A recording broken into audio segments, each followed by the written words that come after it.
Twitch, playing D&D. I'm a badass asexual polyhedral disorder. You may call me obsessive, but I just border on being a collector and being a dragon that sits atop my treasure.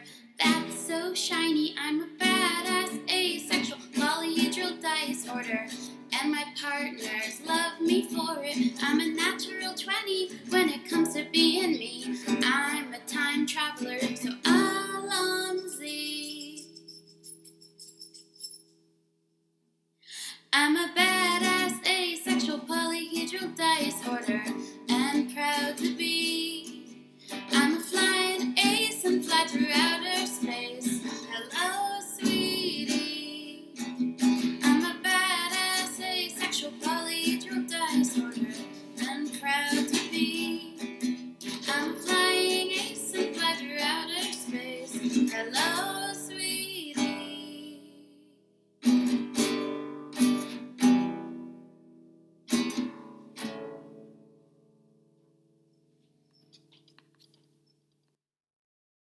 I'm a badass asexual polyhedral disorder. I'm proud to be. I'm a flying ace and fly through outer space. Hello, sweetie. I'm a badass asexual polyhedral disorder. I'm proud to be in whatever sitch, like singing on Twitch or playing D&D.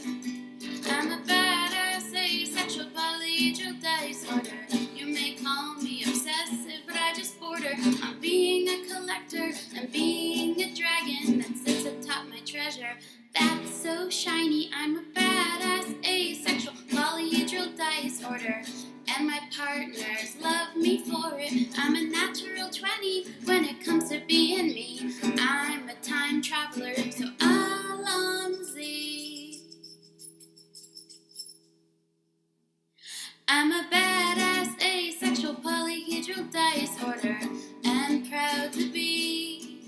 I'm a flying ace and fly through outer space. Hello, sweetie.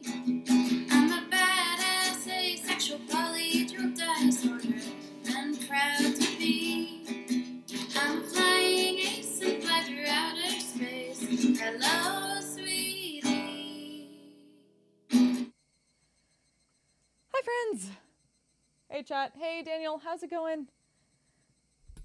We are back to some more Higurashi. Finally. Yeah, right. It's been a while. We can get back to the murder.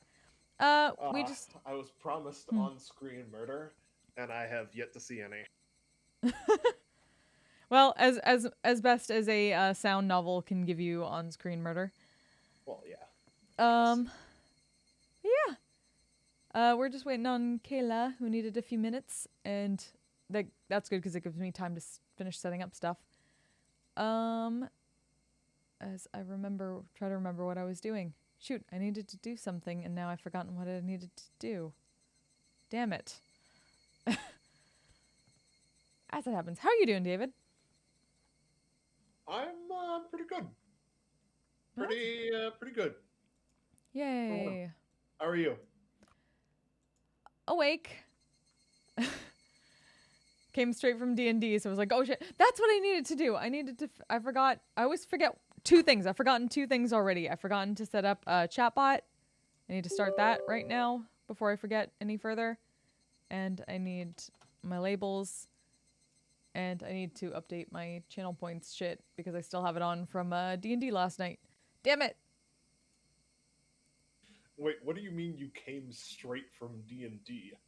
I just finished the high school DM campaign. I thought that was Saturdays. Nope. Saturday nights is my IRL friend group one. Oh, okay. Yep.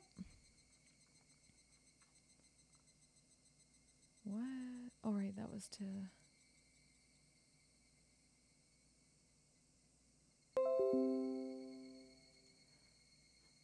Return that. I need to turn off the chat inspiration because we don't have D&D tonight.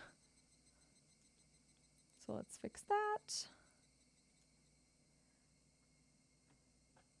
I should have done this earlier. I really should have, but I woke up with like an hour to spare to do just whatever. And I did not do that. I mean, I guess they could try and give us chat inspiration for Higurashi. I don't know how that would work. Very well.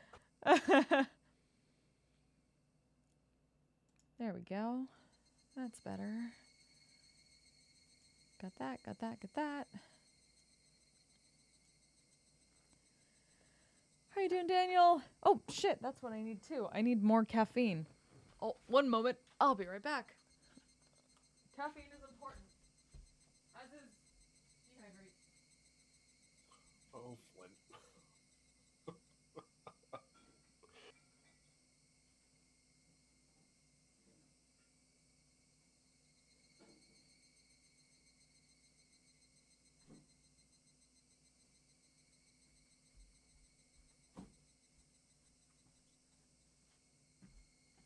Okay.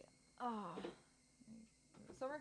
Let me get my headset.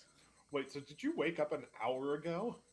Not an hour ago. I woke up at I woke up in like an hour and a half or something like that before I started the D&D game, which is Oh, okay. so like 4-ish.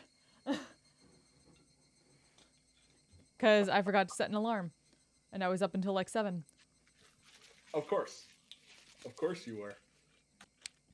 Cuz we had a VR trip to McDonald's.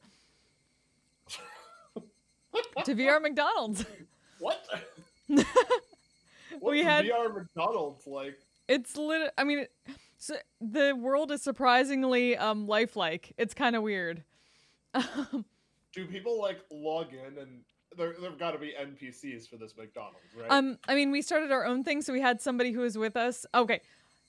So here's technically what happened last night. There was the usual RP session at the Purple Lotus Casino. That's like a big thing for the metaverse roleplay. Then after that, like we were joking in character, like not joking, but like talking in character about how like apparently karaoke is a thing and how it's amazing. So we're like, we need to start up like a guild karaoke night or something. And so we were talking about people like at the Lotus about it, and people seemed to like the idea. So after we got out of character, when it closed up for the night, everyone's like, why don't we just do it now? So we found a karaoke world, went there, did a non-canon session of karaoke with guild members in character for a while.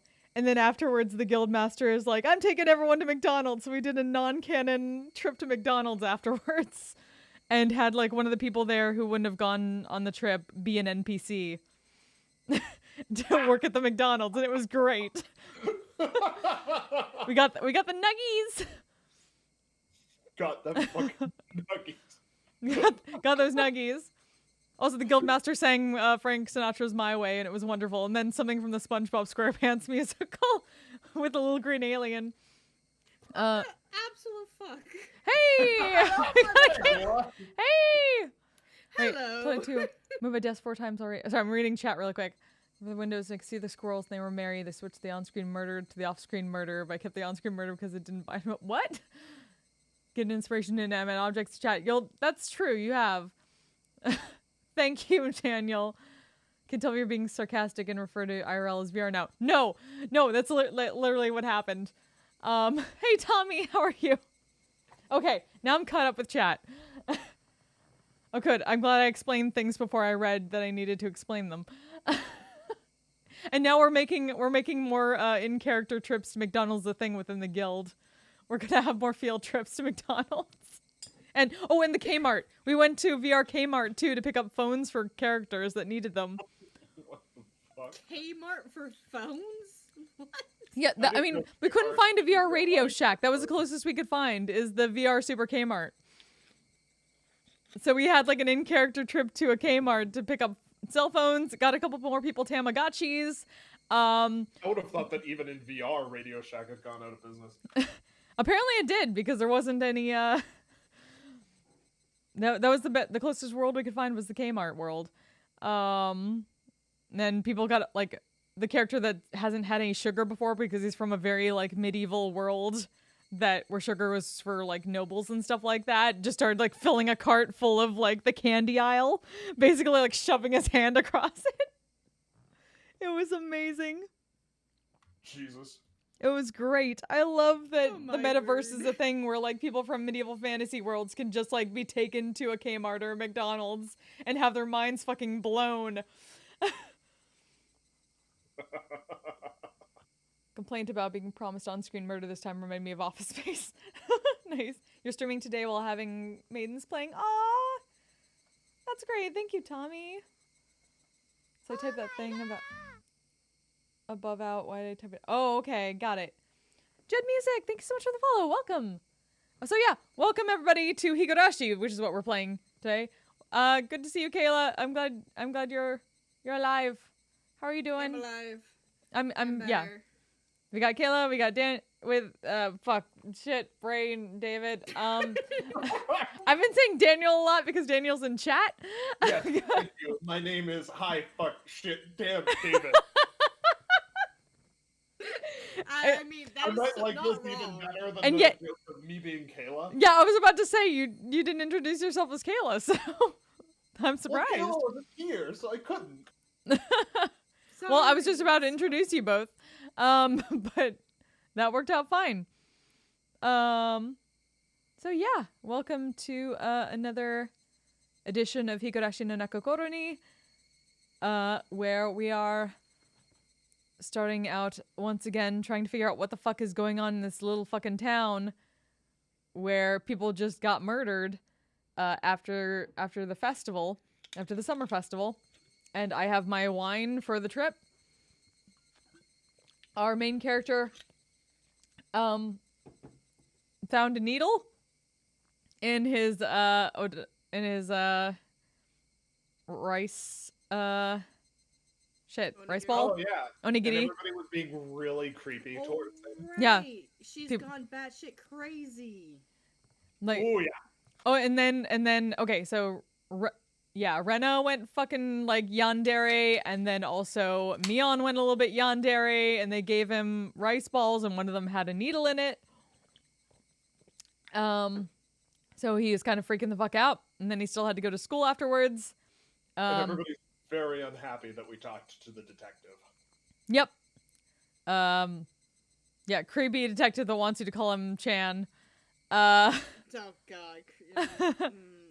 Pedophile. Yeah, that guy. That guy. So let's continue and see what else the fuck is going on, huh? Hell yeah. I saw that I your full guess. Catholic name. Shit, fuck, damn it, David. Okay. Let's go. Continue.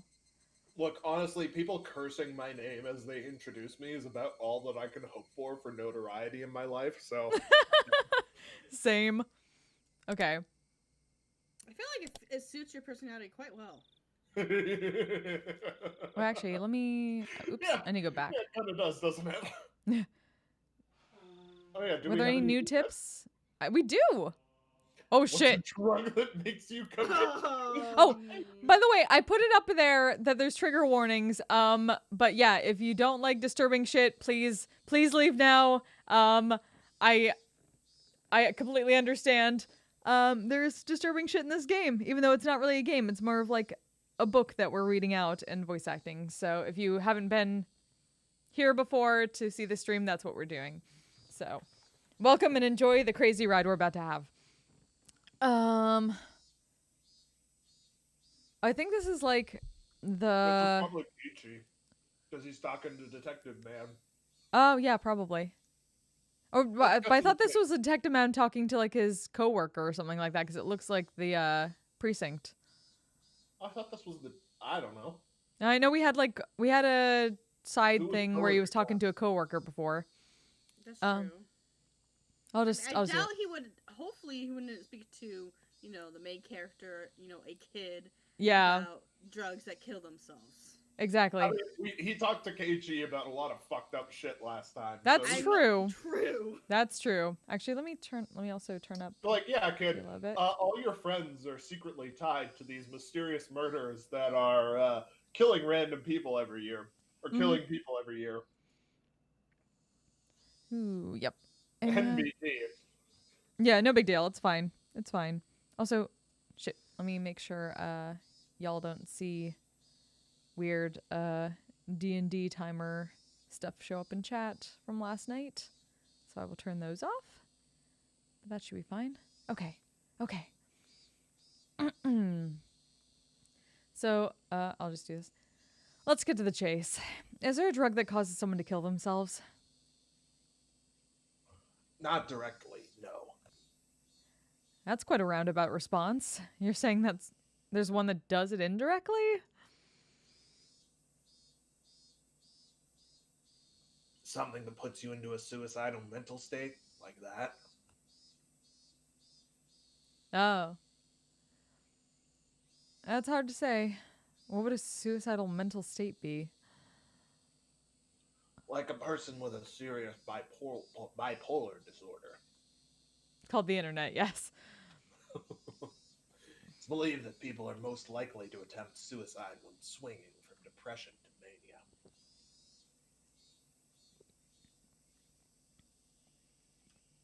mania. Who's gonna do narration this time? I did it last time. Kelly, you want to do it?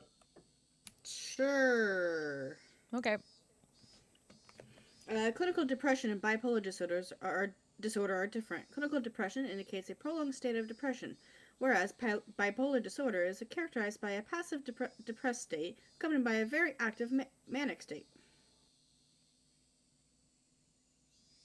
Individuals with clinical depression suffer from low self-esteem and are quite pessimistic, but rarely commit suicide. They do not have the willpower to commit suicide. Nor does mania on its own lead to suicide. That has the opposite effect, filling the person with confidence and making them feel as though they're walking on air. Thus, they do not commit suicide. That's interesting. Neither state causes suicide, but when the condition changes, they might do so. Their desire to commit suicide when in a state of depression, but they do not have the willpower to commit such a formidable act. But when they enter mania, they gain a burst of willpower and their body moves as they desire. I see. So it means they gain the willpower to commit suicide. That's how it goes. That's why patients are given sedatives during that time to keep them from acting on their impulses. Then was hot photographer bipolar?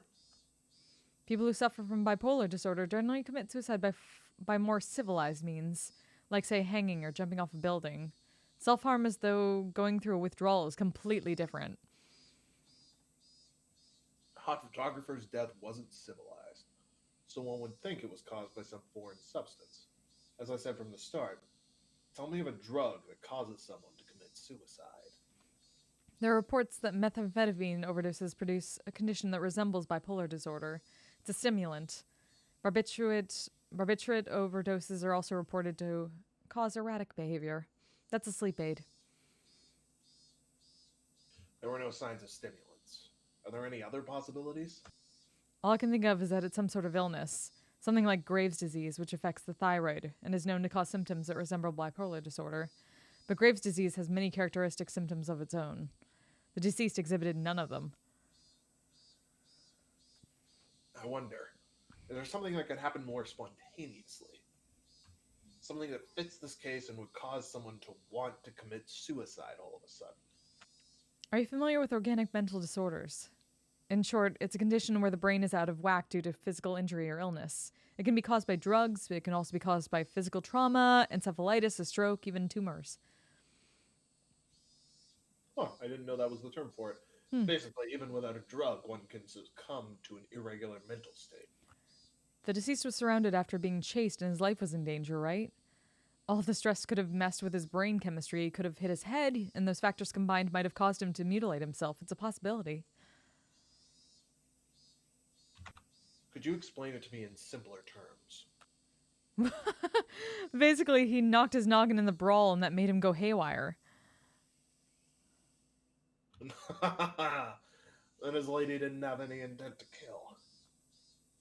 Just smacked him in a bad place when he nicked some change. To implement last. Oh, sorry, this is. Well.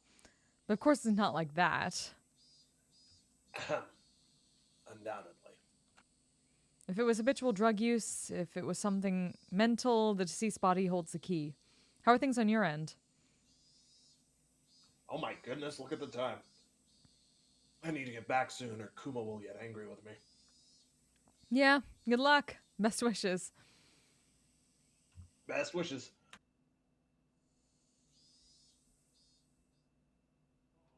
Okay. Well, that sure was a thing. Mm-hmm. Well, but I mean, interesting knowledge to know. Yeah. So basically what we know is that hot photographer committed suicide by scratching out his own throat. And the lady that we met there is missing. Herm? Those guys just now. That's an oddly punctuated sentence. Yeah, we're national diet badges. That is prefectural assembly member and city councilor Sonozaki. That's interesting. The prefectural assembly member and city councilor are all related. It's dirty is what it is. Shouting out each other's name during elections. While one is up for election, the other one holds an assembly, and they double up their campaign activities.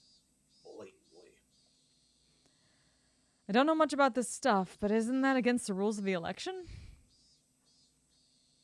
As long as they have no prior consultation, there are no restrictions on their political activities. Kuma, the investigation division is going to be pretty tough for you.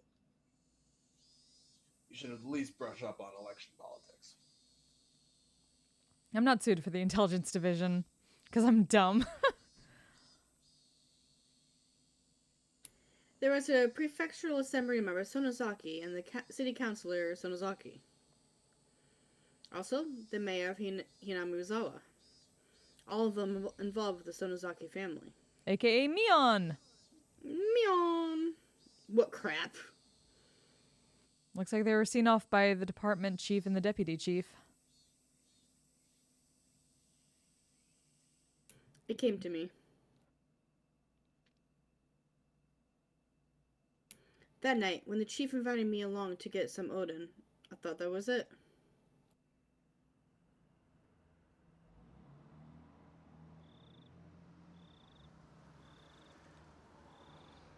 You have a lot of connections, so you might have heard something. Did you? Nope, not a thing. Ma'am, I'll take a tofu fritter and fish cake. A counselor barked at me in the police chief's stead. Oh my, is that so? Ma'am, I'll take another bowl. Prefectural Assembly member Sonozaki and City Councilor Sonozaki were both intimidating. Our snot-nosed career police chief wouldn't even handle being yelled at by them. They're like Yakuza.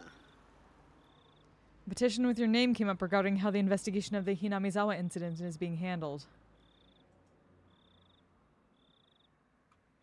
Goodness, me? I'm not the faintest. No need to play dumb. You're reopening the past cases regarding Hinamizawa, aren't you? I've already got my hands full with hot photographer's death, actually. Really? If that's true, then there's no problem. There was a period of silence.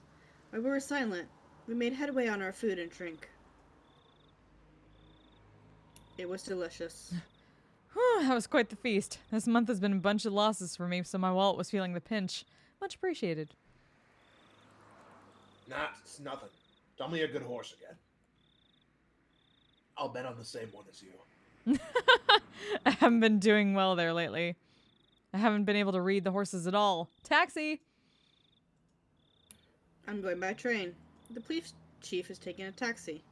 I have my own car, but it'd be rash to drive it home. Can't blow it right before our retirement with the DUI. Even though he could still rattle off, it looked like his legs were already goo.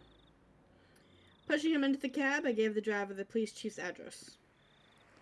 Well, see you again tomorrow. Happy New Year. Oh. Oishi-san. Yeah. Recon, thanks for the host. Past instance of... Oh, sorry. Sorry.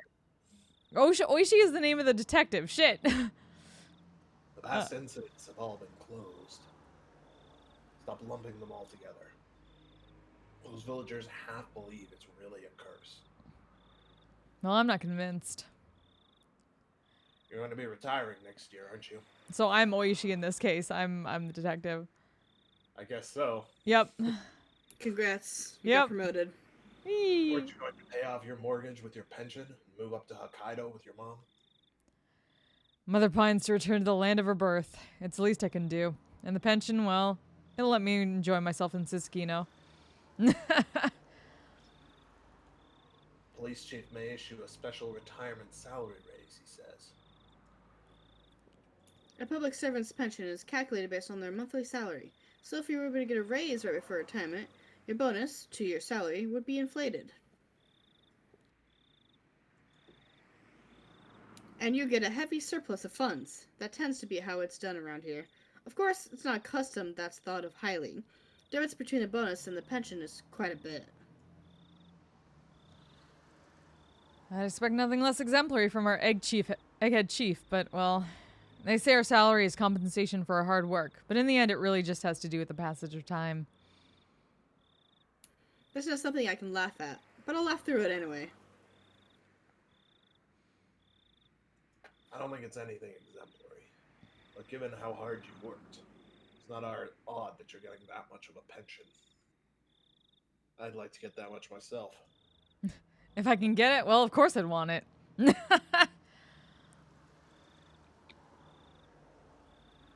You'll get it. You're an adult, after all. What does that have to do with it? I don't know.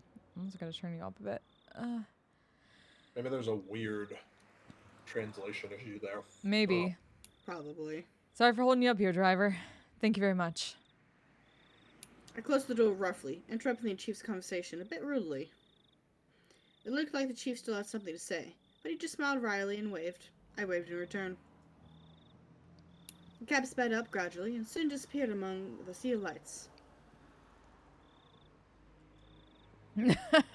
Oh man, I wonder if I really can repay that loan. And scene. Huh. Okay. Okay. And now we continue with the story. So somebody's not happy that Oishi is poking into the Hinamizawa stuff, I guess.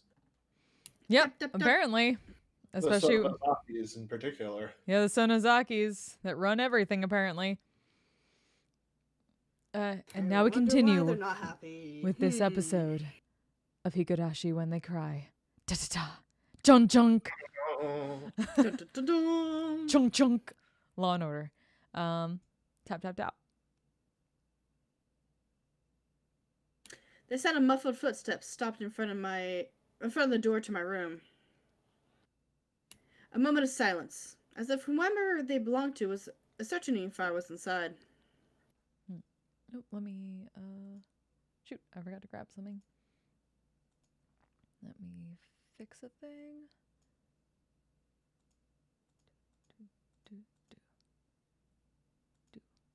Okay.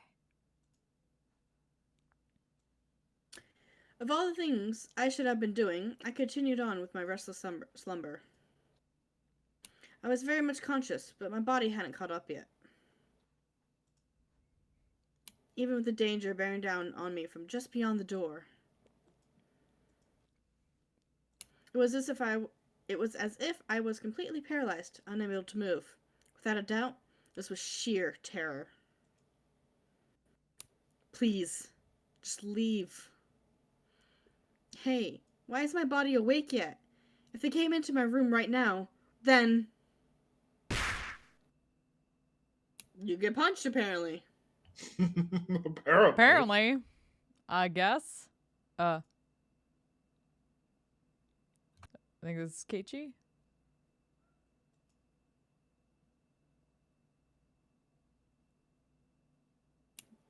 Yeah. There's Keiichi What? and then somebody. I sprang to my feet and threw my covers at my mom, who was opening the door. Of course.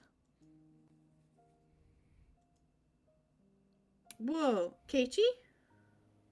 The matter? Ah, um, sorry. I was still half asleep. I thought it was still 1 or 2 a.m., but the morning sun was already streaming through the gap between the curtains. I felt nothing like morning. Yesterday, I must have fallen asleep right after that.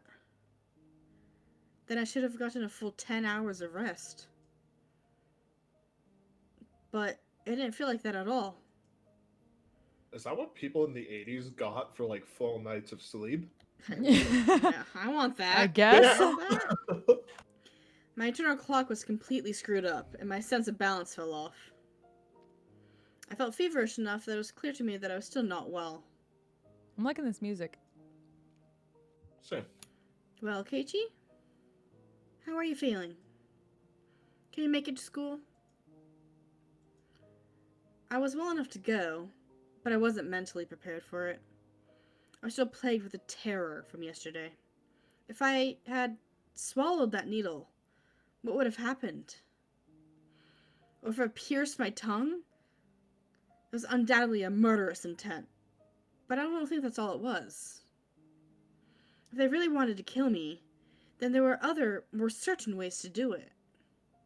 They wouldn't resort to such a dubious method as having me swallow a needle. Meaning, I didn't want to believe it, but going that far was just a threat. From Rana and Mion. Aren't you glad you didn't die? But next time, we'll use a more assured method. Like that. Something like sending a letter with a razor inside would have been a joke compared to this. Did you make it to the hospital? Did you take your medicine? Yeah, kinda. Something about my mom's dubious gaze bothered me. She seemed more concerned about her son missing 2 days of school rather than him being sick. Parents, man. Yeah, right. It was definitely mental fatigue. I wasn't really physically ill. It'll be hard for you to get back on track once your daily routine is thrown off. Come on, get on up. They say wellness is a state of mind. I'd heard that time many times before. I was given an award in elementary school for having perfect attendance, but it wasn't like I was healthier than anyone. That was my shining moment in high school. That's it. That's my only plaque. Come on, go watch your face. Breakfast is already ready. There wasn't much time before Renichan comes to get you. Mom's tone meant I couldn't argue about it, so I had to give up skipping a second day. By the way, were you the one who got bean paste all over the living room wall, Keiichi? You shouldn't do something like that. Your father was quite angry. I didn't feel particularly guilty for doing it, so I didn't have much of a reaction. Also, Mom didn't question me any further about it. She headed back downstairs after she was certain I was getting up. What Mian said as she left yesterday. I'd hate it if you missed school tomorrow. Came back and dwelled in the back of my head. Oh, look, one of the questions of the pandemic in the US. Yeah. What did she mean by that? I didn't even have to really think about it. She was saying, don't be absent. Taking that a bit further, it was the same as her saying I should just go back living my life as if nothing happened. If I showed any signs of acting unusual, it would probably result in them making their move. For example, maybe, I shouldn't pay attention to someone like Oishi-san enticing me with something unusual. Meaning, if I didn't watch my mouth or did anything different from the norm, it would end up flagging myself as someone who was not wanted. And it seems that was something that the girls did not intend to forgive. So, if I just went along like normal, no harm would come to me. Was that how it was going to be? All that misery I experienced up until yesterday would, almost creepily, just fade away. It was an enticing deal. Just by forgetting everything I've seen or heard these last few days, I'd be able to keep on living like normal. There's no way such a selfish thing could. I swallowed hard. I once again deliberated on the idea that I had just rejected. Mion was probably a good person who had her friends at heart. She was giving me, who mistakenly broken some rule of theirs, a chance. Was what I did really something so unforgivable? But Mion had given me another chance. She was saying, if I just forgot everything and kept on living like I had been, I'd be forgiven. Keiichi, your food's gonna get cold. Hurry up and get down here. Rena will be here if you don't hurry. I'm coming! I crammed my textbooks into my bag and hastily made my way downstairs. Suppressing your feelings was good enough for my generation. It's good enough for yours. God. I picked up my somewhat bland breakfast. It seemed that I really didn't have much time. It was already past when I usually met up with Rena. Given yesterday's events, she'd probably be here in the next 5 minutes. I needed to be ready to head by school by then. I forgot everything that had happened the past 2 days. Forget it and return to my normal life. For this to be normal, I have to be where I normally meet up with Rena. Today of all days, the forest was dry and hard to get down. Bing bong. I jumped at the sound and dropped my chopsticks. That time seemed that Rena had arrived. Mom, hurry me along. Come on, Rena's already here. Hurry, hurry. My mother's merry smile and my gloomy face were polar opposites. Well, Honestly, I was reluctant to see Rena, who was waiting there on the other side of the door. The Rena on the other side. Was it the Rena I knew? I couldn't keep her waiting. I needed to do things as usual. Morning! An invigorating greeting filtered the room across the doorway. I came since Keiichi-kun was a bit late. Will he be okay today, I wonder? The manner in which Rena was concerned was, without a doubt, the Rena I knew. But that was probably only if I reciprocated. Forget everything from yesterday. Pretend as though nothing had happened. Forget about the gruesome dismemberment. Forget the mysterious deaths that have happened in the following years. Forget about the people falling to their death, and the terminal illness, and suicide, and the lynching, and the disappearances. Forget it. Forget it all. Forget that Rena and Mion were scary. Of course. Forget it all. Forget about everyone. Forget about the mochi, too. Forget. Rena, once again, asked to make sure. Can you make it to school? Yeah, I'm fine. Great! Then let's go! Mi-chan is waiting. Rena showed me her usual bright smile. I couldn't find any hint of deceit in her expression. My nervousness dissipated and giving way to relief.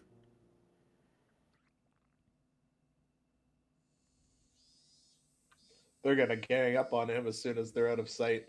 Oh, hell yeah, they are. But you see, Satoko-san was so insistent she could do it. As we were walking, Rena talked about a lot of different stuff, more than usual. Then? Satoko-chan is clumsy, so she failed no matter how many times she tried. Oh, she was so cute! Everything Rena talked about was just silly nonsense, so just cried every so often and laughed from time to time. It was a rather laid-back conversation. We passed by one of our neighbors, and they called out to us. oh my, Keiichi-chan and Rena-chan, aren't you two a bit late today? Mion-chan said she was going on ahead. Uh-oh, did Mi-chan look mad, I wonder? I wonder? We need to hurry up, Keiichi-kun. As we smiled and parted ways with our neighbor, they turned back towards me and stuck out some tongue. Not expecting that, I couldn't help but crack a smile. Ah, Kichikun smiled. What? Rena stopped and stared at me. I was thinking you still haven't recovered from your cold since you seemed down this morning, Kichikun. But now you seem fine. Fine! With a grin, she gently poked my cheek. It was a bright, sincere smile. Hey, Kichi Maibara, how can you still doubt Rena after she shows you a smile like that? Maybe I just had a high fever up until today, and I imagined everything I thought happened because I was bedridden and delirious. I really hope that was the case. If God would just grant me just one wish. There's only one thing that I wish for. I would want what had happened in the past few days. More specifically, from the night of the Otanagashi up until last night, I wanted all of that to have never happened. I wonder how many times I wished for these past few days. As long as Rena kept smiling like this, I think it might just become reality. So I wanted Rena to keep on smiling. Keep on smiling. So Kichikun, those mochi yesterday, did you eat them all? That vain wish of mine was instantly shattered into a million pieces. Well, My heart began palpitating, and the relaxed morning mood just became frigid. Rena's smile was the same one as usual. Her eyes were gentle, as usual. Those mochi yesterday, did you eat them all? Of course she wasn't asking the question at face value. In other words, Rena was asking, did you get the message? She was probably trying to convey that. Kichikun? I was reluctant to give an answer. Rena stopped walking and stared deeply into my eyes. Wow, you guys have so many lines. Look, Don't You're hesitate. the narrator this time. The narrator. Yep.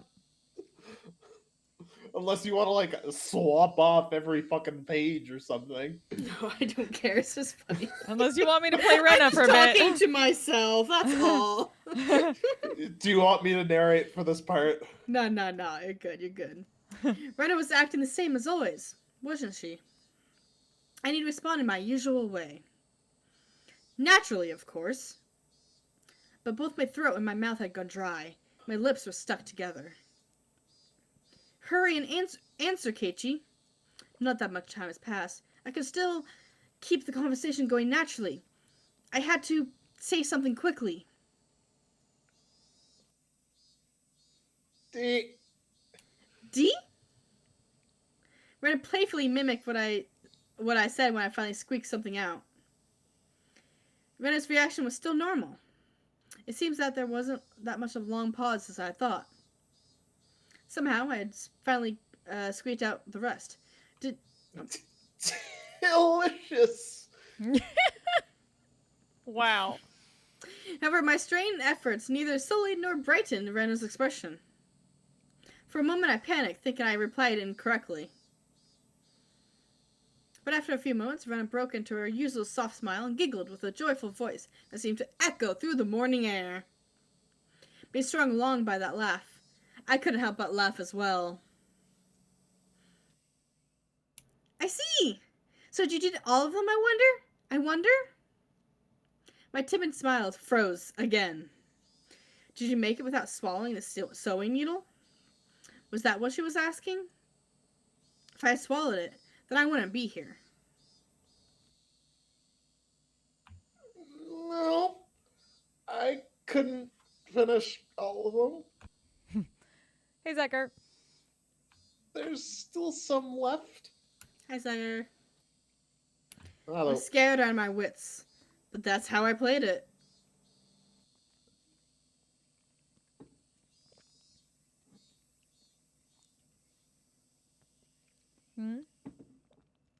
Huh? What about the homework to see if you could tell which one Rena made?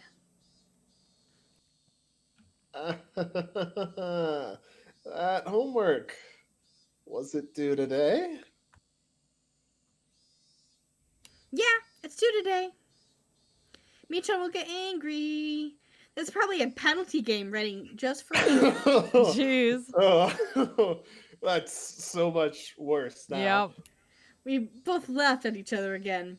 To a casual observer, it was just a typical morning. No, dude, a casual observer can probably tell that you're anxious as fuck. Yep.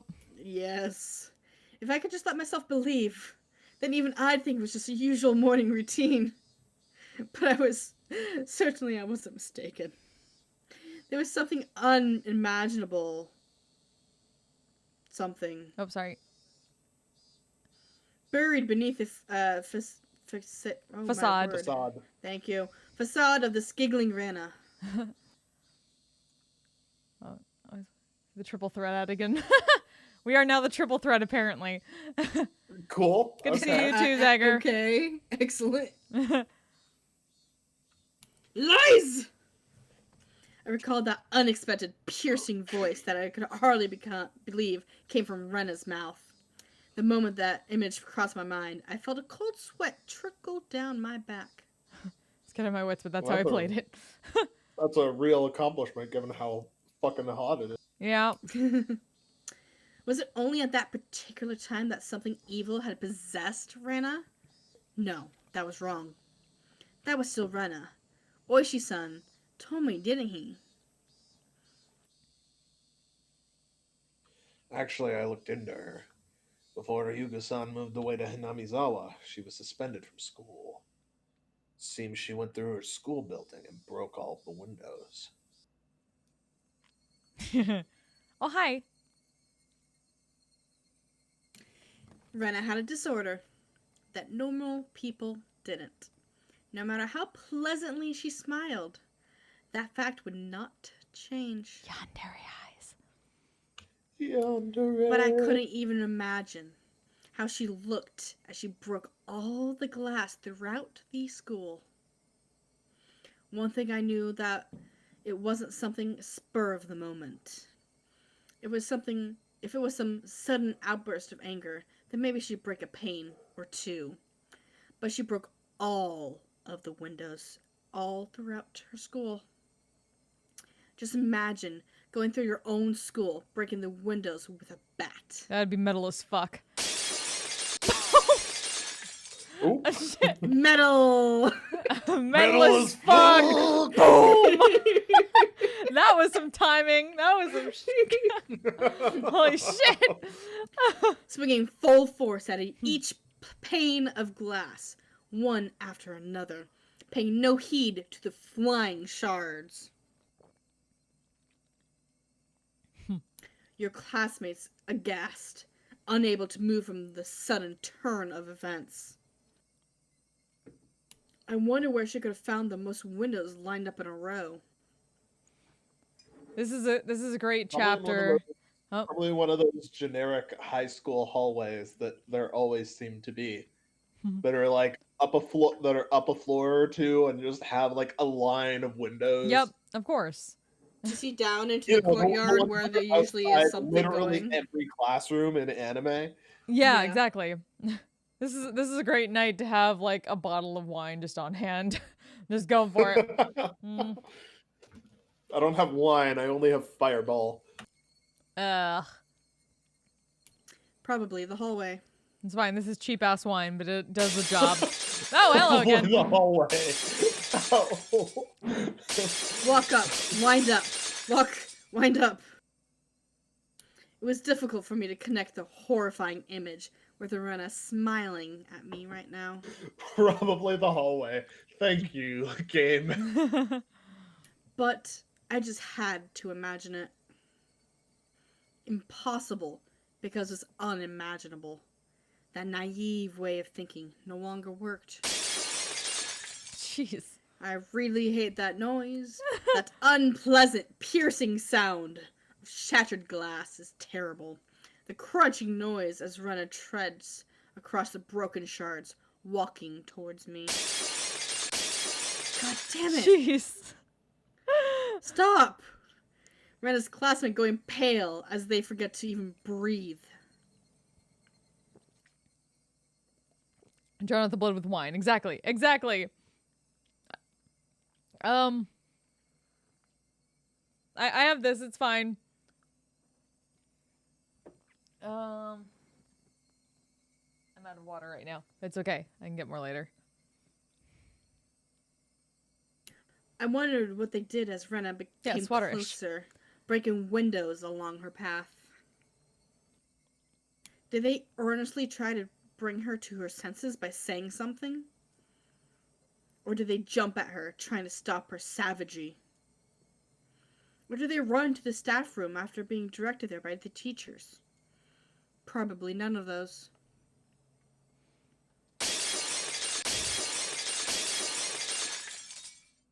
In the face of that blood-curdling sight, of Rena busting window after window, undoubtedly, all they could do was silently clear a path for her. Dumbfounded, just clearing the path for Rena to continue. Yes. It was far too violent an act for them to seek refuge by looking the other way. Wait, a baby ostrich? What? Plant. Oh, sorry. I got confused by chat saying something about future wife's family has given brother a baby ostrich. Okay. What? Wait, what? Are we sure that's not a bot? No offense. No. So, baby ostrich, huh? I'm into the story now. I need to know more. Not a bot. Headbangers out of control of this metal concert too. My brother is getting married. Neat. It might have just been the way you said it that made it sound like some word salad stuff. Oh, sorry. Oh, there's. That's not to say they were looking the other way. They were only doing were doing the only thing they could to protect themselves. Of course, of course. If they had done something differently from the rest, they may have suddenly found themselves as Rena's new target. What a horrifying thought. I mean, do you see her face? I don't want to be Yeah, I can see her face. What would Rena have done to whoever attracted her attention? Da, da, da. The answer was obvious. She would have undoubtedly acted according to her whim. Meaning, I would, be the next window. Rena, staring into my eyes, shards of glass crunching and crackling underfoot as she drew closer. I was also drawn into her eyes, paralyzed. Okay. What was Bam! that punching noise? Oh. More punch. What? Punching some more. Then Rena struck me with the bat over and over again, like I was one of those windows. I crouched down onto the floor, desperately protecting my head. Rena didn't care whether it was my head or my back. Zealously, she hits me again and again. What kind of expression was she making as she was doing this over and over again? I peered up to see. This is a hell of an inner shit. monologue. You alright? Her expression was so indifferent. It was completely unnerving. That face. Yeah. That sure is a face, all right. What's going on in this game? The main We don't know.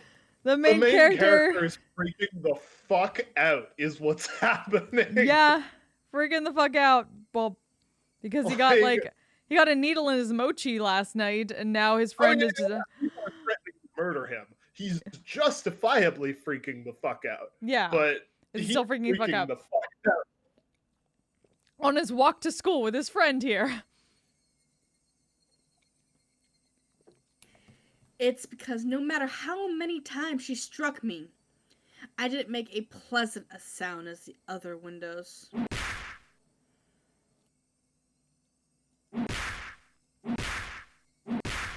Okay, we understand sound effects. Okay. Sound novel. He's getting the shit kicked out of him. In his She head struck or me something, I don't know. continuously, over and over again. In his head, hopefully. The sound Rena wanted didn't come out. I mean, I would think so, because where the fuck did she get a bat? They're walking to school. The glass, no, this is definitely him freaking out with her past breaking of the windows. Yeah. Oh yeah. Our Definitely not classmates trouble. standing around didn't try to stop her. They didn't want to be the next window. Somebody, save me. Turning a blind eye unless we're hanging out? But of course, everyone in class scrambled to obtain the highest standardized test scores. What? They gained nothing from saving a cram school tryhard like me. Well, fuck. Oh. Eventually, there would be a faint sound, similar to when you crack open a walnut, and some sort of reddish-black spray would shoot out. Anyway, it wasn't that Rana momentarily lost herself in her anger. After forcing myself to breathe and calming down my heart, I recalled what Oishi-san told me. And then the counselor's medical report. He recorded all the conversations he had with Rena. It shows up. And quite a bit at that. What does... She mentioned the word Oyashiro-sama. Ding, ding, ding. That is some A+ creepy music there. It is really good music. Following that, Rena was suspended and had her regular examinations at the hospital. Somebody save me! Then, as Rena was undergoing counseling, she said it over and over. Oyashiro-sama. Seems that the Oyashiro-sama she spoke of was like a ghost, appearing in her house every night, standing over her pillow, looking down at her. That was the only piece of their conversation. Nope. So I still Hold on. Wait. There you go. couldn't see the big picture, but it was by no means a happy little conversation. Then, what Rena did was she saying that ghastly incident was a result of her being possessed by Oyashiro-sama? Up until now, I didn't want to believe in Oyashiro-sama's curse. That's why I wanted to stay in the mysterious deaths every year happen because of some sort of conspiracy. All right. Hey, Poison Ivy Rose, how you doing? Yeah, right, me too. This is great. Thanks for the lurk, appreciate it. It's good to see you. How have you been? Every time I talked with Oishi-san, I was more certain that the deaths were the work of some men and not of some curse. Except if it was the people perpetrating the incidents. My friends were somehow deeply connected. If I refuse to believe that the curse was real, then I have to believe that those who acted kindest to me were deeply involved in the incidents. Why? How? For what reason? Was Rena? Was everybody? It was much more painful and troublesome than accepting that it was just some Oyashio's curse. In the aftermath, Rena had admitted to her doctor that it was because she was possessed by Oyashio-sama. Play games that I don't get. I mean, technically this isn't a game, this is more of a sound novel. It's like we're not making any choices here, we're just kind of like reading the story and hearing the sound effects that go along with it and trying to figure out, like, the part of the game is trying to figure out what the fuck is going on. Because, like, we're also not getting this because we're kind of like seeing it play out in installments and trying to figure out what the fuck is happening. We got some conspiracy shit, we've got some curse shit, we've got some people are now dead that we talked to. our friends are trying to murder us. It's really creepy. But that's what's fun about it. It's some shit. Yeah, it's some shit. Go. I felt a strange sense of relief from that. So that's how it was. There wasn't a second side to Rena.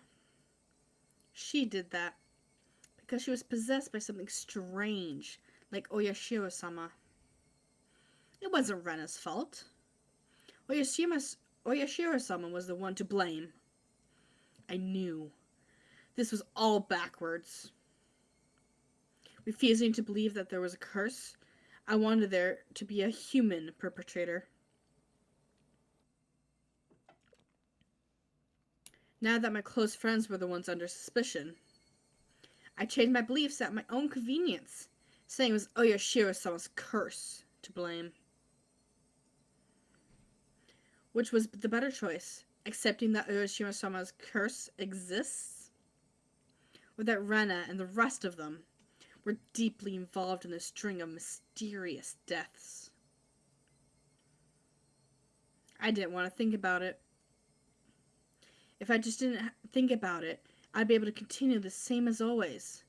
I wanted to believe that. Who's screaming now, S? I think the ostrich. The ostrich is screaming. Oh no! Oh no. But that was no longer possible, guys. Mm-hmm. I received their message. It was pathetic of me to try and bend the meaning to my own convenience. Regardless of my opponent being a human or curse, I won't let it kill me.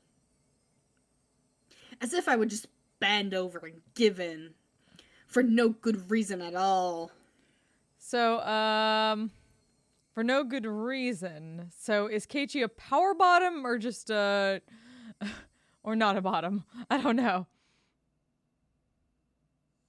I say power bottom. Power bottom. Yeah, Keiichi-kun? You've been making a really weird face. Why, I wonder?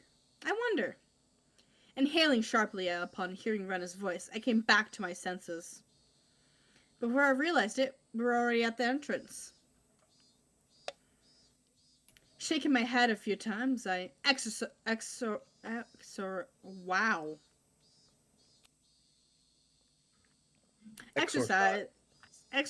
all those terrifying thoughts. No matter how you looked at it, there's no way Rena could have done such terrible things. It was like I was trying to placate myself.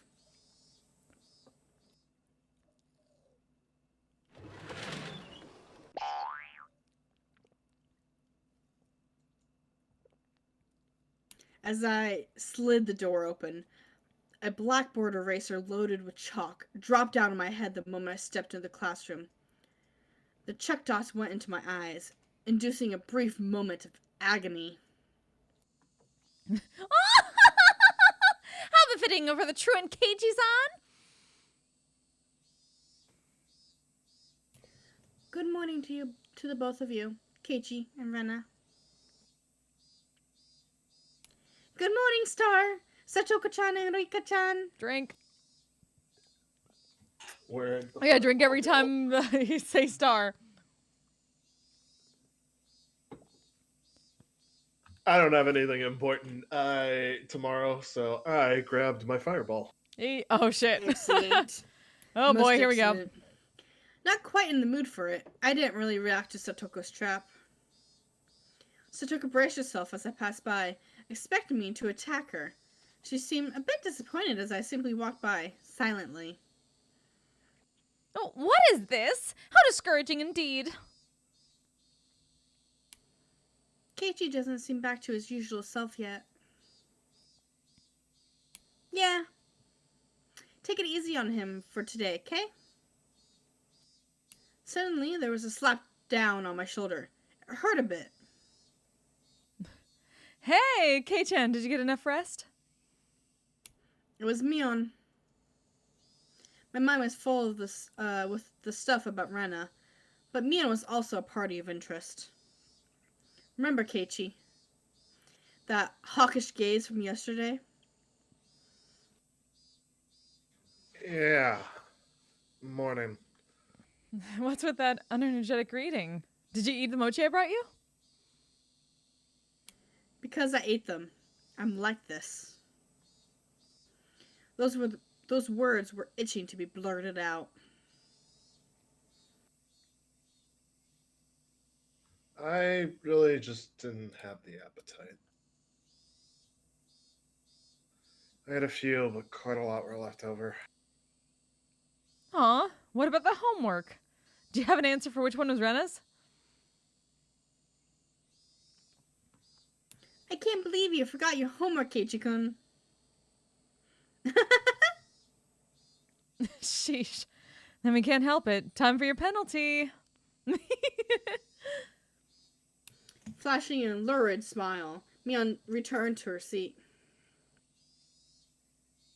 There's nothing from our exchanges that would cause our classmates to suspect anything was amiss.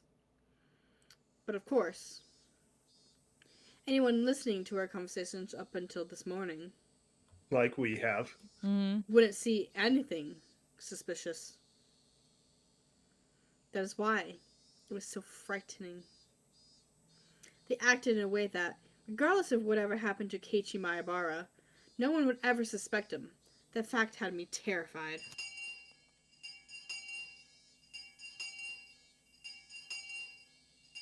Soon the teacher came. I have to be right back, guys. Okay. Sorry. Oh, I'll take over then. Do you want me to? I can do it. Go ahead. After she asked how I felt and took attendance, another dull, ordinary day began.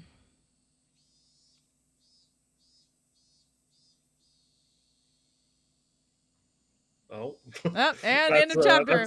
Is that an end chapter? I don't know, maybe, or like a midway Literally point, just maybe. Keiichi freaking the fuck out? I guess it was maybe a midway point. I guess it's a midway point. This free study period was a convenient time to consider where I stood. I gently closed my eyes and pondered the ridiculous position I was in right now. First of all, what I shouldn't forget was how dangerous of a situation I was in. I'd fallen out of favor with them. After interacting with Oishi-san multiple times, I could see it as I was getting closer to the heart of the matter. The warning yesterday with the mochi was a good indicator of that. No. Calling it a warning was just my habit of understating things. It probably had no meaning beyond stunting my progress and buying themselves some time. Until they had a method of completely erasing me. They were just biding their time. Even though they were keeping me under their thumb with threats, it didn't change the fact that I knew too much.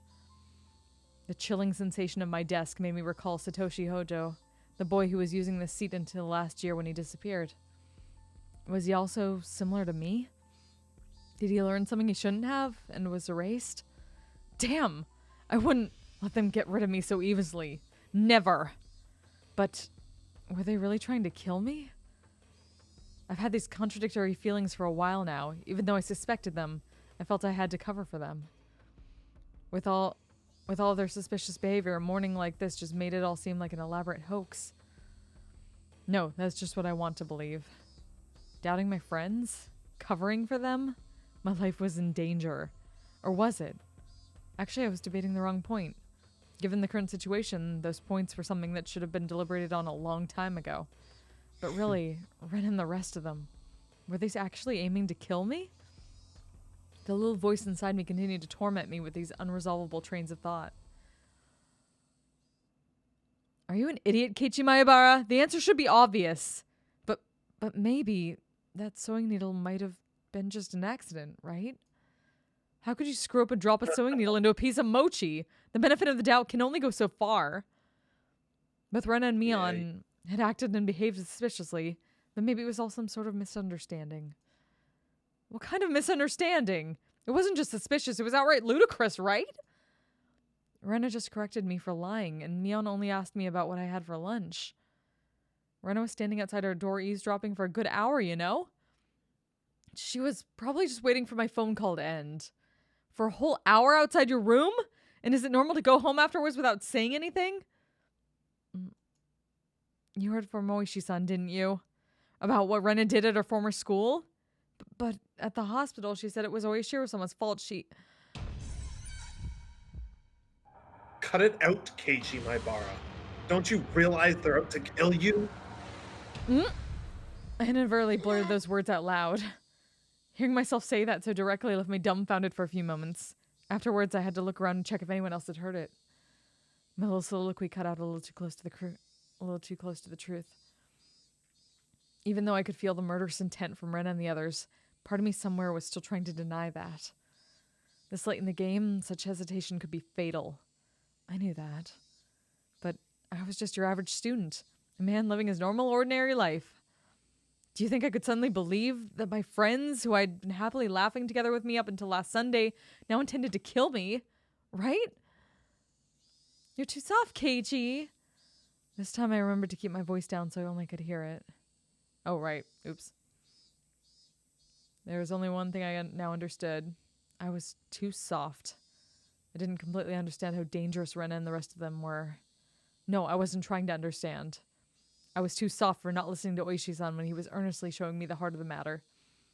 I didn't listen because I was too busy pretending to be dejected. I didn't comprehend it. I was just running away. I didn't comprehend it, so nobody had any notion to try and kill me. I needed to get rid of such naive thoughts. As I made that resolution, I heard the bell signaling the end of class. So soon. The day was already over. I didn't recall eating lunch or doing anything in class. My friends were putting on their desks together in preparation for club activities. Not long ago, I would have probably happily jumped into that circle. My, Keiichi-san! How rude of you to even think about leaving! The way Satoko spoke was so typical and familiar. It almost physically hurt. Huh? Keiichi-kun, is today not a good day? I wonder? And we were going to win big together. Oh. Seeing Rena's expression, which said she was really looking forward to today, was hard to take. Hey, Keiichi. Maybe Oishi-san is just some enormous jerk trying to separate me from the others by lying to me? Slap. Trying to expunge such weak-minded thinking, I slapped myself in the face. Keiichi-kun? Yeah, was Rena really trying to kill me? I wish someone would tell me it was a hoax. I didn't care if it was actually one or not. I just wanted someone to say it. God, yet another weak-willed thought. How did I ever become this naive? Are you alright? Does your head hurt? Apparently that was how my inner dilemma appeared to Rena. You're pale. Can you make it home by yourself? Maybe I should accompany you home, I wonder.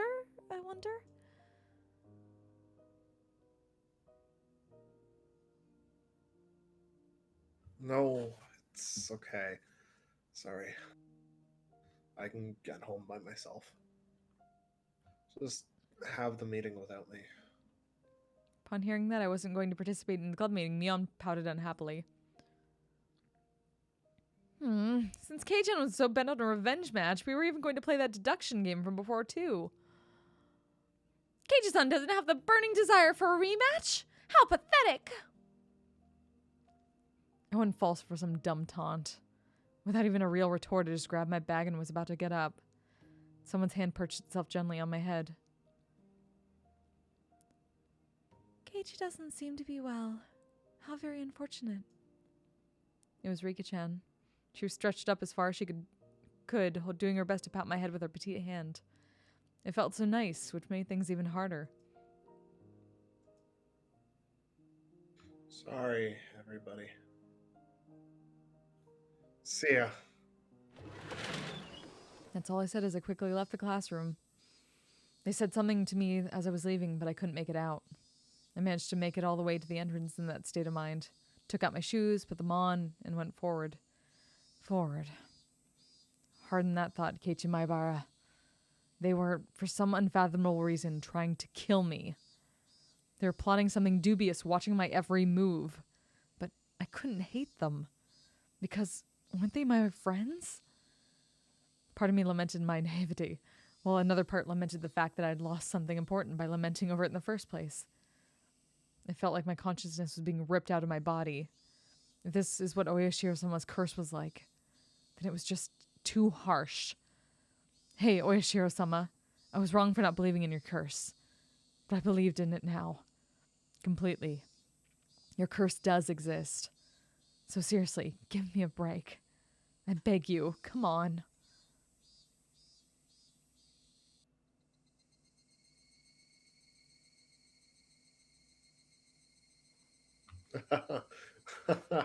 I don't think begging is going to save you from Oyashiro-sama. Apparently not. Dinner wasn't usually bland.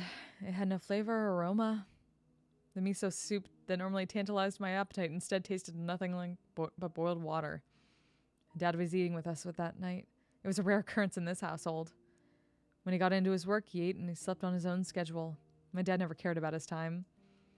Since my dad was at the dinner table, it either meant he had just reached a good point to take a break or he was in a slump. Oh, yeah, he just doesn't understand the motivation creators have. Your partnership was just a verbal agreement, wasn't it? If it's so hard to agree on things, why not just end it? I feel like it's an industry with a lot of back scratching, but when it gets one in the way of business. I wasn't able to pick up much of my mom and dad's conversation, but I could tell it wasn't a very pleasant topic. That, of course, made the disgusting food even less appealing. Staring listlessly at the exchange between my parents, my mind wandered off to the same thought processes I had all day going on. Friends close to me. No, they used to be friends, but I could no longer trust them. Right now, I was greatly lacking in allies. People I trusted, people I could depend on when a push came to shove. They were something I just didn't have. Having just one ally would have been incredibly reassuring in the currently hopeless situation I was in. I put down my chopsticks and looked over at my parents, who were still talking about work. The first course of action that came to mind was to tell my parents everything. Currently, there wasn't a single person from Hinamizawa I could trust 100%. That meant the only people I could trust were my parents. But if I told them everything that happened up until now, would they understand? Alright, later, S. Thanks for stopping by. Rena, for example. That neighborly Rena, who was so diligent in looking after me, came to get me every day and sometimes brought over a share of what she made. How could I explain that she wanted to kill me? No matter how explained, it would probably be difficult for anybody to comprehend. My somewhat eccentric dad wouldn't understand, and my high-strung mom would probably drag me off to a psychiatrist in the blink of an eye. Sadly, that was the amount of trust that existed in our relationship. Even if they did come to understand, what could they possibly do? Unless they could uncover the truth, they wouldn't be able to protect me. No, by informing them of these unnecessary things, I'd be putting my parents in danger as well. Considering that the victims in past incidents were often married couples, I couldn't even joke about it. For the entire Mayabara family to have an accident or to just vanish into thin air, it was easily possible in Hinamizawa. What was important here was that knowing something unnecessary put you in danger. The most unsettling question was, how did they know that I knew? As long as they didn't know, my parents might not fall victim was the one way to think about it, I guess. At least it was like that in my case. After I found out, things started becoming odd. In other words, it meant the following. As long as my parents didn't know anything, nothing would happen to them. As long as my parents were here, this house would be a safe haven for them. I knew these were just assumptions based on conjecture on top of conjecture. Wanting this house to be a safe haven, that was the pinnacle of my weak-willed method of thinking. I had to concede that it was not completely safe. It was only safer than the outside. I knew that I couldn't rely on my parents. No, I couldn't risk getting my parents involved. Then the only person who could be my ally would be Oishi-san, him and him alone. He was the only person who understood the situation I was in. He didn't care so much about my safety, but he was without a doubt passionate about solving this case. It was a bit frustrating. Oishi-san was basically the whole reason I was in this mess. Now to get out of it, I had to rely on him. Meaning, it was all going according to his devices.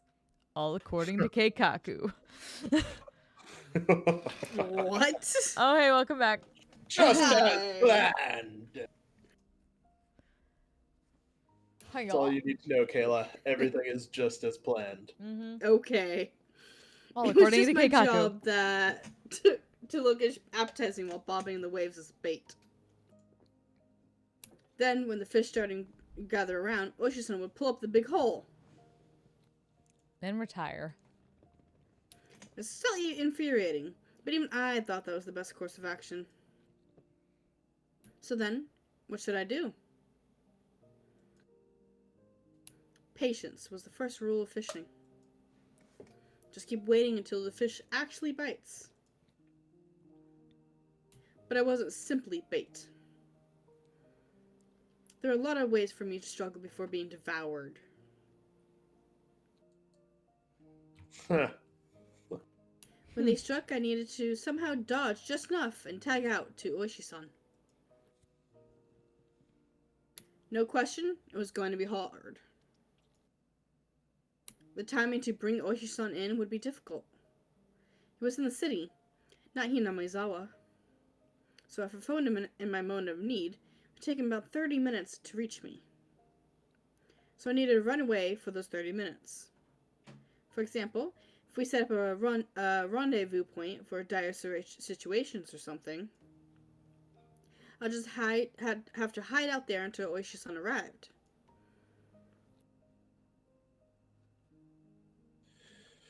Okay, I can almost see it now. I was still being chased around in the dark by boogeymen, but now I knew which way to go. I would never have imagined this would be so reassuring. Oh yeah, probably be best if I had concealed a weapon for when things got rough. Oh boy. Wow. Typically that would call for a switchblade. But that wasn't too reassuring for combat. I don't think anything would be. Nope. Also, since it was recognized as a weapon by the public, that also wasn't good. Really, when the time comes, a long weapon like a bat would work in my favor. Yeah, but that's not a concealed weapon, dude. Mm-hmm. I remember there was a metal bat at school. Just because you think you're packing KG, that doesn't mean you can conceal it. You can't just whip it out like that. Seriously. We just learned this in the first few chapters. I could be confident that when push came to shove, I could whip it out.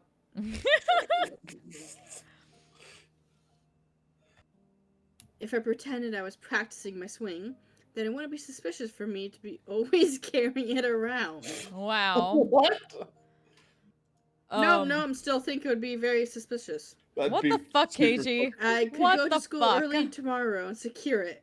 Just possessing a weapon may just be enough to deter them. What the fuck? What? I think you're... I'm sorry. Okay.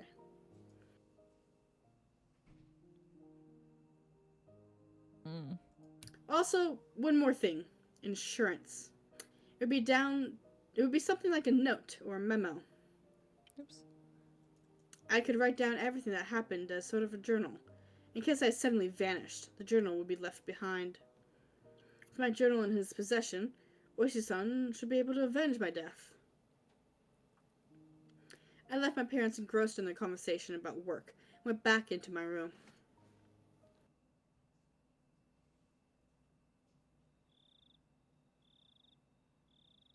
I tore out a piece of paper from my notebook and made my way to the desk. Last time I wrote a journal was for summer homework in elementary school. In the off chance something bad happened, the police could use my diary as a lead. So I should only write down the facts. How should I start? I jotted down my thoughts as they came. I, Keiichi Maibara, am in fear for my life. It made me laugh nervously. It was a line that showed up often in detective stories. I never even dreamed that I would be in the type of situation where I'd write it myself. I do not know why they are after my life. Ren and the others were suspicious, but I had no proof.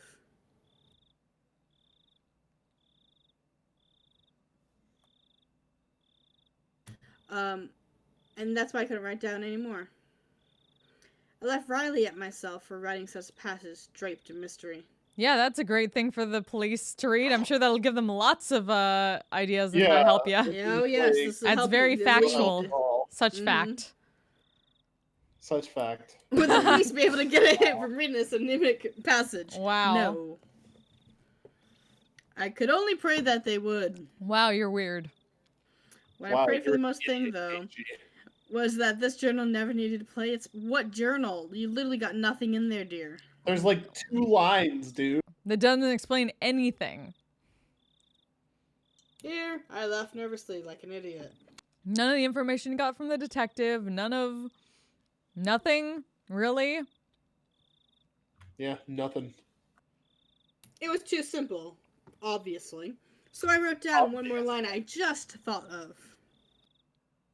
Wow. The only thing I do know is that it has to do with Oyashiro-sama's curse. Wow. Wow, that's making it great. Any more cryptic and unhelpful? Yeah, wow. Legit.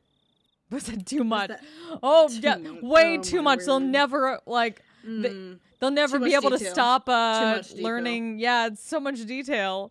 Wow, Keiichi, They'll know immediately they'll know exactly. what you're doing. Why are you making it so hard? These detectives are gonna have to read like so much.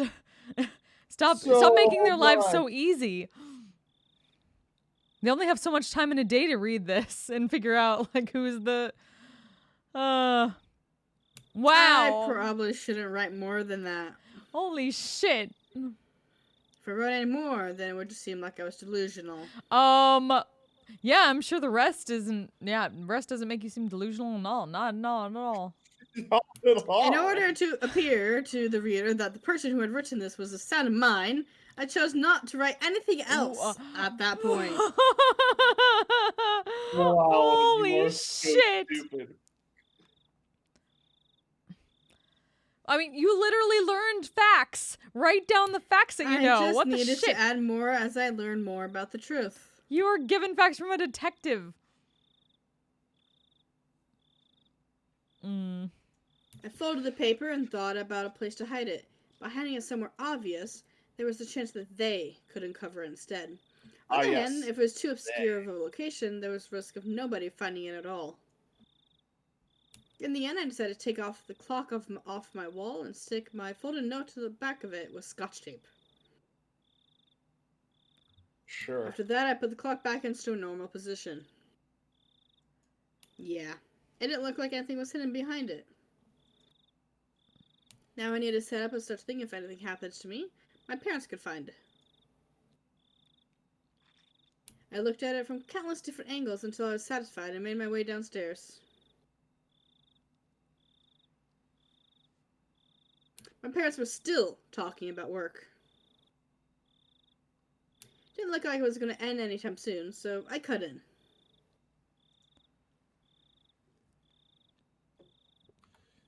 Sorry to interrupt. I have something I want to talk to you about. I'd never started off a conversation like that before, so my parents were both startled. They stopped talking and turned towards me. What is it, Keiichi? I have a favor to ask you. Could you please listen? Just in case, yeah? If it's not urgent, can we do this later? Right now, Mummy and Daddy have something urgent they're talking about. Oh, jeez. Mommy and Daddy, yes. Yeah. Hush, Mommy and Daddy are talking. Mommy and Daddy are talking now. I didn't think their talk was any more urgent than mine. In any case, I stated my request. Just in case, okay? If I die... Both of my parents' eyes went wide as saucers. If I die, I want you to put the clock on my wall in my coffin. What? Okay. What? They did that. They would probably find it, I guess. If anything happens to me, abduct 9 children and put them through a series of puzzles and psychological trials. At the end of the test will be the word clock. It should be obvious from there. Well plaid, Daniel. Well plaid. My memoir. Both my parents were wide-eyed, not moving an inch. Couldn't blame them. I made that clock in shop class, and I really like it. So, please?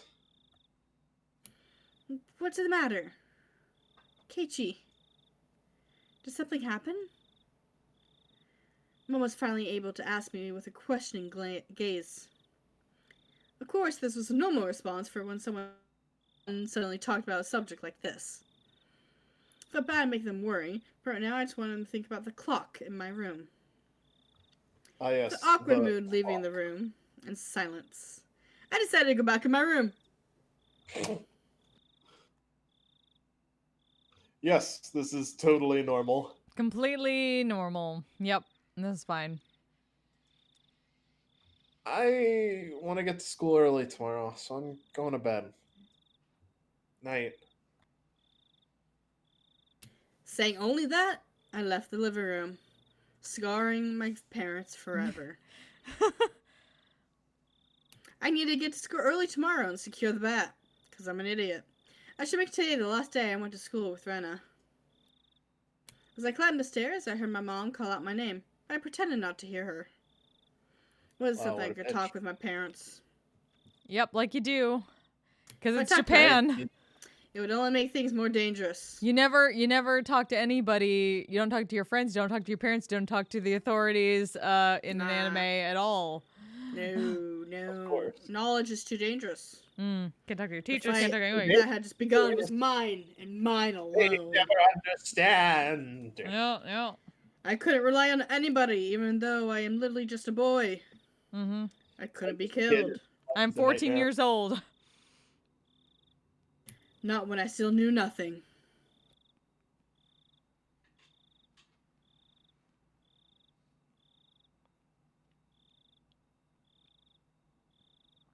Hey, end of chapter. Is it end of chapter? I can never quite tell. I guess we'll see when I save. I'll save. Oh, yes. Okay, end of chapter. Oh, yeah, we got tips. Not feeling so hot. Yep, end of chapter. Okay. What are our tips? Achievement unlocked. Chasing shadows. Ooh, Chivo. Yee.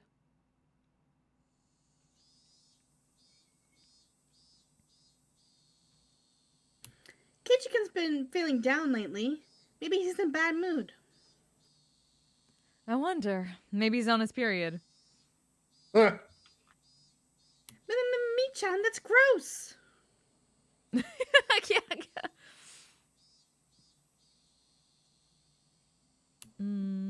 What do you think? Don't know. Could it be that? Could it be Oh, sorry. It was the other way around. What do you think? Don't know. Could it be that Kei-chan? Maybe. I don't know. That day, Kei-chan was in the car talking to some tubby middle-aged guy, right? Yeah, no mistake. That Oishi, he probably fed him something fishy. He was so serious. Kichi's face was so pale. You see? You might not know this, but he's actually the messenger of Oyashiro-sama. Huh? What do you mean? Whenever he shows up, someone is demoned away. No lie. Oh? Ooh, Is that so? spicy. The year before last, when Rika-chan's mom drowned, right? Right before that, she was visited by Oishi. Now that you mention it, it happened before Satoshi-kun transferred out. Transferred? You're so sweet, Rena. So this time he'd be here before Keiichi-kun. So Keiichi-kun's gonna be demoned away too? That is a spicy take on this. Yeah, right? I kind of love it. Mm-hmm. I like this third, so yeah. An empty silence hung in the air. And then it was suddenly interrupted.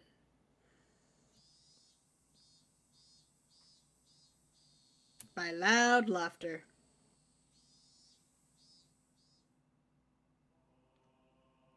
Hot damn. Well, things are happening. Let me save. Save. Yes. Okay. Save.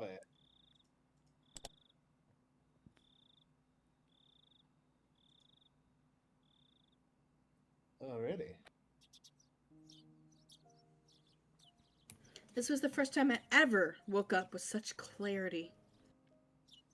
It was 5:59, just moments before my alarm would go off. Actually, do we want to switch out narrators for chapter on this? Because Sure. I know. Sure. You want David? Sure, I can do that. Hmm. It was 5:59, just moments before my alarm would go off. I was amazed at the precision of my internal clock. I'd made preparations for the next day of school before I went to bed. I changed quickly and descended to the deserted lower floor. It appeared that my mom was still asleep. Neither breakfast nor lunch was ready. Yesterday, I unilaterally declared that I would be leaving early today, so it couldn't be helped. I slathered jam on some bread and topped it with instant cocoa? Hmm. Okay. Just as I was finishing up breakfast, Mom rose groggily from her slumber. My, Keiichi, you're up early. Is there some sort of school event? Not really. Answering bluntly, I picked up my bag and stood after shoving 2 slices of bread down my throat. You're leaving already? What about lunch? If you don't wait a bit, I can't make it. If I waited for her to make my lunch, then it would end up being the same time as usual. If I did that, it would raise the chances of me running into Rena and Mion on the way. Yes, from today onwards, I was going to school alone. I'll be fine for today. Then what will you do for lunch? I'll slip out and buy some bread or something at the store. Really? Then here's some lunch money. Then peanut butter and instant cocoa, but not jam. Yeah, I'm kind of curious. I'd try it. I mean, yeah, sure. Be but sure to bring me back the receipt. It's a choice, alright? I took the 1,000 yen bill from Mom and slipped it into my pocket. I guess it's really not that much different than like jam and Nutella. Just without I the guess. Sorta. just without the peanut buttery. It's pretty early. Is Renachan up this early as well? No, just me. Did you tell tell Ren- Mm. I have no reason to tell her every little detail now, do I? Finding it difficult answering the onslaught of questions, I made an annoyed face. Tell Brenna that I want ahead when she comes. Hey, Keiichi, wait! It's not that I didn't trust my parents. I just couldn't rely on them. They couldn't help me. I could only hope that they didn't get involved. It was safer that way. Hey, Rose, mom- thanks so much for following. Welcome. Sorry. Was cut off by the slam of the door. No worries. For the first time since I moved here, I headed down the road to school alone.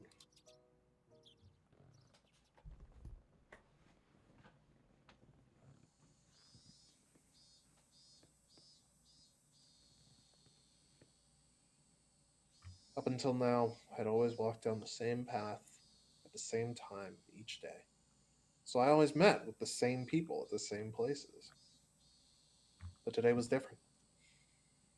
I didn't meet these people I would normally, and nobody was at the places where I would have normally met them. Of course, Reno wasn't in the spot where we usually met. There wasn't anyone at the spot where we would have met up with Mion. The length of the tree shadows, the morning air, and the brightness of the sun. It was a completely different type of morning from what I was normally used to. Without a doubt, it felt strange. It left me with the impression that I destroyed the illusion Hinamizawa had set up for me before it had enough time to prepare all the props needed to deceive me. My, Oh, dude. Oh, go ahead. I've been Might as well. talking a lot. Yeah. My Keiichi-kun, you're up so early today. Is everyone meeting early this morning? Person who called out to me was someone who we always passed by as they were taking a walk along the edge of the fields.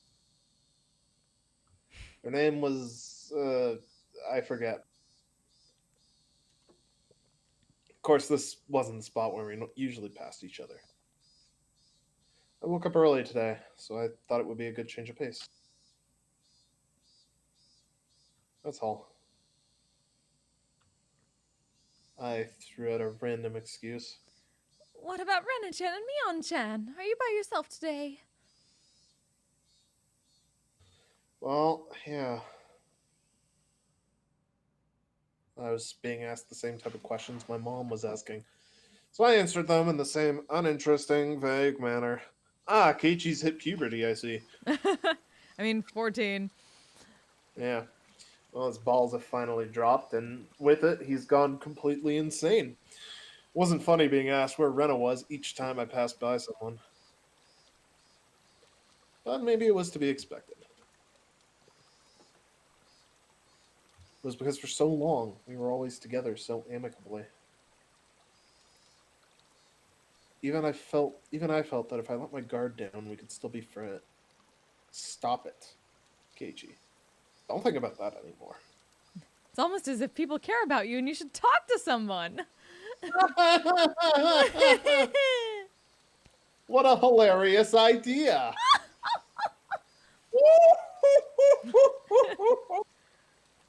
We spent all day yesterday thinking about how dangerous it was to go soft. Phrasing? Beep beep beep. A car horn blared from out of nowhere. Even though I was walking, lost in thought, that horn was way too close. A mechanical behemoth barreled at me from behind, catching me completely off guard. By the time I turned around, the van's hulking chassis was almost on top of me. No, don't want to take that again. I'd seen plenty of cars veer to the opposite shoulder to avoid pedestrians, but this car was doing the opposite. It felt like there was somebody on the opposite shoulder and the van was swerving in my direction to avoid them. That blissfully ignorant train of thought delayed me from realizing something much, much more important. That large mass was hurtling right at me. Was it gonna hit me? The inside of my head instantly flooded with a painfully cold liquid. In that moment, the scene before me, no, time itself, had frozen.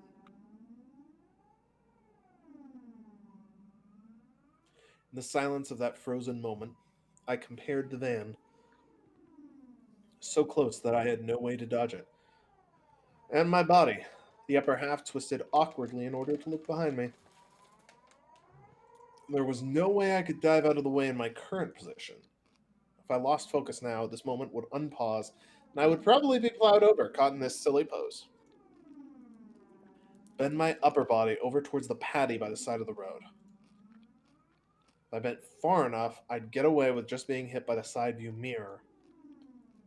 As soon as the thought crossed my mind, the temporal stasis was shattered by the deafening sound of the van.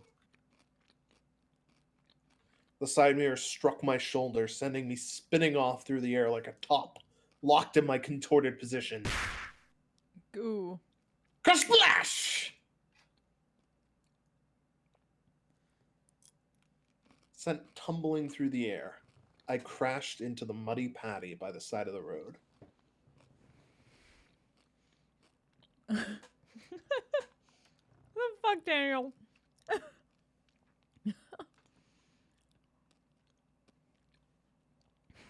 My entire body was soiled and drenched. You know, sometimes that's just what it feels like. Sometimes you're not proud of it, you know? Right? Look, I've seen that innocent look in your eyes before. Some say I might have seen it in my own mirror. Some lost time ago. But I've been on the streets too long, kid. Like 2 hours. There's no turning back for me now.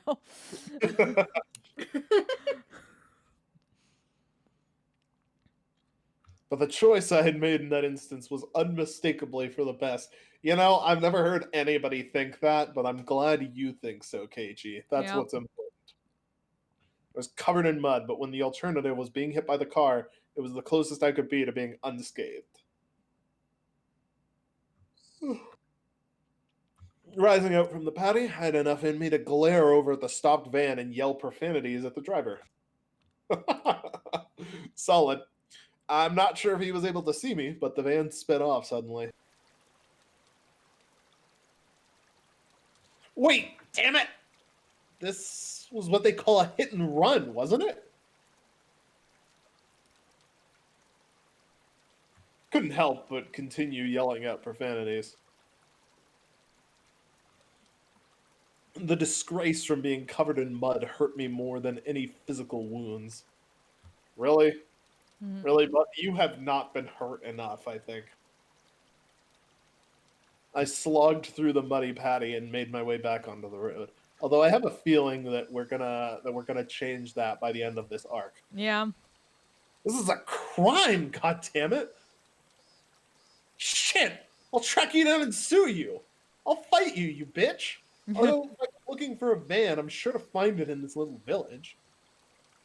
The path I was on had rice paddies on either side, and it had become so narrow that one car could barely fit through. It wasn't a place you could tear full speed down in a car, let alone pass by pedestrians. Not only was it a narrow road, but the car just now was closer to my side of the road than the other when it went past me. Even as I cursed, I was desperately trying to suppress the dark cloud roiling up within me. Damn. This wasn't just a hit and run. That car just now was trying to run me over, wasn't it? Thinking back, I did feel like there had been a car creeping up on me slowly. That's right.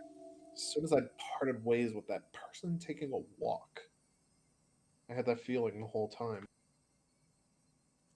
If it had wanted to pass me, then it had no shortage of chances. Normally, I would have felt suspicious and turned around sooner. But I was lost in thought, and was now kicking myself for not realizing it was there sooner. And then, when the path became narrow and there was no one else in sight, he floored it. If I had hesitated for even a moment, the result would have been no laughing matter.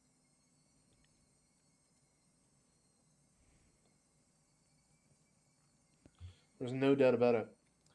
That van was intentionally trying to hit me.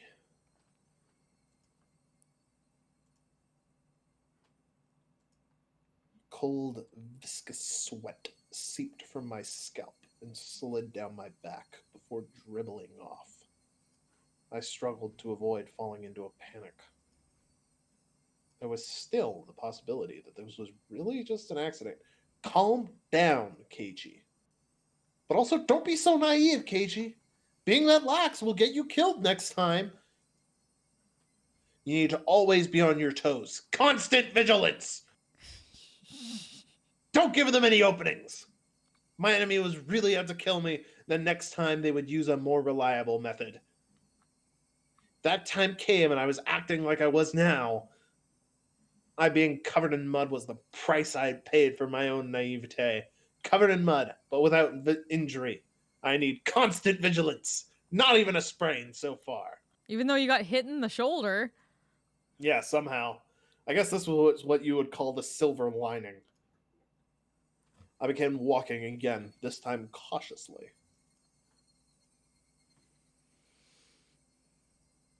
I wouldn't even show a hint of carelessness. I had suspected only Rena and the others up until now. No, it was because I had suspected them that I believed there were no other enemies. Oishi-san had said so, didn't he? There was the possibility that all the families of the village were involved. Was I really mired so deeply in the situation that I had no choice but to try and carry on as usual?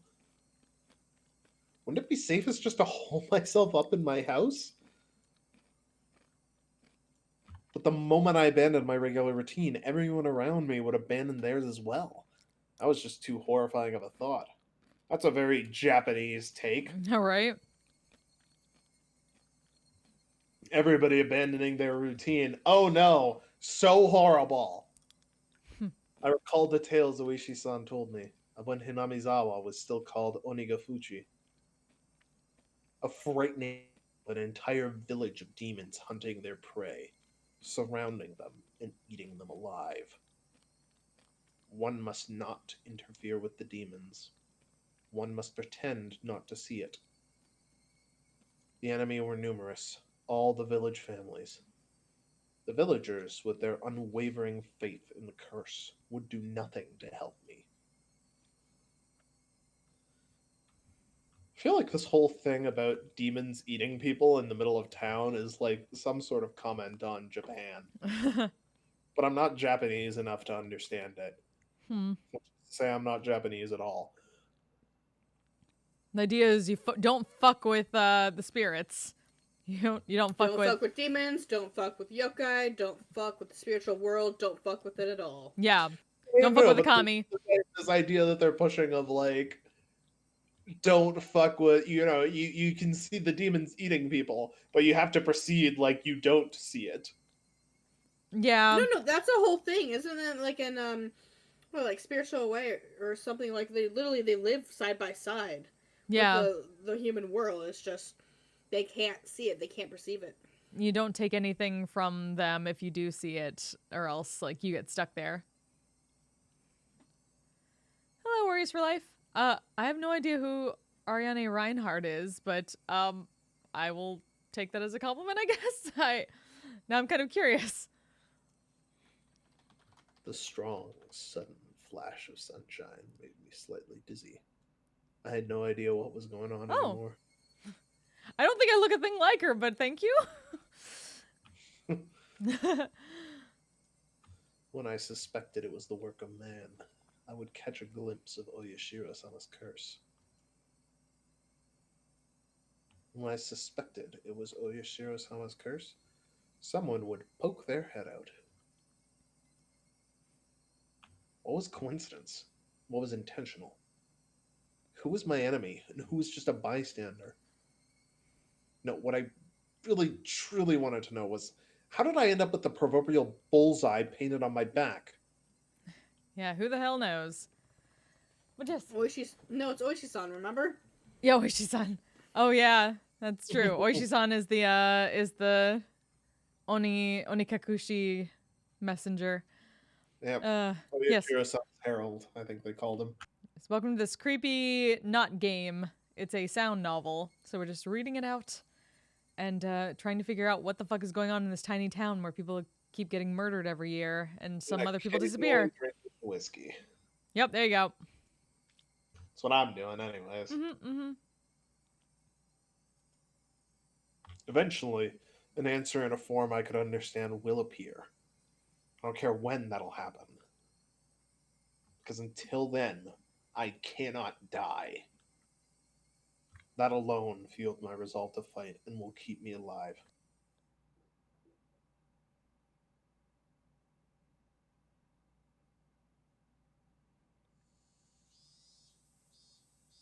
I remembered seeing the metal bat in the gym storage shed. There was a padlock on the door barring my entry. At the very least, I wanted to get my hands on it before everyone else arrived at school. I circled around the school grounds impatiently. But all I could find were things like pieces of lumber, nothing that I could bring into the school grounds easily, or into the classroom easily. Then, I had an epiphany. I should search inside the classroom. If it was something in the classroom to begin with, then there wouldn't be a problem.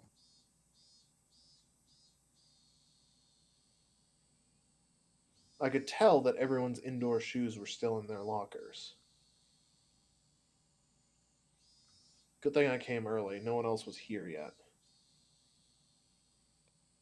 I wondered, what else could I find in the classroom? I didn't think I could find an especially effective weapon like a bat. but it couldn't be helped at this point.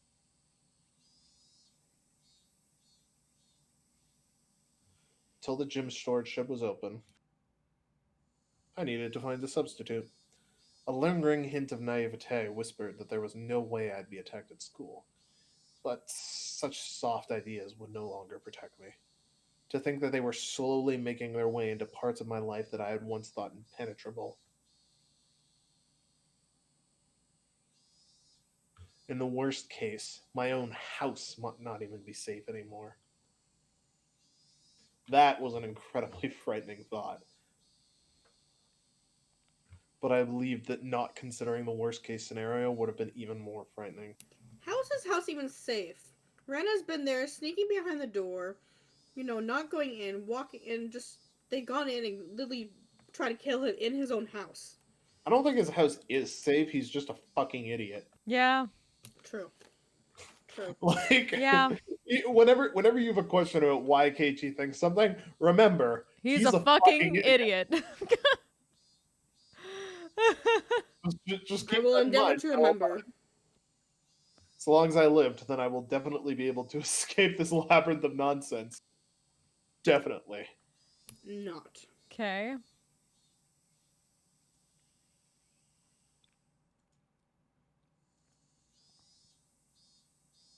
My exploration of the classroom came to an impasse.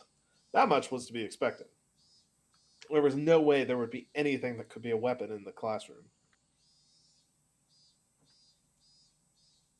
In case of emergency, there was probably nothing I could do but swing my chair around.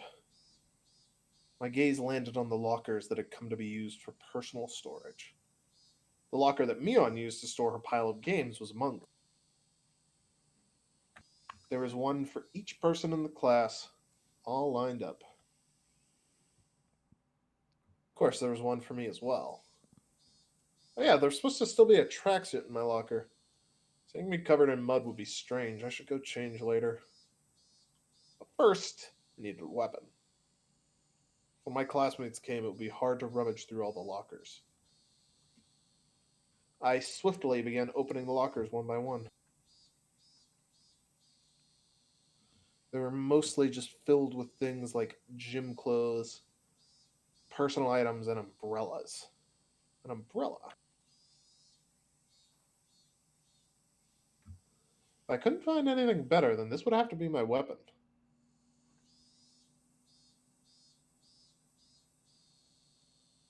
So I had to give up on finding anything decent when I opened a locker that held exactly what I wanted.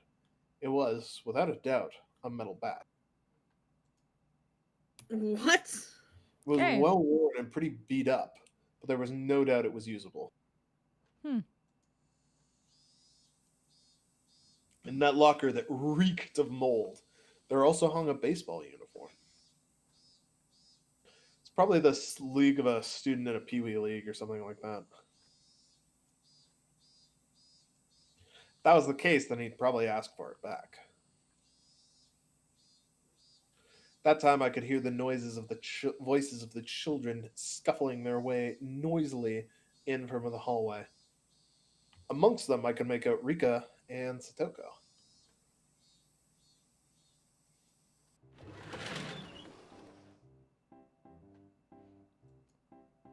Hey, people other than me. Good morning.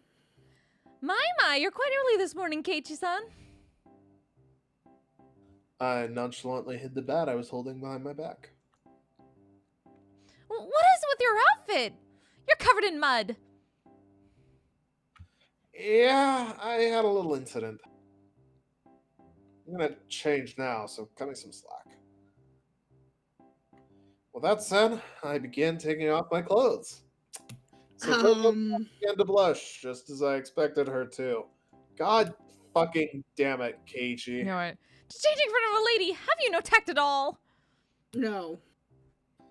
I was thinking that a lady staring at somebody who was changing would be the one lacking in tact. There's no changing room for the boys, so just deal with it.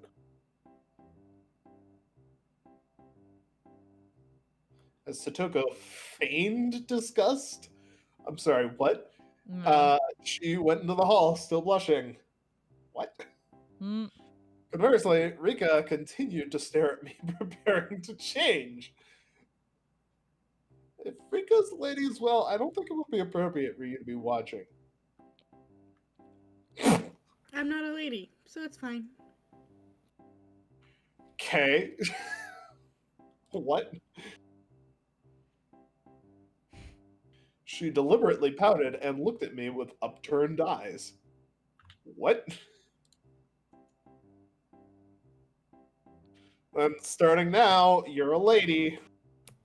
If I'm a lady, then I suppose I must. Rika, appearing to be satisfied with being considered a lady, made her way to join Satoko in the hallway. Just as I breathed a sigh of relief, Rika stopped suddenly and turned back towards me.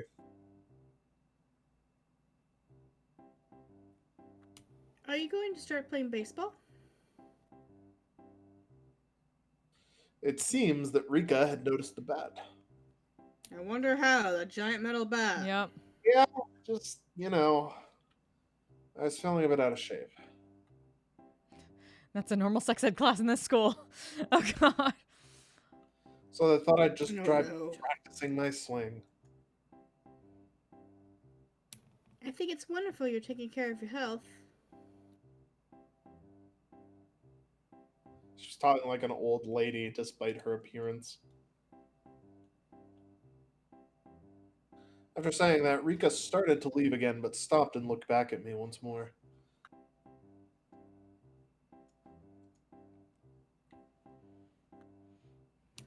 Please don't lose the bat.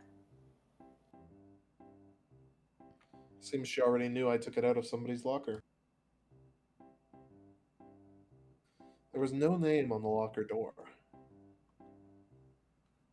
I didn't know whose bat it was, but I would be borrowing it until they complained. I wonder whose bat he took. I wonder! Wouldn't be for long, just until the gym storage shed was opened. After quickly changing into the tracksuit, I checked the time. Still had plenty of time before class began because I came so early. You know, most people aren't so proud of coming early. David. Look, don't judge me. Judge.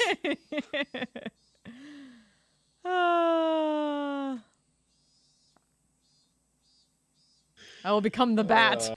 Become the bat of moniker of terror. You will be the Batman, course. Keiichi.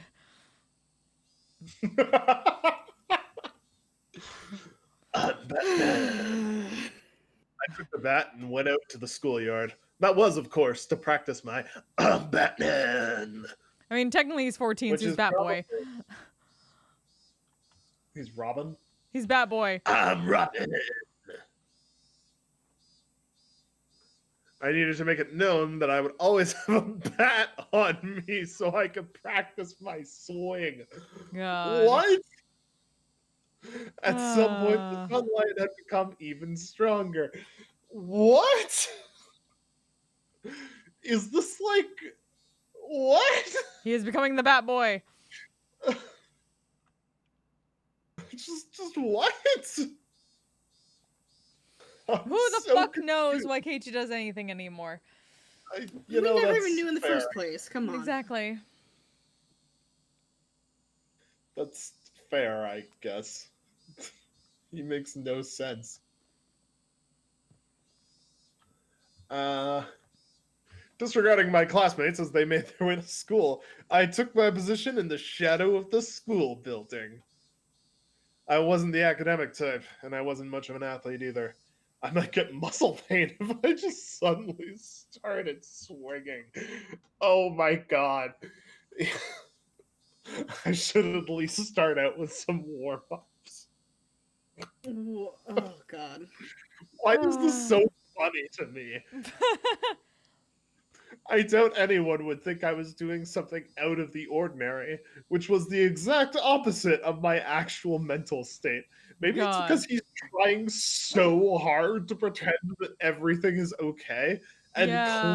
clearly doing it so badly. He has shit deception. His The deception, worst. his charisma is like an 8. Uh Like, Jesus Christ.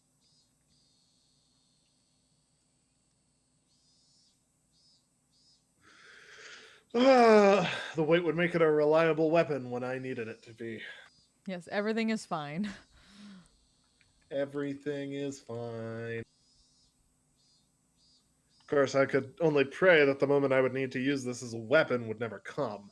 Just carrying it around could deter attacks against me. Or, provoke them. Yeah.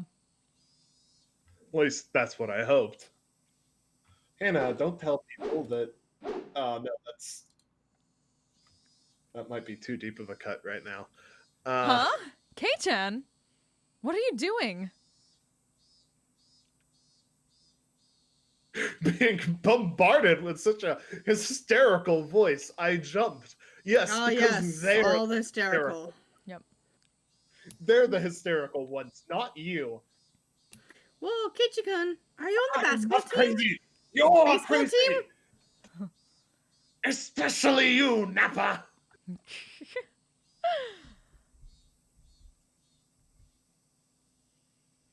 It was Ren and Mion. I was surprised to hear you went off ahead. What are you doing, K-chan? Can't you tell by looking? I'm practicing my swing for the championship. The championship. You can say it's part of my diet if you want. What the What? hell? Diet? K-chan, are you really that fat? What? No, I actually have a beer belly. What? At What 14 the years fuck? old, of course. Mm. It's plump and jiggle. What the fuck? What? Plump and jiggles. Rena, you don't have to imagine something weird like that. Oh, oops. To disrupt Rena from imagining something that vulgar, I ruffled her hair messily. What? Well then, I hope you make it to regionals at least. This old man will cheer you on. Regionally speaking, it seems that Oshima High is pretty strong. They say their southpaw, Kamita-kun, is amazing.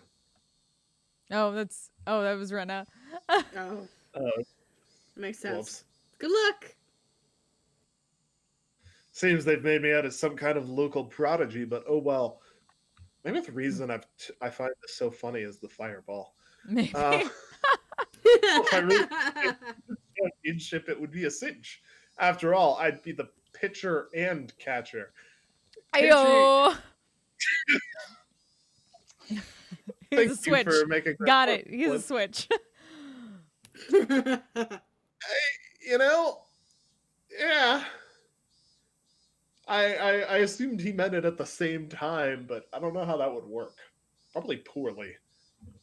I'd pitch the ball and yeah, at the same time, then run past that ball I just threw and change over to being the catcher in a burst of super incredible explosive speed. God, I need more fireball. Fuck. I laughed dryly at the ludicrous image. Coming back to my senses, I smashed the bat against the ground. Damn it! What am I laughing at? I don't know, Keiichi. What are any of us laughing at? Hey, Fred. Thanks so much for the raid. How's your stream? What were you doing? How goes it? Hi, Panda Sweet. How are you? Welcome, welcome, friends. Meaty black. Jeez.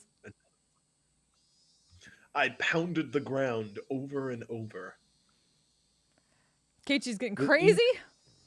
He's so fucking crazy. He is going More up insane. the He's wall. he's gone insane. That's what we need tonight. With each impact, the reverberation traveling through the back stung my hands. They make me smile like that. Yeah! Don't allow anyone close to me. Don't trust anyone, no matter how many times I tell myself that. They made me smile like that. Yeah! I see. He'll. Right? Tonight you're playing Overwatch. Last night was Zero Escape. Rich's Last Reward, and I'm going to bet you're going to finish that before me. Hey, I kind of saw that you were doing that, but I was afraid to jump in because I don't want to be spoiled. I hope you're having fun. I wasn't sure where you were in it, so I assumed you were probably a bit ahead of me. Yee. Hope Overwatch went well. I already knew quite well that there were demons dwelling in my smiling friends. But I just couldn't believe it. Does that kind of split personality really exist? Like how Rena confessed to the doctor. Were they simply being possessed by Oyashiro-sama? In other words, did a supernatural being like Oyashiro-sama really exist? And was it possessing everyone to try and kill me? Keiichi, are you sure you're not drunker than I am? Yeah. Yeah, that would be wonderful. Yes. That's what you describe having a supernatural being trying to kill you is. Yeah. If only everyone were actually my friends all along and everything was all just Oyashiro-sama's fault. What you've done, I Gilmore, mean, too I bad think they I'm- were actually, his friends. They are just insane and want to murder as well. I've only got 1-on-1 so far, Fred, so I think you're ahead of me. So it's probably for the best I didn't check. I've done shorter streams for that recently because timing got weird. Yee. Overwatch went well, got things accomplished. Yay, good. Glad to hear it. Yell at yourself. Damn fool, Keiichi. Come on now! I yelled out, drawing all the power from the pit of my stomach, and raised the bat violently into the air. Stop being so soft! You're just putting it right out there, just whipping it right out for me, eh? Whipping it out. With all my might, I beat the metal bat into the ground again and again. I feel like at this point, you also have to take a drink whenever KG says soft. I'm not really talking about going soft or being so soft. With every impact, my weakness was being beaten down. Smash. Forget. Smash. Don't be soft. Drunk. Oops. Smash. Know your enemy. Smash. Like hell, I'd let them kill me. My shoulders heaving up and down from my ragged breathing. I heard the first bell ring just as I calmed down. According to Cal, you did the Dart Room puzzle, which gave me fits figuring. I know, I had to have help. I was so bad. I got help in that because I'm so bad at puzzles. Yeah.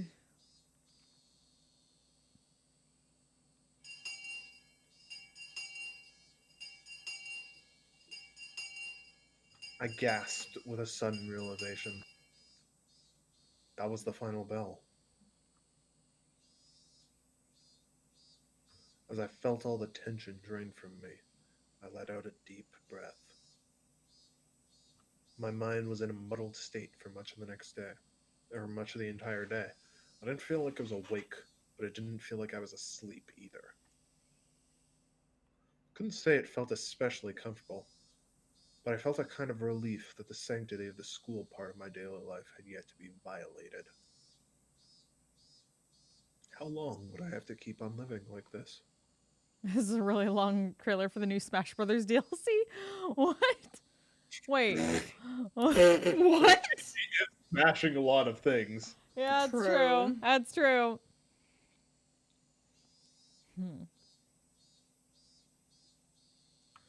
I can only grit my teeth and bear it. Da da da da da. Oh, sorry. Oh, loud. There you go. Anyways, As this living hell slowly gnawed away at me. Kichi-kun, come on. It's club time, club time. Club time, club time. Club time.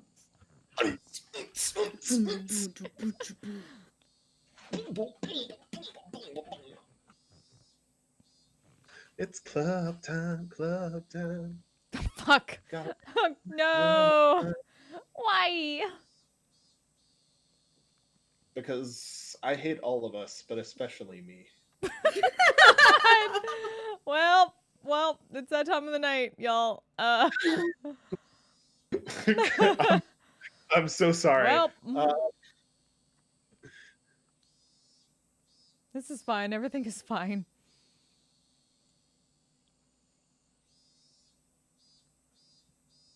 I'm like 90% certain this is Rena.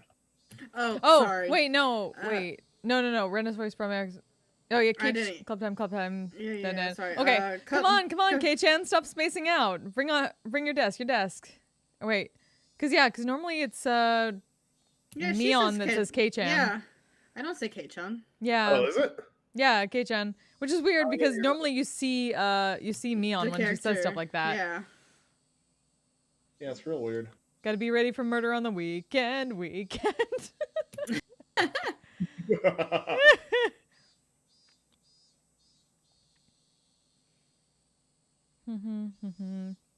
The desk as usual. That's right. It was happy fun club time. So like Happy Fun Ball.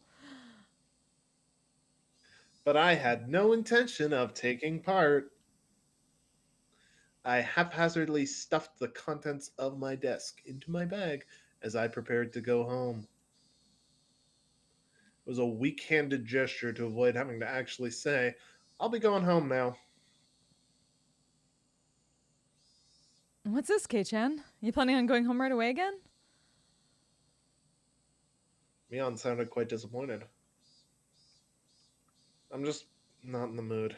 Could you just let me be for a while?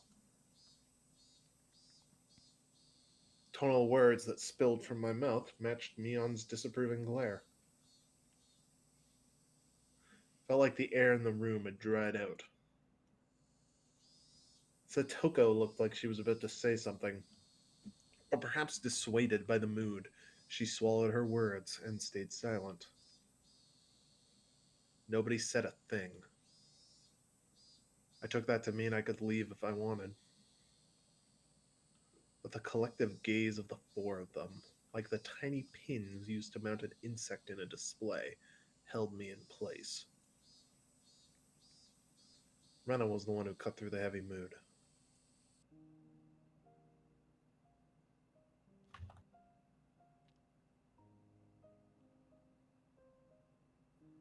Kayla. Kichi-kun, you just didn't like playing with girls, I guess. She said it in such a melancholic tone that it sent a wave of pain racing through my heart. This was pain was going to kill me. I wanted it to be the soft part of me that could still feel pain. I tore at my chest, violently tearing out the pins that held me in place. That's not it at all. I'd only be hurting myself by saying anything more, so I swallowed my words. Cutting things off there, I turned away and exited the classroom. They didn't speak a word to me as I left.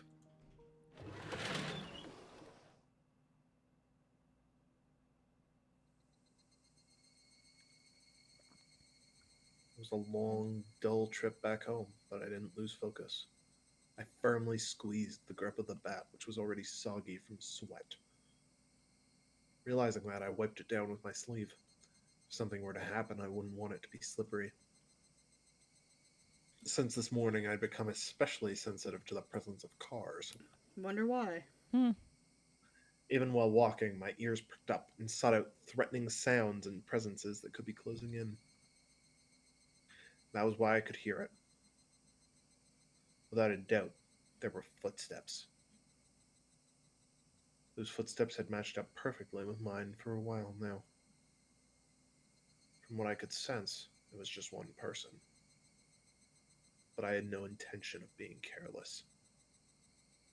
Did they intend to follow me like that car this morning until we were in a good location to assault me? And it wasn't a good idea to keep walking like this. I stopped walking and looked back. The wooded path, crowded with trees, responded with silence, as if there was nobody there to begin with. But I wouldn't be fooled. I was certain footsteps were following me. And just as I stopped, the footsteps stopped as well. Meaning the person following me wanted to keep their distance. That was, without question, proof that I was their target. I held my breath, waiting for that presence to panic and start moving again. The trees rustled with the sound of the wind. The Higurashi also joined in the dissonant chorus, trying to throw my focus into disarray. Had 5 minutes passed, or had I been like this for a whole 30 minutes? It was so hard to breathe that I might have suffocated. It seemed like I would be the first one to panic. Without a doubt, he was lurking in the shade of that tree with bated breath. Then I'd make the first move.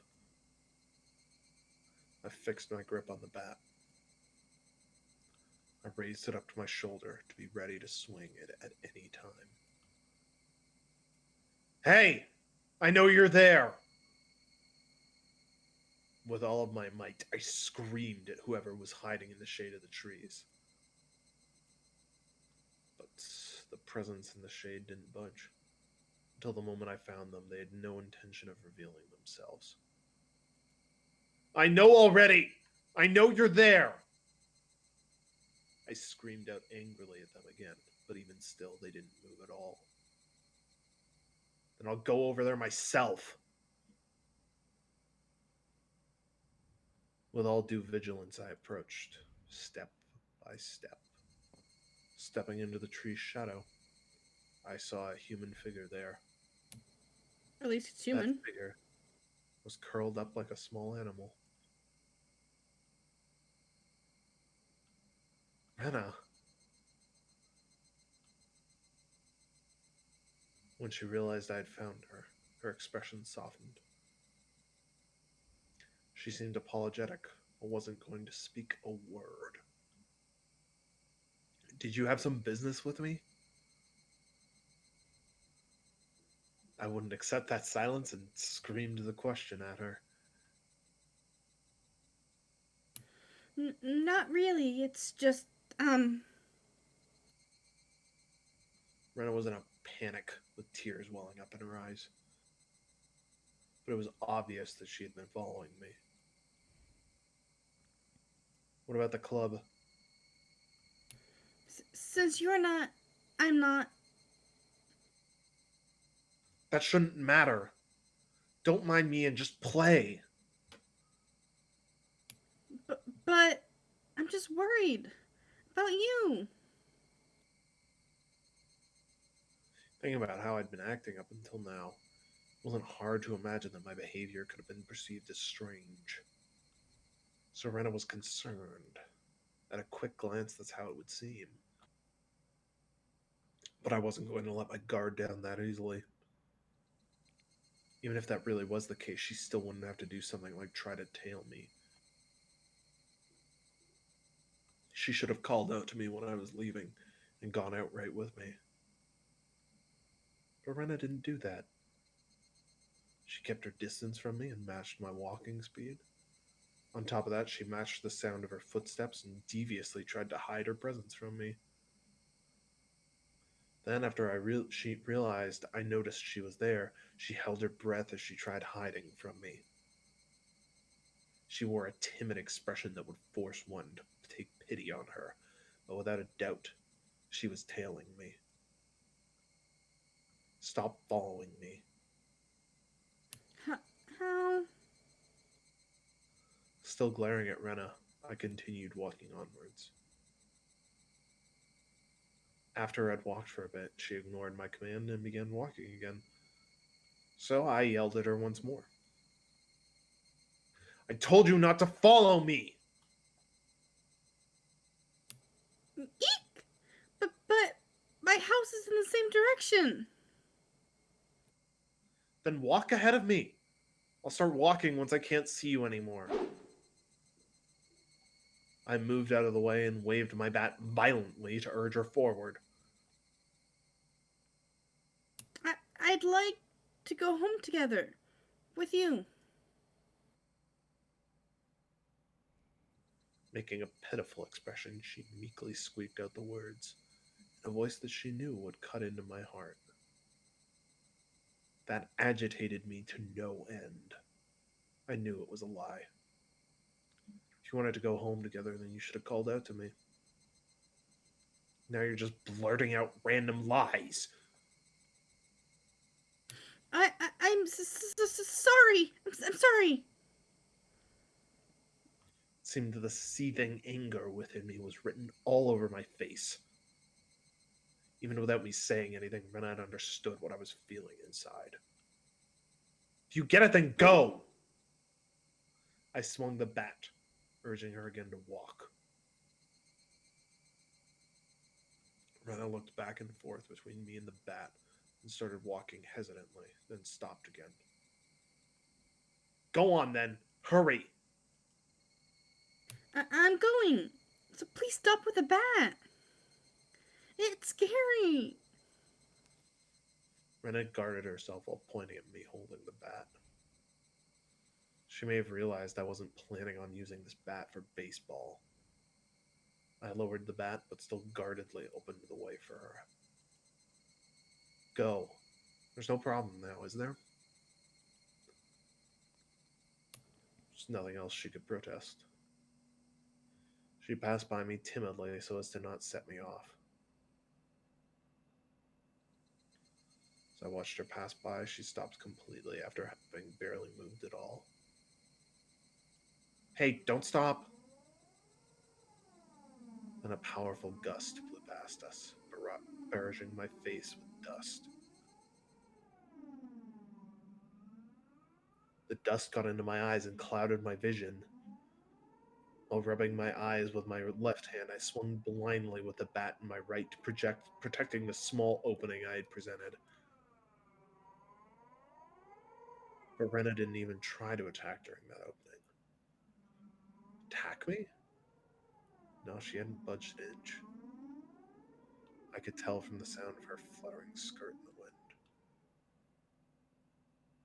As her skirt settled, so did the silence.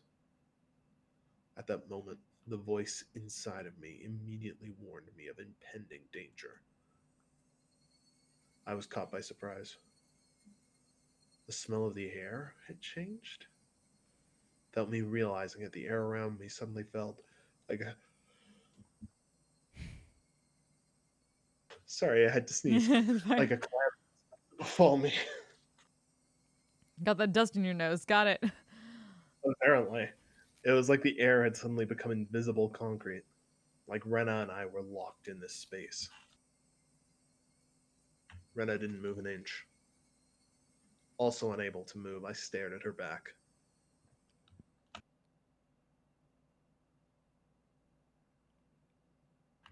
Rena was the first to break the silence. Instantly, she altered her stance. I felt like I had just witnessed her shift from Rena into that other person who looks like Rena. But the voice was one I knew well, which filled me with a kind of bewildering pity.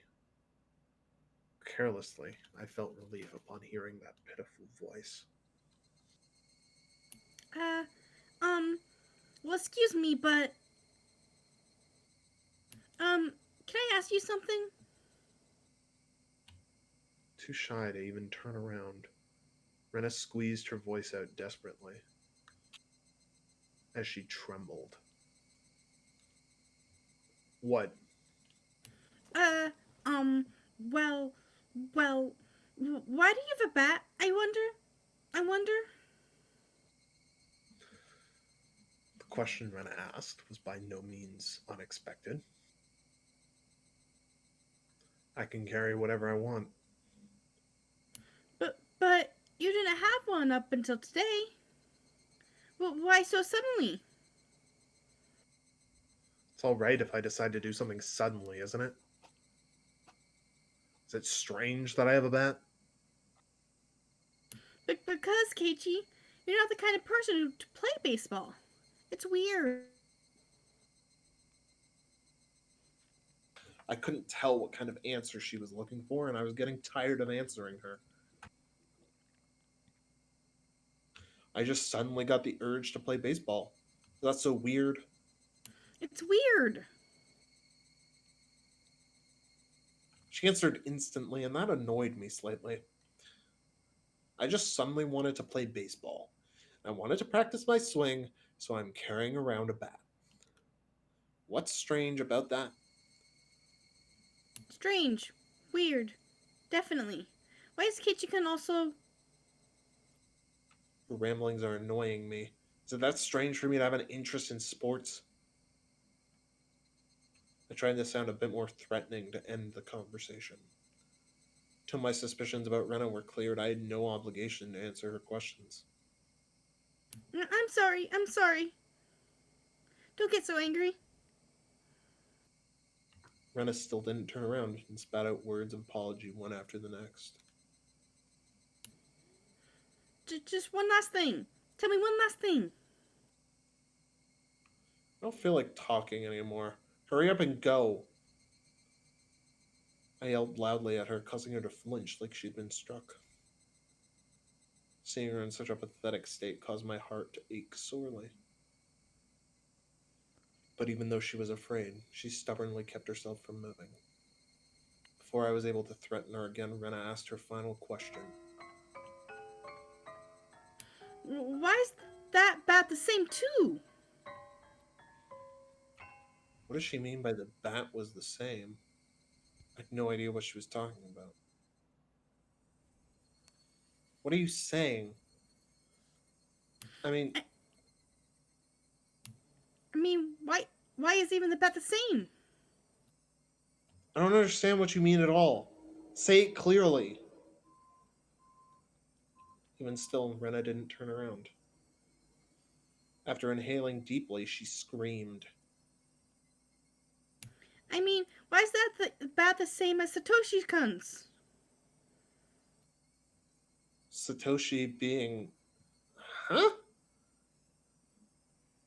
But hearing that name out of the blue, I became dumbfounded for a brief moment. By Satoshi, did she mean the student who transferred out last year? No, the other Satoshi, obviously. Yeah, obviously. No, that couldn't be. Yeah, you know, the Satoshi who's in all the Pokemon shows. Mm-hmm, mm-hmm. Rena had tried to cover it up by saying he transferred, but Oishi told me quite clearly that he was missing.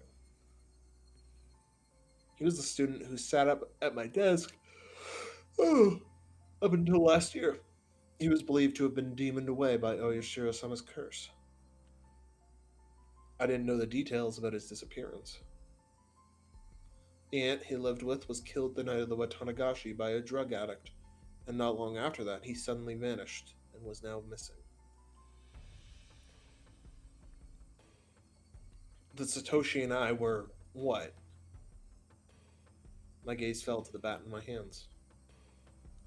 Could it be? Satoshi Hojo. A bit difficult to see, but that was what was written on the white tape at the end of the bat. I see. So this was Satoshi's bat. Oh. This was Satoshi's bat. Since nobody was using it, I borrowed it. That's not a problem, is it? That's not it. The way Rena said that made it seem like this bat was something that should never be touched. Like it was some sort of offering at a shrine or a memento of the deceased. I could only stand there perplexed and unable to respond. Rena continued speaking without waiting for a reply. Why is it? Why is it that you're doing the exact same thing Satoshi-kun did when it happened to him? Rena was talking about more than just the bat belonging to Satoshi. It was the same with Satoshi-kun. He joined a baseball team, but he really didn't like baseball. What does that have to do with me? That's why you always cast identify first.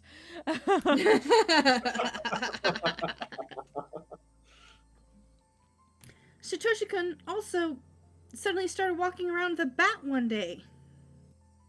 He joined a team, but he wasn't the type to play sports. Just so you know, Daniel, identify doesn't mention curses. Okay. What about it? I closed my mouth before I could say that out loud. Listen carefully, Keiichi. Rena's trying to tell us something important. Satoshi-kun also, one day, came to school all by himself all of a sudden. Just like Keiichi-kun. Then one day, he suddenly started practicing his swing. Just like Keiichi-kun. Then one day, he began carrying the bat around with him. Just like Keiichi-kun. Then one day, he suddenly... Then one day he suddenly. What? Rena had swallowed her words. Rena's sudden silence brought a hush back to the surrounding area. It was then that I could finally digest the contents of the entire conversation. She was saying that my chain of actions was exactly the same as Satoshi's. What was the meaning of this? Up until just now, I'd forgotten all about Satoshi. I'd never paid much thought to him in the first place. Not only that, I didn't even know anything of what he'd done. My actions today should have been my own creation after all the planning I had done. But they had been the exact same as Satoshi's? Then Satoshi, no, more importantly, so both Satoshi and I acted the same, then there was a really good possibility that what happened after would be the same. Rena, that day, what happened to Satoshi? Rena knew. She knew what became of Satoshi. No, forget about what happened to a guy in the past. Rena knew what was going to happen to me. Answer me, Rena. Satoshi, what happened to him? With that, I grabbed Rena's shoulder violently and forcibly turned her around to face me. As I faced her, I felt a jolt travel through my entire body. I told you. Keiichi-kun. It was that person that I didn't know. At least it definitely wasn't the Rena Ryugu I'd been talking to up until now. That voice just now didn't have a trace of the trembling or emotion that it had had before. The amount of regret I felt for turning around so carelessly was unsurpassed. That gaze that pierced like a cold needle. The smile on her face that invoked an image of having been carved out by a knife. Chills went down my spine.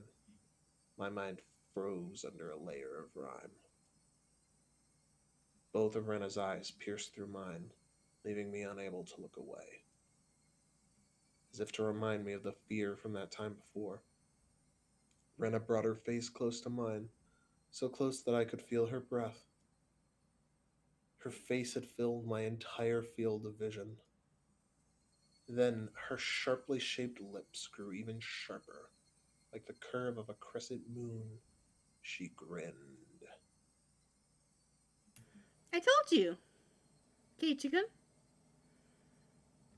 After a short pause, Rena repeated the same words again.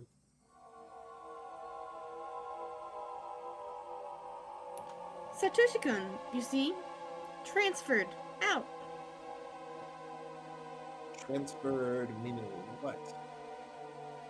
What Rena meant must have been some new definition of transfer that I was previously not aware of. My throat and lips dried up. I couldn't even acknowledge what I had just heard. All I could do was swallow down my own saliva. It would seem that Rena saw that as a nod. She pulled her gaze back and spryly stepped back 2-3 paces. As she did, my legs gave out and I fell to my knees pathetically. Rena and me on my knees underneath her emotionless smile. That had to be a very odd sight indeed. Seeing me in that pathetic state, she neither scoffed at me nor held out her hand. But I could neither stand nor escape with her gaze shooting through my eyes. There was undoubtedly a metal bat in my hand, but right now it was useless to me. I was like a fly caught in her web. Heavy sweat beaded all over my body. I could feel it dripping from my skin. But you won't, will you, Keiichi-kun? Rena finally released me from that cage of time after what felt like an eternity. But her question was missing something important and was incredibly vague. Once again, I swallowed hard, urging her on. Do what? What did she not want me to do? Transfer. Jeez. Welp. Welp. Fun Well, times, Wow. fun times. that's fun. Pinch hitter achievement unlocked. Oh boy. Achievement unlocked! Woo. Satoshi and I had what? All my well-planned actions throughout the day turned out to be nothing more than a reenactment of what Satoshi had done. Satoshi, had he really been in the same situation as I was now? The friends he had gotten along with had changed suddenly, and for no reason, at least none that I had noticed, planned to kill him? Then, fearing for his life as I am, he got a bat to protect himself and carried it around every day to practice his swing? And then one day, suddenly, he transferred. My blood went cold, causing a prickling sensation to course through my veins. Starting near my heart, it radiated outwards, from the top of my head to the soles of my feet, chilling every part of me without recourse. What did she mean by transfer? She means he died. Yeah, right. What did she My mean by God. transfer? Was Satoshi Transfer to still out wherever heaven, he okay? transferred to? My God. Transferred to the afterlife, bitch. Yes, right. Was he the only one who would be able to understand me? God, do you not know what a euphemism is? Would he be able to tell me why it all ended up like this? More importantly, where did he transfer to? The afterlife. What did she mean by transfer? Died. Died. What did she mean by transfer? Oh Death. God. Before I knew it, I was at my front door. I mean, I guess he is fucking crazy at this point, but still, learn euphemisms, dude. Yeah, right. Word How knob is was it? hard to turn. Is that what they're calling it now?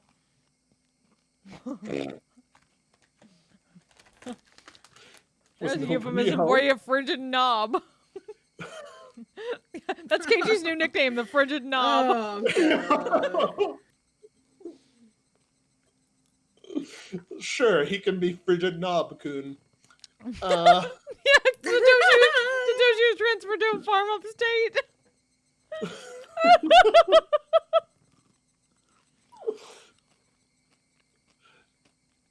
It wasn't that odd of an occurrence. I reached into my pocket and pulled out the single key attached to my fur seal keychain.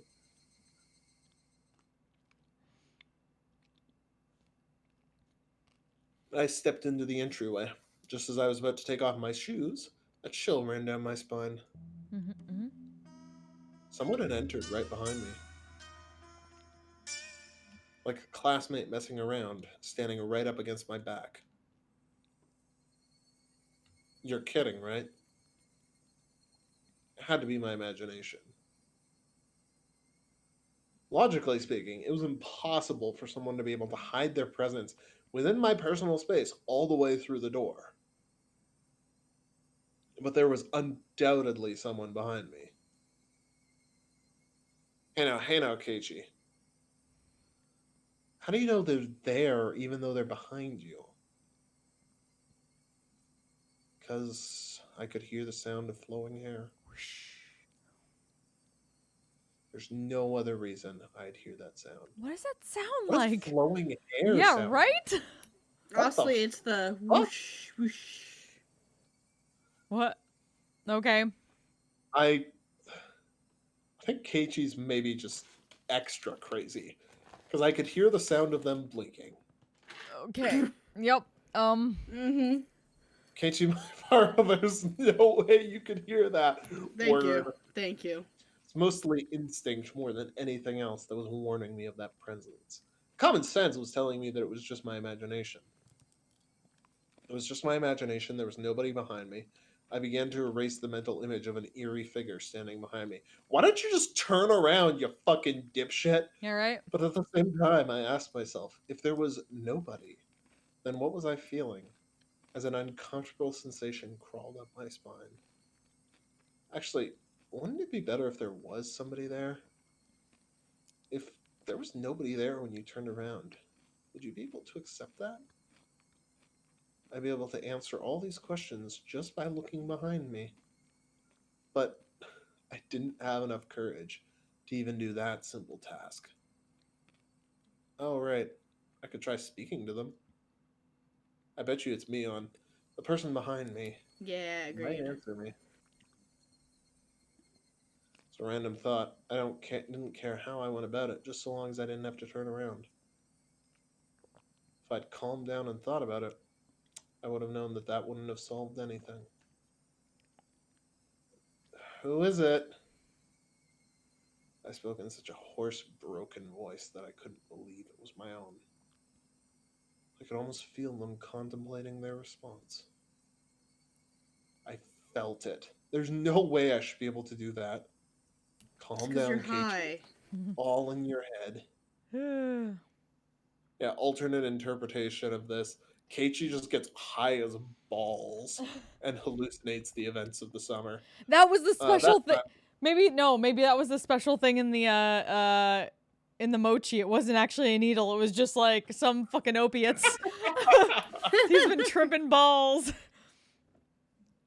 as if hesitantly trying to answer my inquiry. I was certain I could hear the sound of somebody inhaling. I heard it. I heard it. I heard it clearly. It was a girl. A young girl. I didn't know who, but a tiny speck of courage in me, however reckless it was, inspired a primal yet fitting solution to this current predicament. A scream.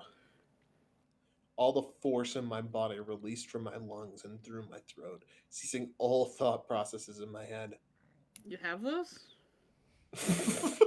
Yeah, what? This is news to us, Keiichi. What the fuck?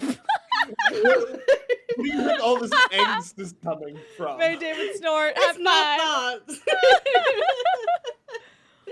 five. Like all angst has to come from somewhere. He has thought processes. They just don't fucking No. make They're not This is thoughts. fine. They're Everything not is thoughts. fine.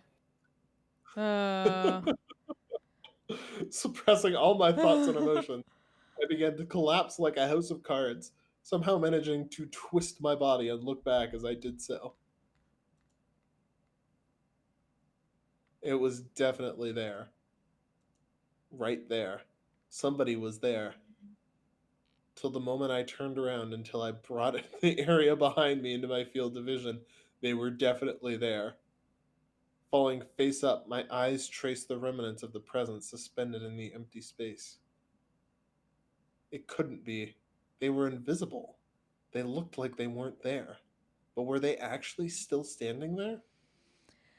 Whew, What the KG.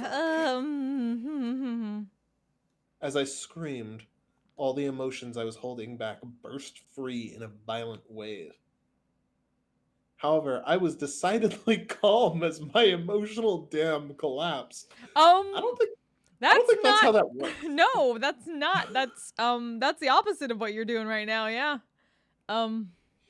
The turbulent wave of pent up emotions was skillfully diverted into a torrent of aggression. That emotion was definitely required to extricate myself from the bizarre situation happening right in front of me. In front of us. hmm In my state of heightened lucidity, I entrusted my body to the fury. For a second, I thought it said entrusted my body to the furry. I was like, wait. Oh god. I mean, there's nothing wrong with that if Yep. everybody's No, consenting. we're not kink shaming here. No. The metal bat held firm in my right hand as if drawn there by a magnet. A mid level sweep would be the hardest attack to dodge. I remembered reading something like that from a book about swordsmanship or something. Ah, yes. Ah ha ha ha. Roma, Roma. Gaga. Hey, Joestrom, how's it going? Want your bad Romance. Bonk. Smash. I brandished my will to fight. Is that what you're calling it now? I thought it was your frigid knob. Frigid. The afterimage of that amalgamation of metal flashed as it swung from left to right, beating against the entryway. Metal. Metal! The bat slammed into the right wall, the tip rebounding violently. Very calmly, I transferred the force of the rebound into a sweep to the left. Yes, very calmly. Quite calmly. Whoa, jeez. So calm. So calm. Such calm. Very relaxed. Wow. Wow. The door of the shoe cupboard was split into pieces. Oops. These two swings whiffed through empty space, but they seemed to have a great psychological impact on the enemy. I could feel the panic emanating from that space. Are you sure it's not just your head? Like your own brain? The attack wasn't the only thing required. I extricated the bat from the cupboard it was embedded in and screamed as I spun my entire body around in a large arc. You failed once, so you're doing it again?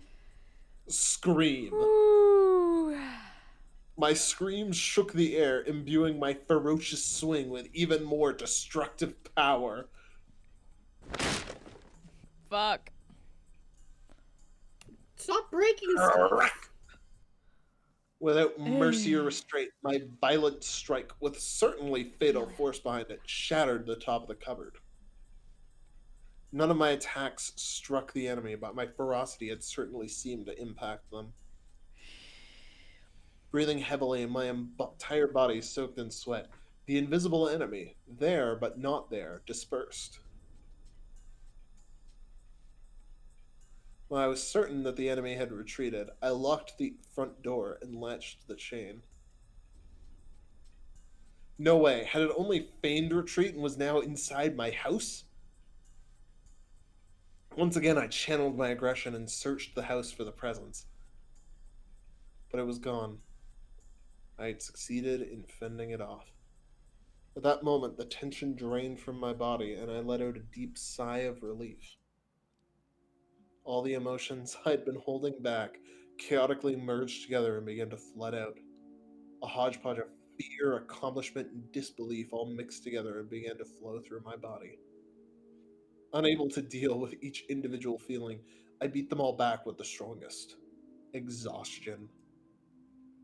Even in this moment, I remained composed. Yes, composed. No. Yeah, that's the thing that comes to Rejection. mind when I think of you, Keiichi. Mm-hmm. After checking that all the doors throughout the house were locked, I went up to my room on the second floor and closed the curtain. I straightened my back and tilted my head back a little. After clearing my mind of all my idle thoughts, I managed to calm down even more. What was that at the front door?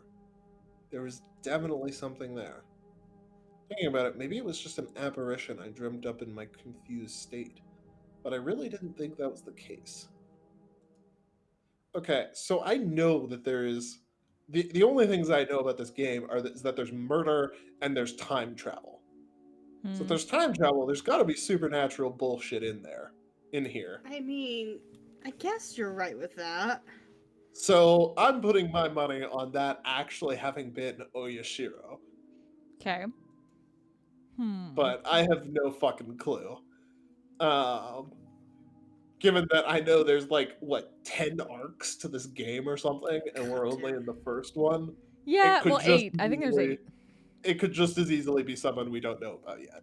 Mm-hmm. But I'm putting my money for now on that having fucking been Oyashiro-sama, Hmm. trying to like ride along with Keiichi into his house or some shit. I Good don't know why he'd have times. to do that, but Good times. calm down, Keiichi Maibara. Compose yourself. Theorizing break is over. But no Mm-hmm. matter how calmly I thought about it, what just happened wasn't a figment of my imagination. It was obviously a supernatural phenomenon. And without a doubt, something was behind me. It wasn't some sort of illusion I saw amidst my confusion and disorientation. Keiichi, stop poking holes in my bed, you bitch.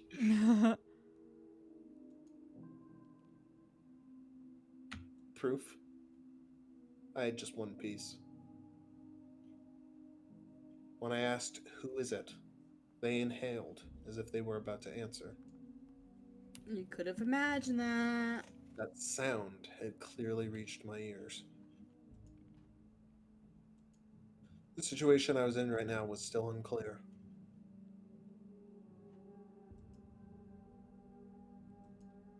Either I'd been possessed by the supernatural phenomenon known as Oyashiro-sama's curse, or this was a ruse by the villagers who believed in it and were imitating it. Either way, their motives were unclear. The roundabout way it had been done was also still a mystery. If it was perpetrated by humans, that would mean admitting that it was Ren and the rest of them doing it, but it would be solvable. Oishi-san and the rest of the police would surely arrest my enemy. But if it was a manifestation of Oyashiro-sama's curse, I wondered what would happen. Oishi-san very clearly declared that curses didn't exist. At the time, those words were pretty dependable. But as things were now, with the rising possibility that the perpetrators were not human, he suddenly seemed unreliable. If I told Oishi-san that this was the work of Oyashiro-sama's curse, what would happen?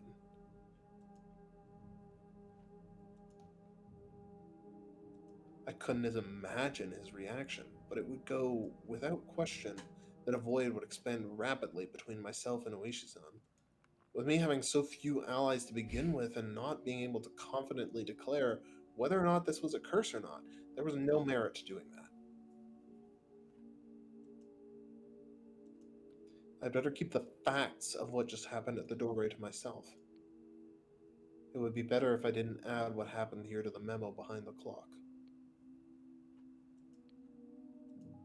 There was still the ever so slight possibility that I was actually confused when I thought I was composed. I was just going berserk in the entryway. How wonderful would that be if that was what really happened? I would be able to refute Oyashiro-sama's curse. Fun. Hooray. But if I denied Oyashiro-sama's curse, then that would mean admitting that Ren and the rest were the perpetrators. If I said that Ren and the rest weren't the perpetrators, then that would mean believing in Oyashiro-sama's curse. By denying both of those, I would be admitting that I myself was losing it. You are. Yes, he is. Mm. The three options from which I couldn't choose became a Yep. trilemma of sorts. There you go. They mixed together and formed a whirlpool in my mind, making my head spin. Once again, I straightened myself and leaned my head back slightly to cool myself down. Calm down, Keiichi. Accept what has actually happened as reality. Stop thinking of anything more than that. But I couldn't help but think of it. How wonderful it would be if it turned out I was delirious and everything up until now was a figment of my imagination. Oyashiro-sama's curse wouldn't exist, and I would still be bestest buddies with Rena and the rest. I would have to be crazy. That was the first time in my life I'd ever wished for such a thing.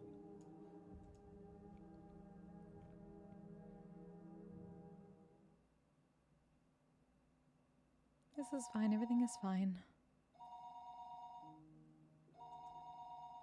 The phone rang noisily downstairs. Generally, there were no calls from me, so I never really answered the phone much. But since my parents weren't here, I had no choice. I squirmed off the bed and went downstairs. Slight. Slight. Hello, this is the My Bar residence. Keiichi, this is Mom. I intuitively had a bad feeling about this. It was because I thought she was going to ask me to go out and buy some things. So I took the initiative. What? I don't mind having instant noodles for dinner. There's still a lot of them. The other day we went out as a family and bought a whole case of cup noodles. I wanted to get a bunch of different kinds actually, but they refused since the individual packs were expensive. So instead, I got a whole case of the mega-sized pork bone and ginger flavored ones I liked. Hmm. My parents don't like strong flavors and didn't touch any of them, so the cupboards were still full. So you see, there really isn't a need to go shopping, right? Keiichi, I'm not asking you to go shopping. Both Mommy and Daddy have to go to Tokyo right now because of work. Huh? Right now? This was really abrupt. No, we're already here. We left this afternoon. Wow. Damn. It's quite a distance to Tokyo from Hinamizawa. You can see the difference Then I in need Oh, sorry. No worries. I think you can see the difference in Japanese and American society that like my when my dad went down to Florida for a few months, they got fucking pissed and I was like 17. Like they weren't pissed, but they got upset about it. And they still let everything happen. They didn't say anything about it, but the people can just go out without even telling their kids. My dad at least told me. Damn. I forgot Kevin. It's Home Alone. Fuck. We forgot Keiichi. We forgot Keiichi. Oh no. Shit. He's in just the sort of like crazed state of mind to actually set traps all over the house too. Yeah. Yeah. No. It true. Oh, Well, fuck. This is fine. Well, Everything is fuck, yeah. fine. of course. It's always fine. Here we go. Gunning at full speed down the highway would still take 6 hours. Dad has a license, but since he doesn't like the highway, they probably took the train. It would have taken longer. Thinking you might understand I'm- since you heard a story. Yeah. Right. Sorry. Mom. Fuck. I'm thinking you may understand since you heard us speaking last night, but it has to do with Daddy's contract. Right now, things aren't going so smoothly. Well, shit. Fuck. Now that you mentioned it, I did remember that they talked all that time about how his job prospects weren't looking so good. Probably because you moved out to the fucking boonies and tried to open an art gallery there. Yeah. Daddy is really sensitive Daddy about is things like this, so if we leave things as they are, it will affect his work. part of my father's particular fragile artistic personality. His emotion changed as easily as the fall sky. You could also just say he couldn't take criticism. How are you an artist? All right. Something like that can be done over the phone. Keiichi, this is your father's job, so can you spore him a bit, please? Anyway, it's just faster to talk about it in person, so there wouldn't be any misunderstandings. As their son, there was nothing more I could say once they started talking about work. Okay. So we'll be back tomorrow night. Keiichi, will you be fine on your own? Yeah, ask now once you're It's already not like I'll, gone. it's not like I'll die or anything. Uh-huh.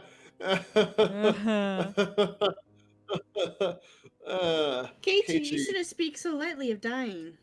Keiichi, you're If totally there's gonna something die. troubling you, just talk to us. I believe Mommy will be able to help out. Yesterday, I did bring up if I died rather abruptly, so I suppose they were a little worried. Maybe a little bit, yeah. Really, Yeah. I was I more wonder depressed. why. Awkward. Uh-huh. Also, you have spiraled very quickly since then. Yup. Yup. You are going completely Damn, boy. insane. Yup. But really, I was more depressed by the fact that nothing would be solved by telling them. Mm-hmm. Mm-hmm. But I didn't plan on dying. Yeah, that was yesterday. At least not while I still knew nothing. I would never allow it. I won't die. I won't. I'll survive even if I have to gnaw my leg off. Yeah, because that's gonna make your mom less confused. Yeah. Yeah, see you then. Tomorrow morning, make Make sure to wake up. Make sure to wake up, not don't wake up dead. Wake up dead. And eat your breakfast. And don't forget to take a bath and brush your teeth. Yeah. See you. Something is totally going to happen tonight. Cool. The call ended like that. Sometimes my parents went off to Tokyo for business meetings. But Tokyo was far away. They normally did things by phone. The times they did go were normally planned out in advance. It never happened this suddenly. I couldn't say that those circumstances didn't feel strange, or rather, unnatural.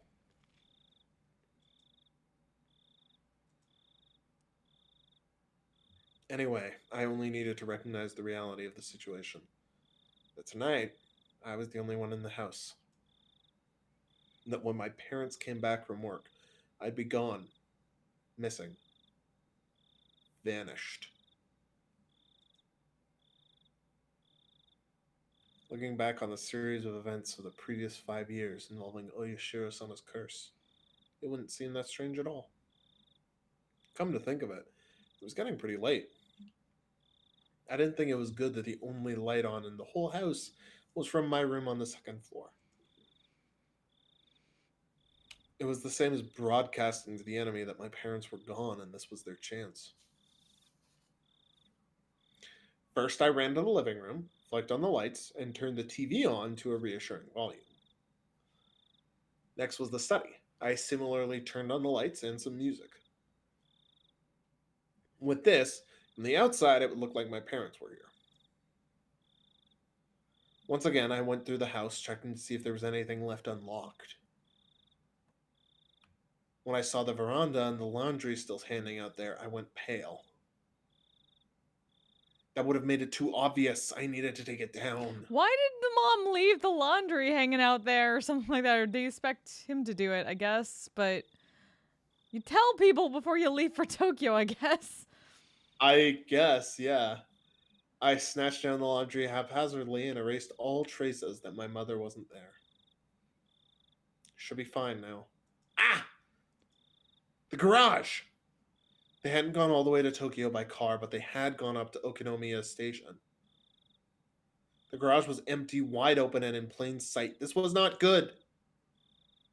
I panicked and rushed out the back to close the normally open garage door. It should be fine now. I needed to get the paper! Mom always got the paper since they left in the afternoon. The evening paper was still out there. My premonition was correct. I pulled out everything from the mailbox and dropped it in the entryway.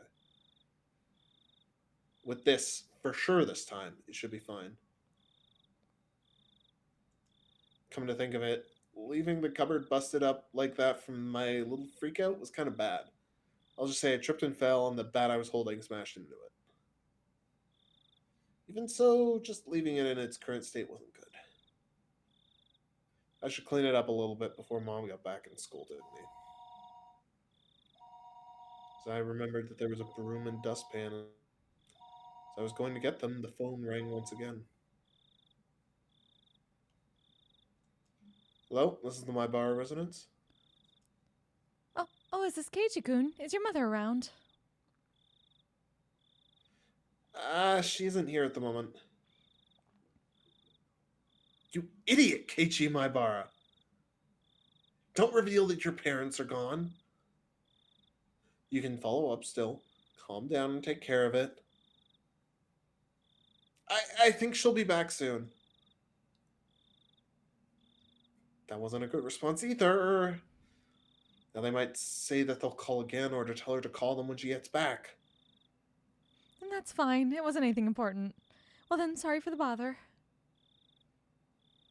Scenario I feared didn't play out, eliciting a sigh of relief. The call was fortunate in more ways than one. I'd have to deal with more telephone calls coming in from my parents tonight. I was somehow able to deal with the phone call just now, but I couldn't continue to rely on such poor improvisation. I needed to make up a good story to explain that my parents were home but couldn't answer the phone at the moment. They were making tempura and couldn't step away right now. That wasn't good enough. They were sick and went to bed because they weren't feeling well. Was that going to be safe enough? I was thinking about it on the way back to my room when the phone rang once again. It's like they were calling because they knew I was going to lie. I didn't want to pick up, but I knew I had to. They'd suspect my parents weren't here. I should have just taken the phone off the hook under the pretense that I didn't realize that it was. Since the phone rang, I had to pick it up. I prepared myself and lifted up the receiver. Hello? I stopped announcing that this was the Maibara residence. I had no reason to be kind to someone I didn't know the identity of. But unlike my uncouth voice, the person on the other side sounded goofy and lighthearted. Oh. Hello, my apologies for calling so late. This is Oishi from the Okinomiya bookstore. Oishi-san? Is that you, Maibara-san? Good evening. Good to hear you're doing well. Wait just a moment, please. I grabbed the portable headset and rushed up to my room with it. It was the same no matter where I was since there was no one else home. But I wanted to be in a spot that felt just a bit safer when speaking on the phone with Oishi-san. Sorry for the wait. How are things? Anything changed since then? Since then? When was that exactly? There was something about the brazen way he talked that rubbed me the wrong way. Last time I spoke with Oishi-san was 2 days ago. The day I stayed home from school. I met Oishi-san on the way back from the hospital, and we headed into town for lunch and had a talk. And then after that, Rena and Mion came to check up on me. Oh, Kayla's gone. Oh Whenever no. I spoke with Oishi-san, they always knew about it. It was like that since the first time I met him. Today's phone call may well be found out by them as well. Hello? Hey, you're back. Hey. Can you hear me, my Bara-san?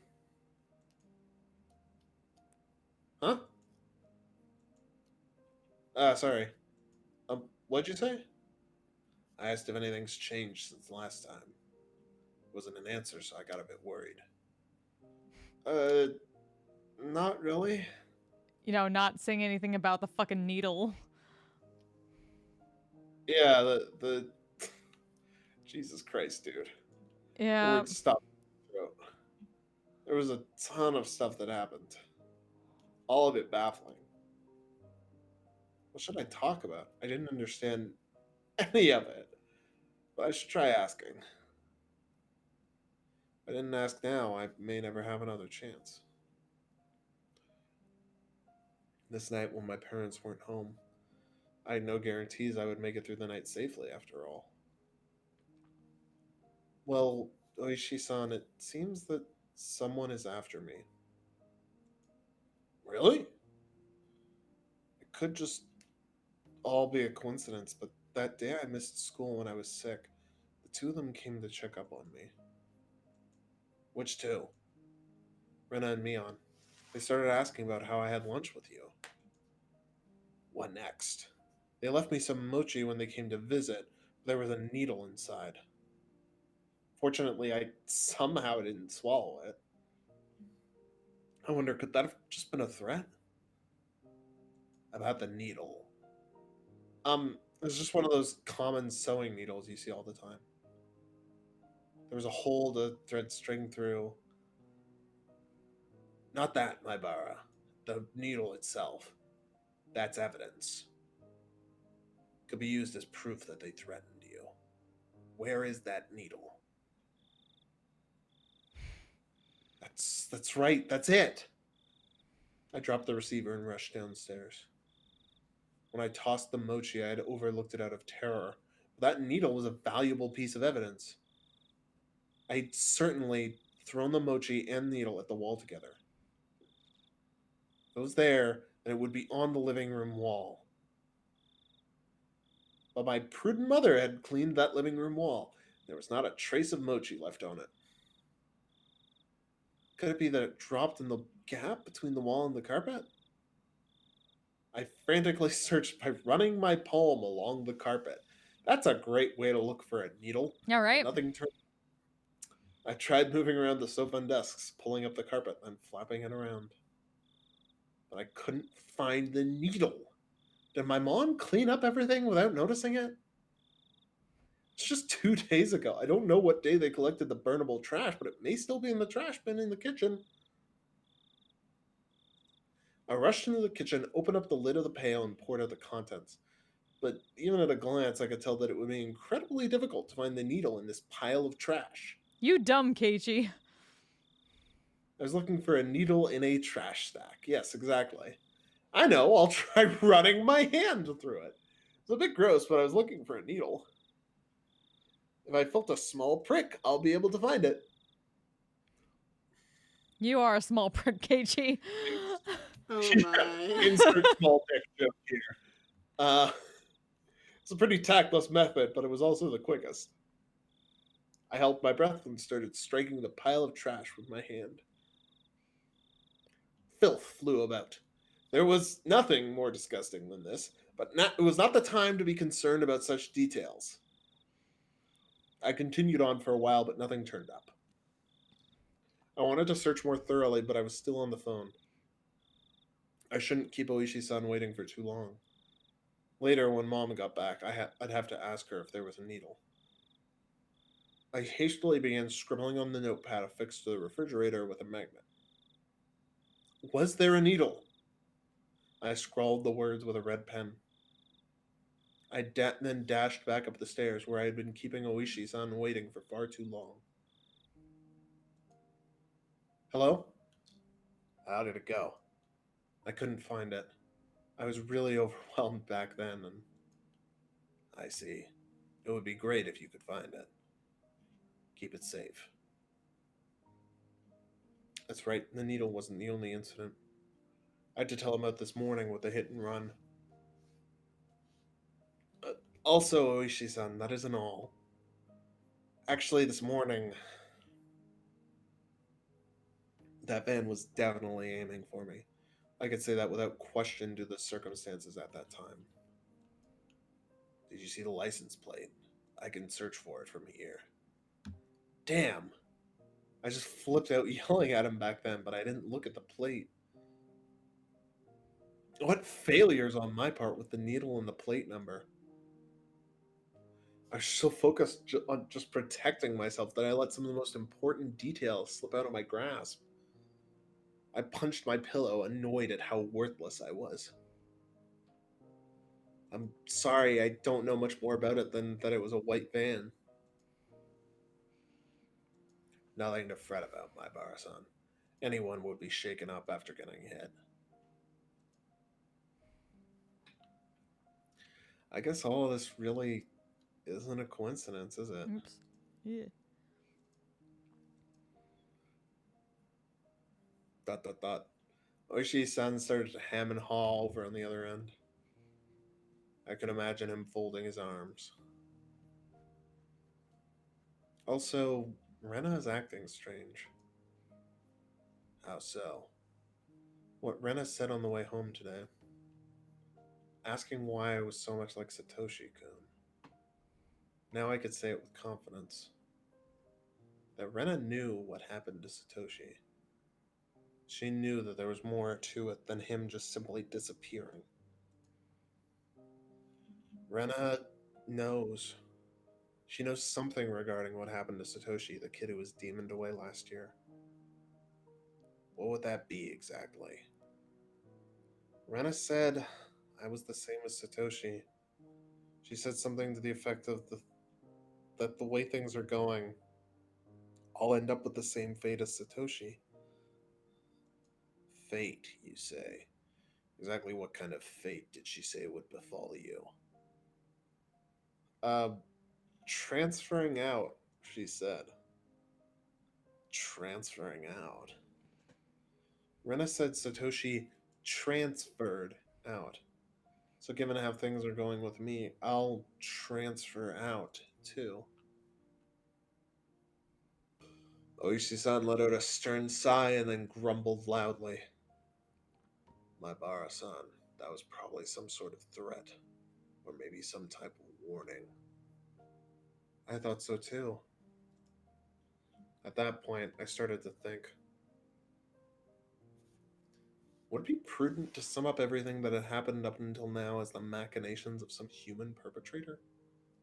Other than the theory of it being Rena and the others, I was left with Oyashiro-sama's curse actually existing as the only other explanation. Of course, I couldn't tell that to Oishi-san, except Rena's strange behavior could be proof of either scenario. Whether it was Oyashiro-sama's curse being real or everything being part of the conspiracy committed by all the villagers, Rena was involved. Rena had to know something. Rena was suspicious. What exactly was Rena? I couldn't help but think she was somehow involved with the prior string of mysterious death. I seem to recall that Oishi-san had admitted that he had dug into Rena's past a little. He was probably just downplaying it when he said a little, meaning he'd actually dug down pretty deep, most likely.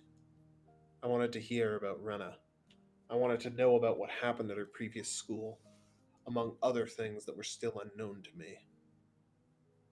If Rena was somebody I should suspect. No, not that. I wanted to know the truth. Tonight, I was alone in this huge house. Even though I said I couldn't count on them, I had lost the security I felt I had just by my parents being around. It wasn't like this house was some sort of fortress or castle. If a malicious person decided to use brute force, they'd easily gain entry. There were no other residences close to the Maibara residence. No one would be able to hear anything, no matter how loud it was. I'd never felt as much resentment towards my father's artistic temperament And the fact that he had this house built in such a remote location as I did right now. Mm. I wondered if I would still be here by tomorrow morning. So I had to ask right now. What was that dinging noise? Because I had no idea what the next chance would come, or when the next chance Um, would come. the front door probably. Yeah, Most that's definitely the the thing I front wanted to door. ask about. Please don't keep anything from me. Sure, ask away. Even though he was so far away on the other end of the line, this was the most reliable he had ever felt. I wanted to ask about Rena, about what happened at her previous school. Actually, regarding Rena's, I noticed a sound that had been going for a while now. Since I was so focused on the call, I hadn't paid attention to it at first, but I finally realized it was the doorbell. Time was 7 o'clock. Past the time the postman would be making a delivery, past any sensible time for a neighbor to be visiting. I considered just acting like nobody was home, but that wouldn't be good. That would ruin all the work I put in making it look like my parents were home. I need to answer the door. Hello, my bar-san? Sorry, someone seems to be at the door. I'm going to go see who it is. A guest? I see. My apologies. Shall we end this phone call now? That would be a problem. No, I'll be back in a second. Do you mind if I just leave the phone on? It's fine. I don't mind. I dropped the handset on my bed and dashed down to the door. I needed to make up a good excuse to get them to leave. I had the hunch it was the lady who called right before Oishi-san did. In which case, it would be one of the neighbors who's friends with my mom. I'd just say mom wasn't feeling well and went to bed early. That'd be the easiest option.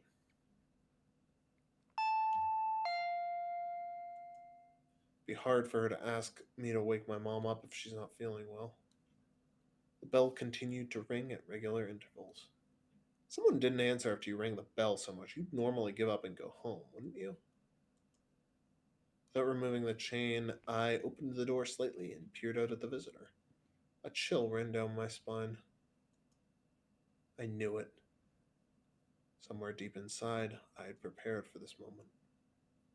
I tried to escape by imagining it was the easiest person to deal with. One of my mom's old friends.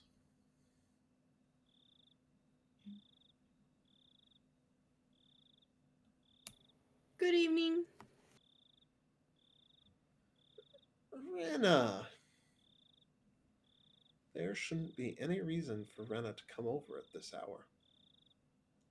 The timing also made me feel uneasy, because it was just as I was about to ask Oishi-san about Rena.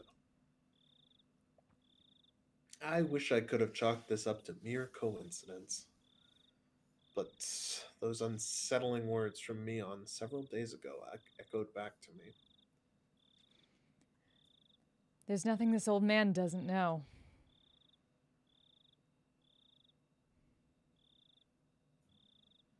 Are you alone, Rena?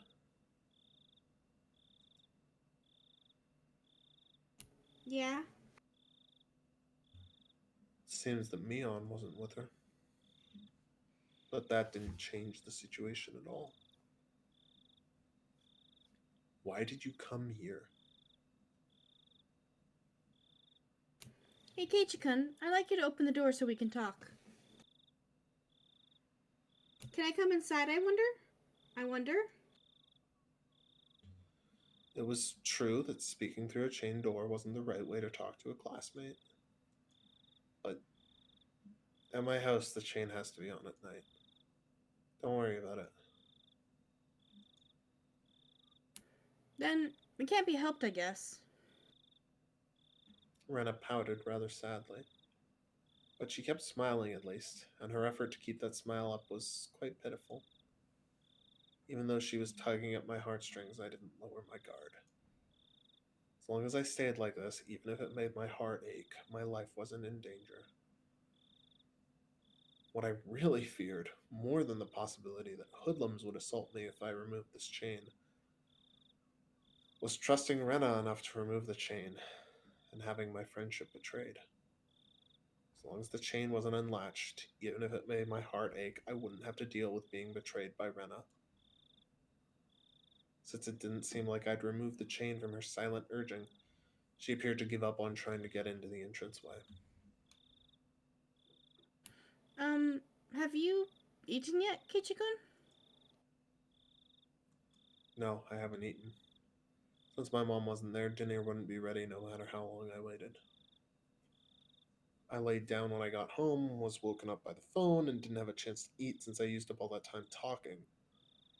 I was going to have cup noodles in any case. I could just eat one whenever I wanted to. No, not yet. What about it?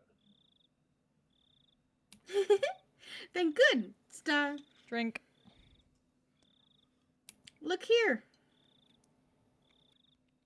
I brought a bunch of dishes. Rena held out a wrapped in a cloth. If I could use a kitchen, I can heat up the miso soup and other stuff, Star. Drink. It's fine. You don't need to do that. But there's a lot of tofu and vegetables in it. Does Kichika not like that type of stuff, I wonder? There's no way I wouldn't like that. I love miso soup with lots of ingredients. White radish, carrots, burdock root, and potatoes, dense and fibrous root vegetables. Yeah, that miso soup looks incredible. Also brought rice, so if you microwave it, you can eat it really quickly, Star. So many stars. All the stars. Without a doubt, rice needs miso soup. I'm really hungry now. Shit. Stuffing rice down your gullet, sipping miso soup in between ravenous bites. Oh yes, how wonderful it is to be born Japanese. Also, help me with some more pickles, Star.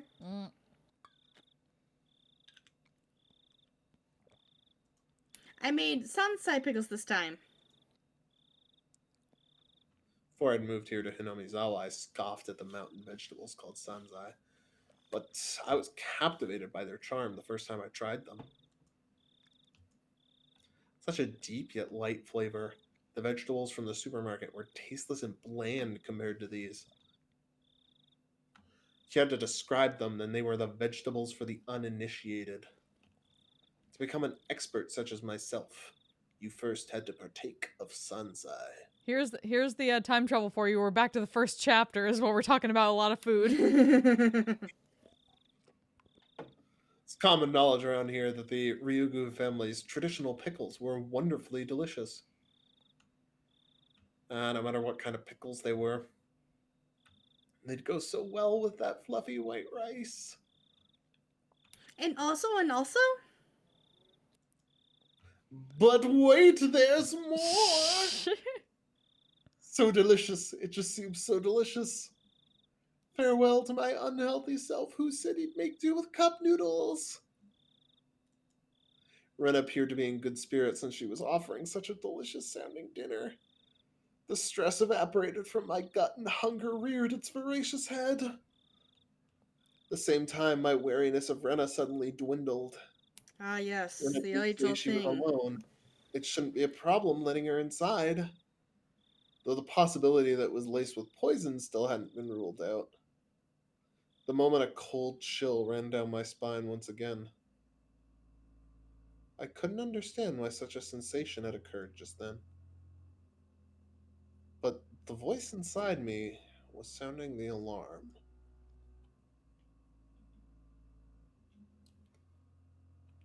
This happy Rena speaking of this charming dinner was dependent on one premise. And that premise was that tonight dinner hadn't been made at my house. Meaning it was under the assumption that my mom should be making it wasn't here. In any normal household, 7 o'clock would be around the middle of dinner time. If my mom were here, we'd be eating dinner around this time as well. The fact that she brought over all the makings of a meal at this time was inherently strange. Unless she knew. Rena, did she... Did she know that my parents weren't home?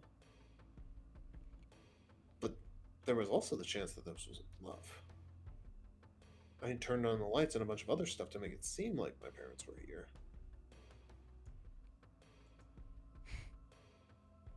There was a chance that Rena was unsure if my parents were home. Redyarn.gif. But I had to wonder. The laundry, the garage, the evening paper. There were plenty of signs of them being hastily tidied up.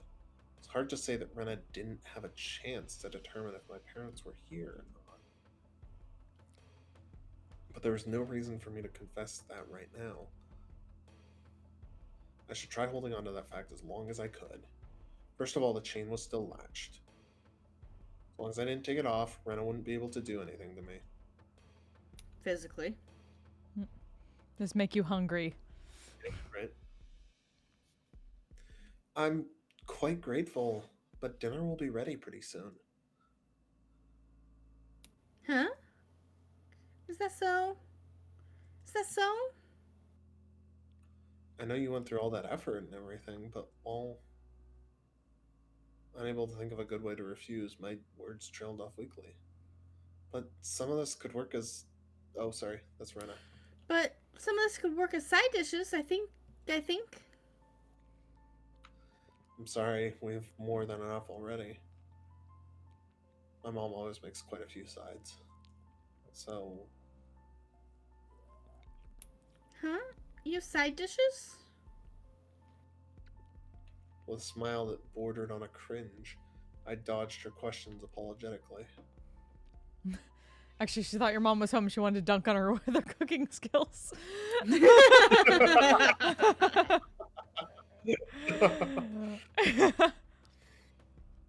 Hey. This is 1980s Japan shit. It wouldn't be the weirdest thing I've heard of. Show up and dunk on somebody else's mom with your cooking skills to, I don't know, prove you'd make a good wife or some shit. I mean, they do I that. could believe that as the plot of an anime. Not I could even believe an that as 80s the plot of one. an anime. That's a modern shit. That's even modern shit. Yeah, exactly. Ugh. The feeling I tried to ignore began creeping up my back again.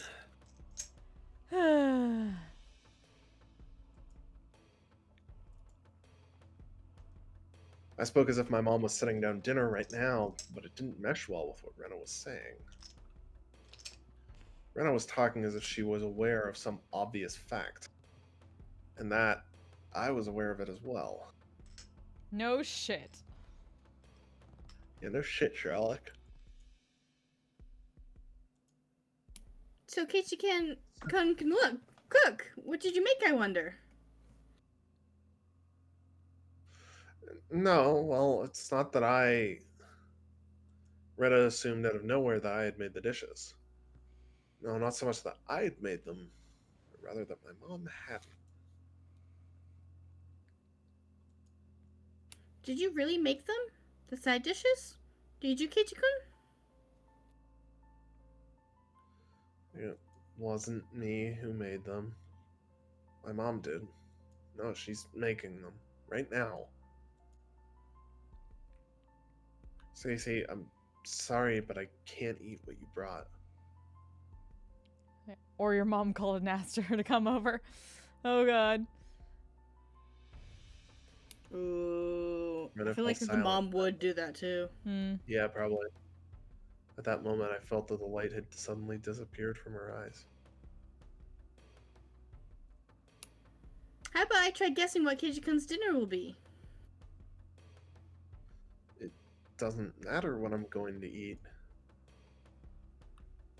Let's see. Conversation might appear natural at first glance, but Rena was firmly in control. Felt like I was being interrogated.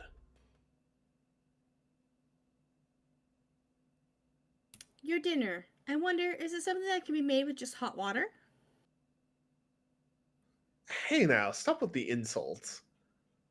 Can't believe you belittled my mom's extravagant dinner like that. Tickled sold out full capacity already. It's that amazing. What? Um, I tried my best to put on a strong front, but I couldn't grit my teeth quite right. So instead, I looked like someone who's borderline hysterical. That's because you are borderline I mean, hysterical. yeah. I don't know if the borderline is even part of it. But Rena showed no hysterical. reaction whatsoever, even to that silliness. Apparently. Oh, hey, Mason, how's it going? Keiichi-kun, did your mother really leave you dinner? Da da da. Dun-dun-dun. No, you see, she didn't leave me dinner. She's making it right now.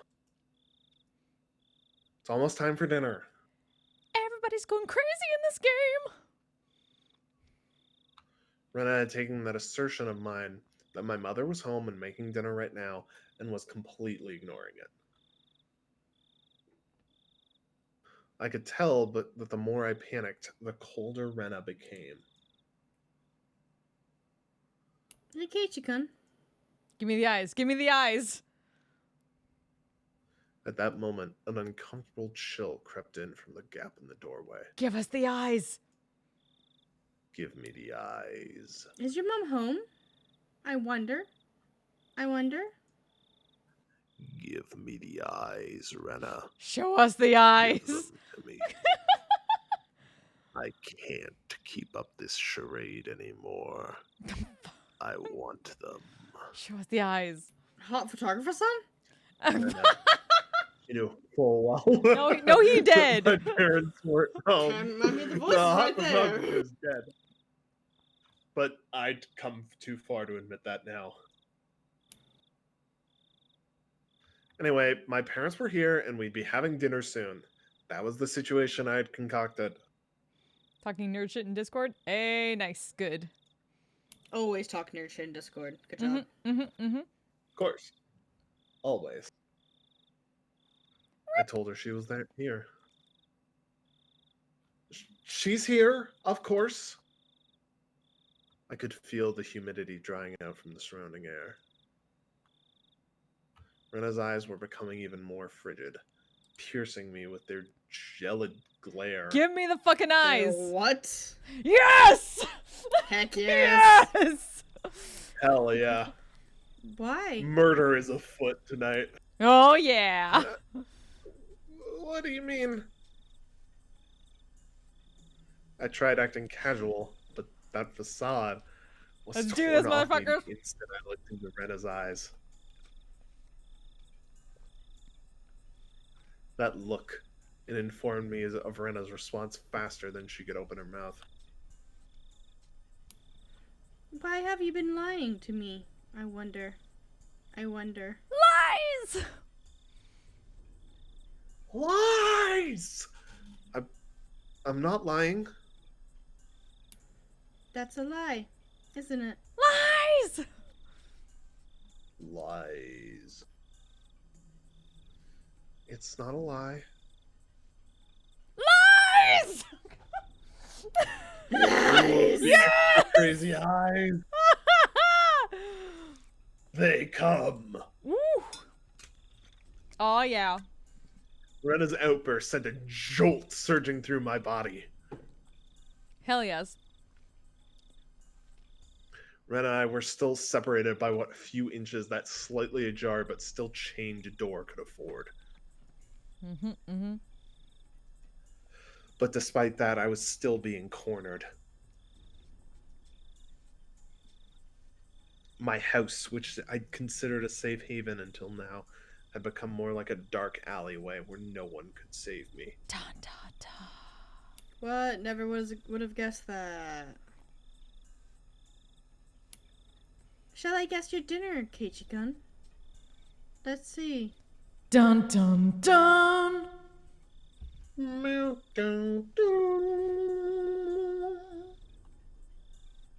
I knew now that Rena had already known that my parents would not be here tonight. But it was still so strange that it had come to this. Even if she had somehow knew that my parents weren't home, There was no way she should be able to guess what I'd be eating tonight. But Rena said she'd guess. How could she guess it? How could she guess it was instant? Cup noodles. That's right, isn't it?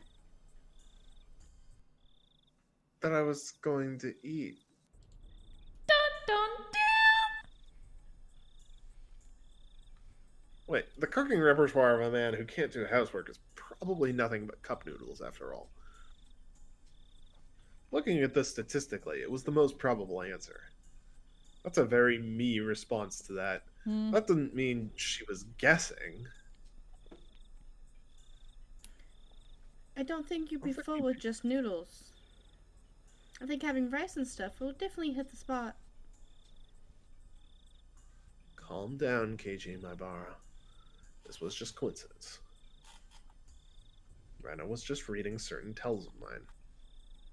So the fact that she was inferring what I was thinking alarmed me. But it wasn't as if she was actually reading my mind. If I was being read, then she was a demon. Yeah, she is, bitch. No, not a demon. Things like that, they couldn't possibly exist. Do you like them? Do you mean noodles?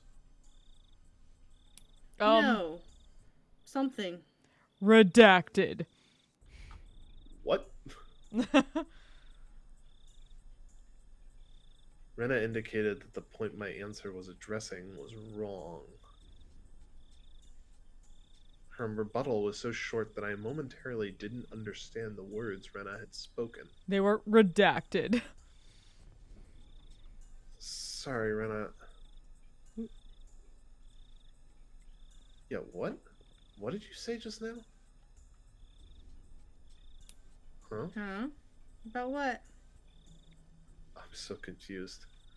Just now, you asked me if there was something that I liked, didn't you? It wasn't long before I regretted how carelessly I'd pushed forward with that question. It was such a simple answer. That was why I wasn't able to comprehend it.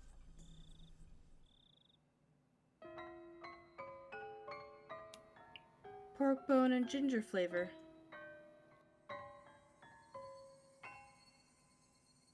I wondered how I appeared in the moments my mind went completely blank, until the moment I was able to recover. I'm so fucking hungry now, damn it. As my field of view began to distort, slowly swirling in a counterclockwise direction, I lost all sense of balance. Why do you know that? I didn't even deny it. That was the type of frenzied state that I was in. How could Rena even know this? Not even caring as I mashed my head against the door, I fixated my gaze on Rena. She didn't even flinch when she saw me do that. Roxia, hey, thanks so much for the raid. Hi, everybody. How was your stream? What were you doing? Hello, friends. Welcome to another crazy shitballs chapter of Higu going on here. As we're fucking insane and Rena's being creepy as fuck and yeah. Borderlands 2 co-op? Nice. Yeah. That is accurate. Rena's fucking crazy. Yeah, right. So yeah, hi friends, I'm Flint. I play Dungeons and Dragons, I do VR chat roleplay, and we do stuff like this, where we're going through the Higurashi novel. So if you are triggered by some of the stuff up in the corner there, feel free to slip out. I completely understand. Also, if you haven't played this and don't know what's going on and don't want to be spoiled, feel free to step aside. We completely understand. So yeah, enjoy as we try to get through this chapter before we end tonight.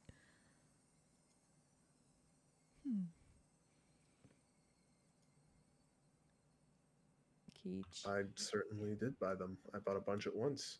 I bought a whole case. How could you know that? The fuck? Why, I wonder? Quite strange. Isn't it? Isn't it? How could you dodge the question at a time like this? The chain and the door were suddenly no longer protecting on me. How do you know? Why do you know? Answer me! You bought them at the 7th Mart. Didn't you? A shiver ran up my spine. I tried covering it up with an angry facade. Like I said, why do you know that? I was behind you, following you the whole time. Yeah, she's a stalker. What are you saying? I couldn't understand why she was saying she'd been following me all this time. That's because Rena was right behind Keiichikun's back the whole time. Like that night. The night I was absorbed in my phone conversation with Uichi-san. I didn't even sense her being there, standing behind the door, behind me, standing there, just like that. When Keiichi was picking out the noodles, I was watching the entire time. The entire time. You picked out so many different flavors, didn't you? Then your mom got angry. If you were just going to pick the expensive ones, then you should just pick one type, she said. Then Ketchum picked out of the big box of pork bone and ginger flavor that he loved so much. Didn't he, Star? Drink. Oh no.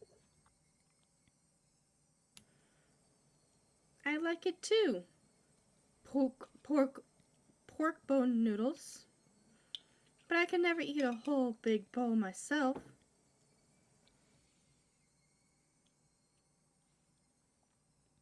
My brain was paralyzed, dulling my senses. With the fear being diminished, the fog enveloped. Sorry, it might have been a defense mechanism to diminish the fear I was feeling to non traumatizing levels. With the fear being diminished, the fog enveloping my mind was cleared away. Then I could understand what Rena was saying and start to put meaning behind her words. Even so, my fear hadn't completely subsided. It was like I was standing at the edge of a cliff, eyes closed so I didn't have to look down. Didn't actually solve any of the basic problems. I slowly took a step backwards, and as I withdrew, Rena advanced. So, Keiichi-kun, can you open this? We can eat dinner together. Star. Drink. I'm sure it's going to be delicious. So, okay. Rena's pale, slender fingers squirmed through the crack in the door one at a time, as if they had a mind of their own, rattling the chain. If she had unlatched the chain from the door, a feeling of terror would have exploded within me. But Rena didn't do that. She was simply imploring me to remove the chain. She was doing her hardest to light the fuse to the powder keg in my heart. Trying again and again. Clatter, clatter. But it doesn't light. It doesn't light. Open up, Keiichi-kun.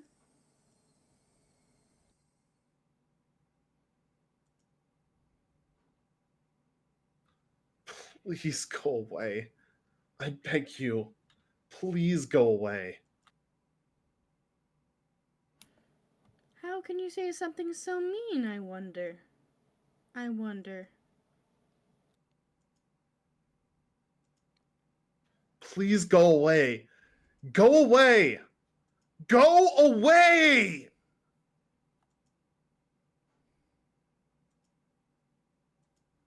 The powder keg inside me finally went off. No smoldering, it just exploded. I tackled the door. The force through the door had knocked Rena momentarily off balance. Oops. I couldn't hesitate there. I grabbed onto the doorknob with both hands, planted my feet firmly, and pulled with all my might. But that slamming sound I so desired didn't happen. I could feel a tiny, disturbing bit of resistance keeping the door from closing. And the source of that was Rena's fingers. Ooh. Ew. Each of those fingers were wriggling, squirming around like the tendrils of a carnivorous plant through the crack in the doorway.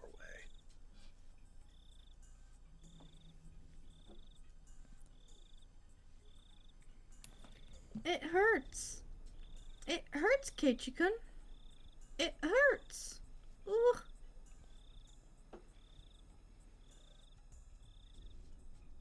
It wasn't a harsh shriek, but more of a yelp she was trying to keep back. Go away! Go away! Go away!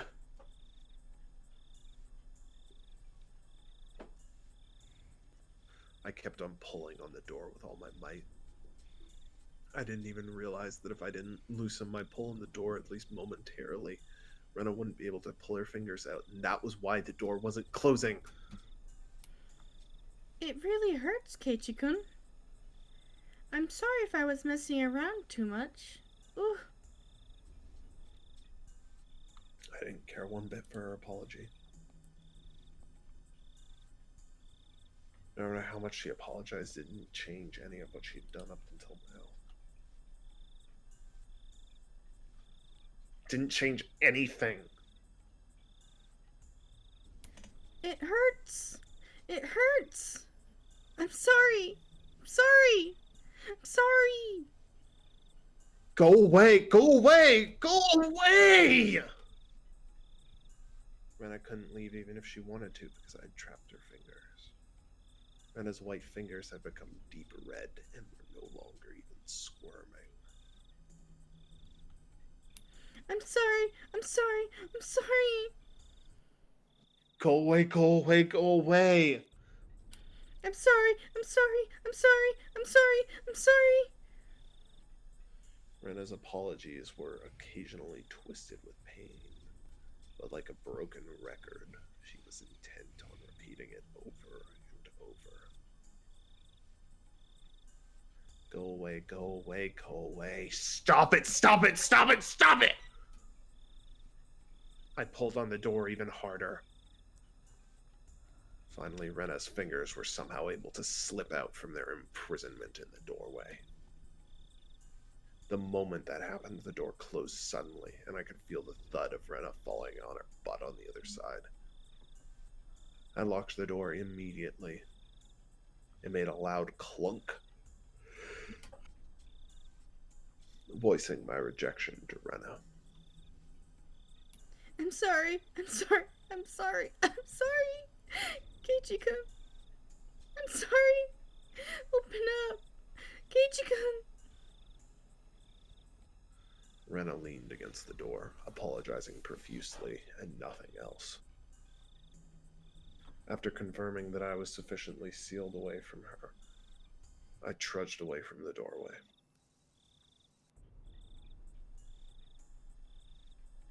On the other side, I could still hear Rena echoing her apology. I'm sorry. I'm sorry. Those pitiful words, they would be forever seeking my forgiveness. I didn't feel bad about this at all. But that wasn't out of any sort of malice. I felt a sort of hazy sense of relief that I was able to escape from Rena. Before, Mion had threatened me at this doorway, saying there was nothing she didn't know. And just now, at the same place, Rena had told me the same thing. My feeble attempts to disguise the fact that my parents weren't home had served no purpose from the start. I should have just pretended to be out and not even opened the door. My meager plans hadn't helped at all. In Hinamizawa, it was impossible to outwit them. Even though I was on the other side of the door, I wanted to get as far away from Rena as possible. 1 step, 2 steps. With each one, her sniveling apologies became more distant. Oops. Shit. No worries. I sprinted up the stairs and dove into my room. As you would expect, I was finally no longer able to hear Rena repeating her endless apology. Diving into my bed, I was surprised by the hard lump I felt. There was something in my bed? You have a phone, dumbass. It was the receiver. Fucking dumbass. You know, with the person that's still on the other side. Yeah. I finally remembered. I was in the middle of a call with Oishi. Looking at the clock, apparently not much time had passed since I went downstairs. Could it be that my clock had run out of batteries? I'd talked with Rena for so long. How did almost no time pass? But the hand on the clock was ticking forward 1 second every second as usual. As I put the still warm receiver to my ear, time, which felt frozen, began moving once again. Hello? Oishi-san? Sorry to keep you waiting. No, not at all. I didn't wait that long. It became apparent that the amount of time that had passed between myself and Oishi-san was different. Over the phone, I could hear an energetic voice from a sports program or something. It drove home just how far away Oishi-san really was. Rena came just now. She come to play? I wasn't confident I could coherently explain the situation to Oishi-san. But I didn't need to right now. Right now, I needed to know about Rena. That's right. I was planning to ask Oishi-san more about Rena, but Rena's little visit had interrupted that conversation. What was true and what was false, I couldn't tell. One thing I knew was the single grim reality that Rena was suspicious. And you didn't explain that she had come over and said that she was stalking you. Great! Yeah, you fucking dumbass, Keiichi. Mm-hmm. I might be able to He's a figure freaking police officer. Like, Yeah, if there's anybody you fucking tell about this shit, it should be him. But then again, ACAB, so who knows? Yeah, I mean, you're not wrong. You're not wrong. But it's Japan, who knows? Also, this is the 80s. It's true. I mean, that might be worse. Yeah, depending on where you are. Mm. Up until now, I had regretted it whenever I forced myself to ask about things that I was better off knowing. But looking at it that way, you could say I'd hit rock bottom. There was no possible way I could feel any more regret than I did right now. No, rather, I wanted and to he know just if there was... tempted fate. Yeah, right? Yep. I wanted to know if there's anything beyond this I would regret more. Hey, Soul, how's it You going? will. Oops, shit. Damn it. Get out about tomorrow. It wasn't out of the realm of possibility for something to happen tonight.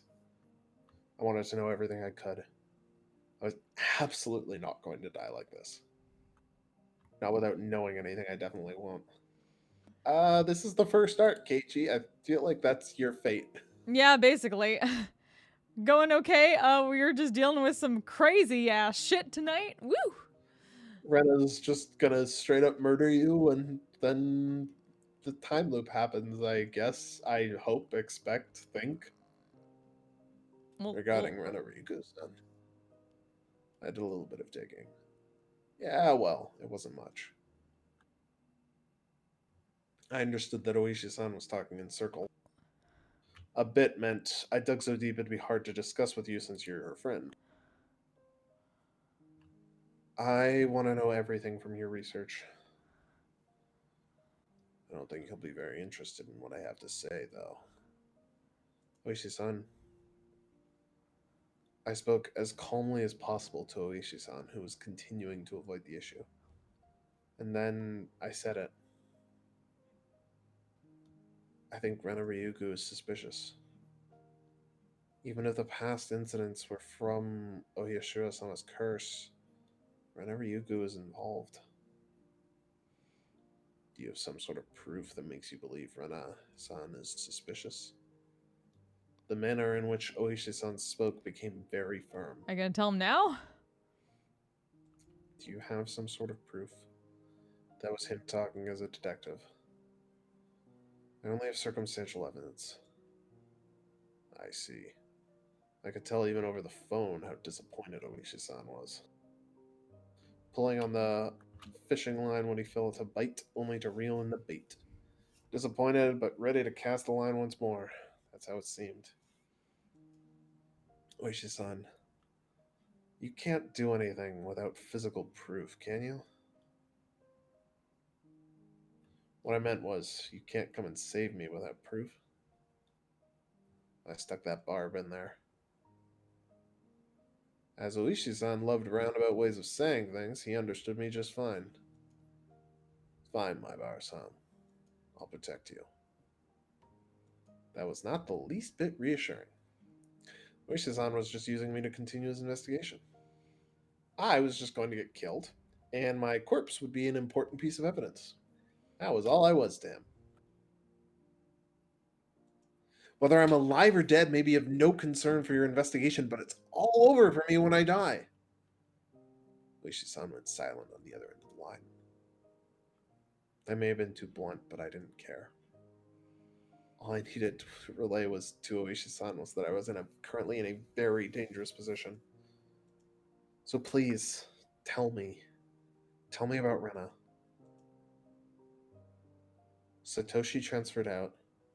Not too far in the future, I'll probably also do what Rena called transferring out as well. But you won't be able to find my corpse. You haven't even been able to find Satoshi's body yet. Alright, my Bara-san, please calm down. I was already suppressing my agitation even without Oishi having to tell me. Wouldn't solve anything if I continued to scream about my mistrust in the police. It would seem I could only depend on myself and the bat Satoshi left behind to protect myself. Then I at least wanted to know about what happened before Rena transferred schools. You're aware that this won't be very interesting, right? Oishi, realizing my resolve couldn't be swayed, finally caved. Right now, to me, there is nothing that'll find uninteresting. Please. There are a few things I need you to agree to. Okay? Please keep this confidential. Also, part of this may be speculation. Not all of it may be true. Are you still interested? It might not be true? I don't understand what you mean. There isn't one main investigation for the mysterious chain of events in Hinamizawa. Each one is being treated as its own individual case. Thus, Rena Ryugu has never been linked to any of the investigations. Basically, you see, there isn't an investigation of Rena. This isn't an investigation of Rena done by the police. It is a personal inquiry, is what you're telling me. This will make things a lot quicker since you understand. All of it is either from phone calls or meetings and interviews. So they aren't corroborated. I'm asking you to take all this with a grain of salt, is what I mean. Do we have an agreement? All of it is just from what you heard. Yes, my apologies. It's all my personal investigation, you see. That thing before, you said you saw Rena's chart, didn't you? I'm sure I heard you say that. Oishi-san paused for a moment on the other end of the line. I told you that too. Please pretend you didn't hear anything about that. I didn't care about Oishi-san having certain obligations and responsibilities. I also didn't care if there was no proof. Even if they were just rumors, there's no smoke without fire, after all. Please tell me, Oishi-san. Understood.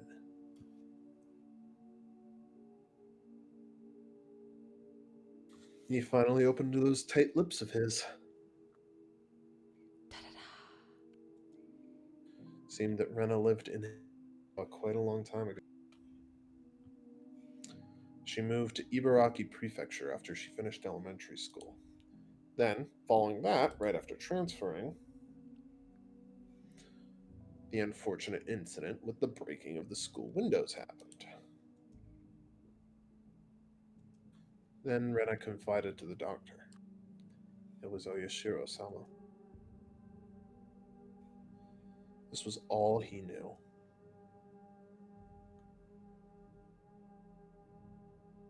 There isn't much difference between what I know and what you know, my Bara-san. Then what part did you investigate further? I didn't need to ask. It was the incident that happened just after she transferred. The incident Rena was responsible for, and what she divulged to the doctor afterwards, correct? Yes. After you learned about that, you started suspecting Rena and the others, didn't you? Yes, I did suspect them. So they're the ones, after all. No, that's not what I meant by suspect them.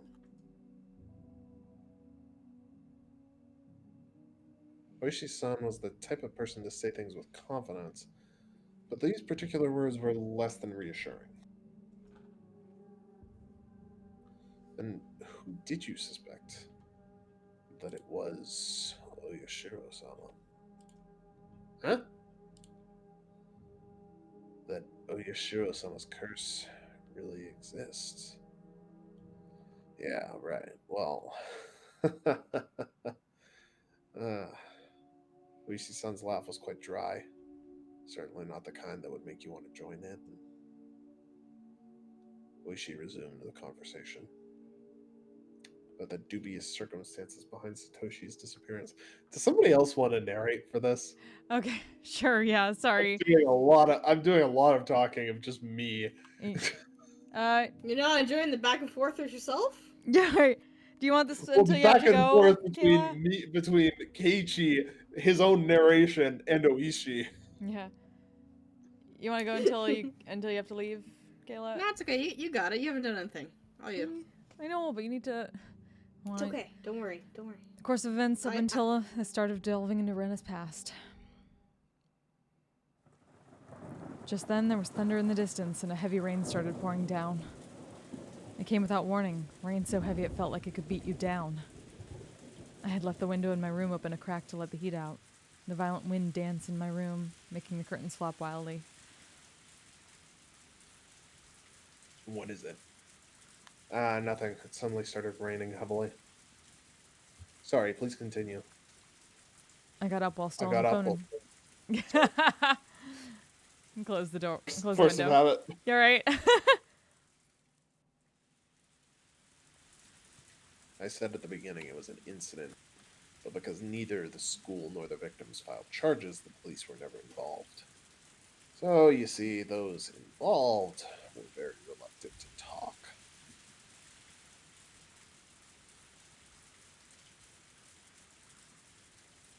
regardless of there being a victim who had one eye beaten so badly that it had permanent damage.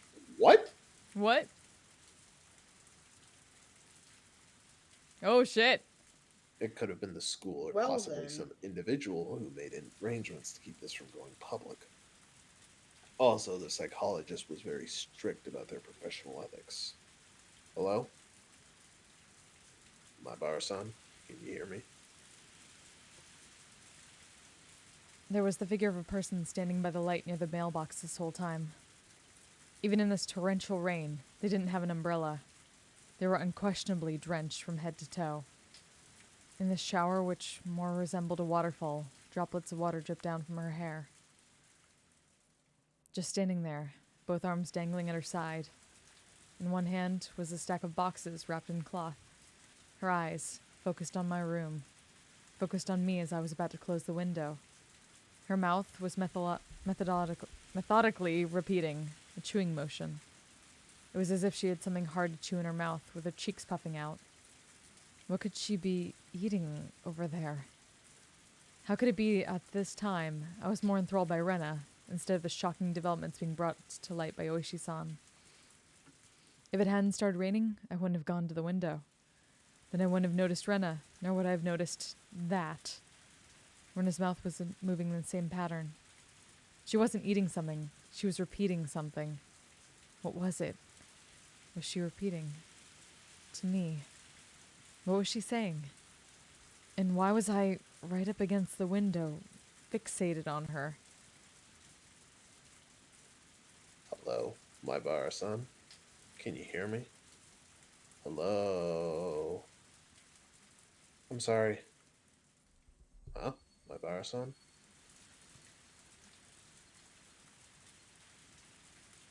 I'm sorry, I'm sorry, I'm sorry, I'm sorry, I'm sorry, I'm sorry, I'm sorry. Hello? My bar-san? What's the matter? Even in this torrential downpour, Rena was still apologizing. The other self inside me drew the curtain hastily with my right hand, blocking my view of the outside. But even doing that, Rena's relentless apology still reached my ears. I'm sorry. I'm sorry. I'm sorry. I'm sorry.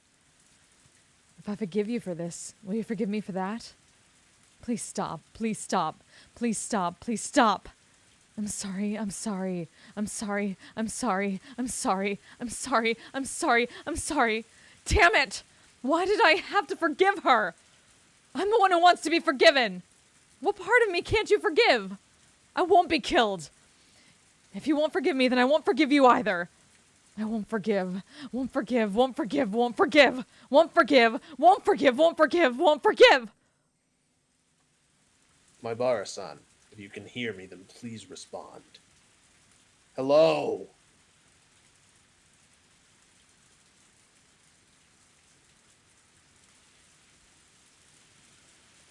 Oh, shit. Oh, Well, things motherfucker. escalated a little quickly. Fuck. Keiichi's going so insane. Rena's Rain so of apologies. insane. Achievement unlocked. Oh, shit. Chivo. Oh, Hot goodness. damn. End of chapter 11. Fuck. I don't know how many chapters. I'm going to look up how many chapters there are. 1 million. We'll be doing this A million next chapters, year. yep. But it's getting crazy, y'all. That was fun. Hot damn. Hell yeah. It's getting crazy, real craze. Oh, yeah. Oh, yeah. We got a couple new tips going forward. But I know Kayla has to go sleep. And I know it's late. And we should probably end it there for now. We'll come back to it. Oh, it's getting so good, though. Ugh. The fun part starts. The craziness. Oh, ho, The ho. crazy. But thank you for joining us tonight, friends. Thank you for the help, as always, David, Kayla. No Appreciate problem. No it. problem. It's great fun. Yeah. Always fun. And we'll keep going. We'll figure out times, I don't know, next Sunday, I guess? What was that? Probably Wait. next Sunday. Ah! Thank you. Thank you for the coffee, Daniel. I appreciate it so much. What about speaking of crazy? What, Tommy? What? Don't talk about yourself like that, Rev. Fuck. Fuck. Was I fuck. Excellent, Rev. Ugh. I mean, that's the thing to do after you go crazy in the...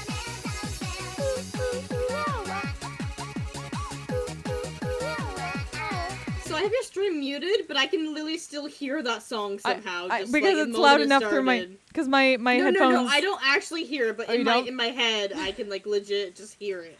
Okay, fine. I wasn't sure, because technically, like, my headphones are, like, open back, so I wouldn't be surprised if the mic picks them up.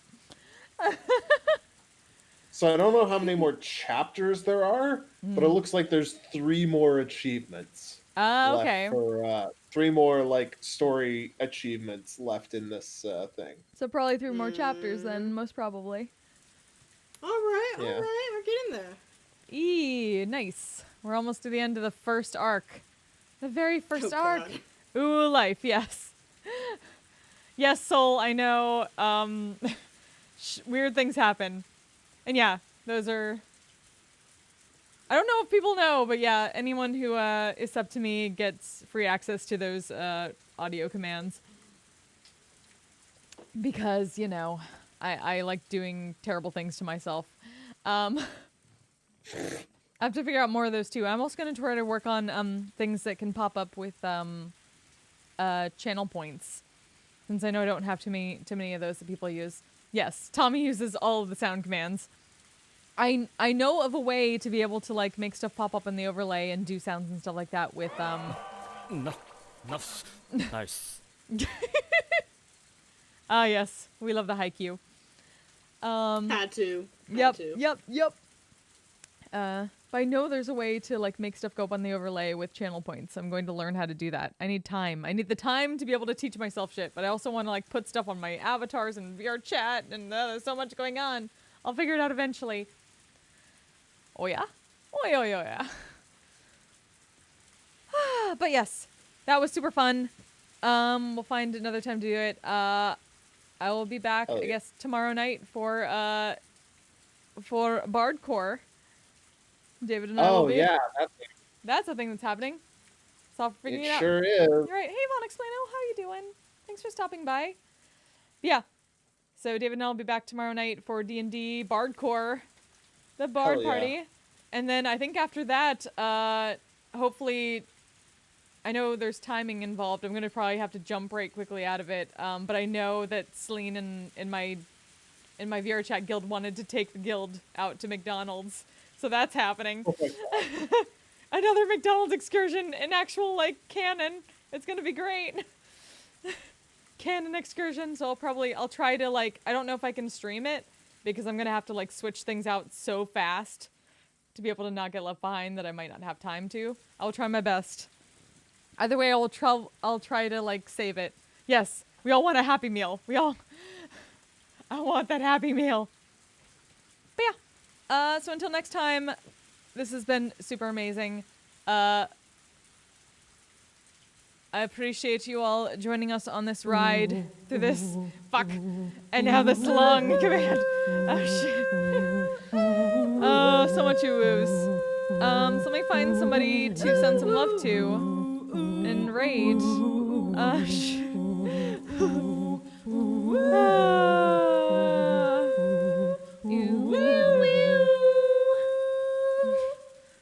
Such you woos. Such you woos. Alright, who's still on? Who can we... let's see. Who has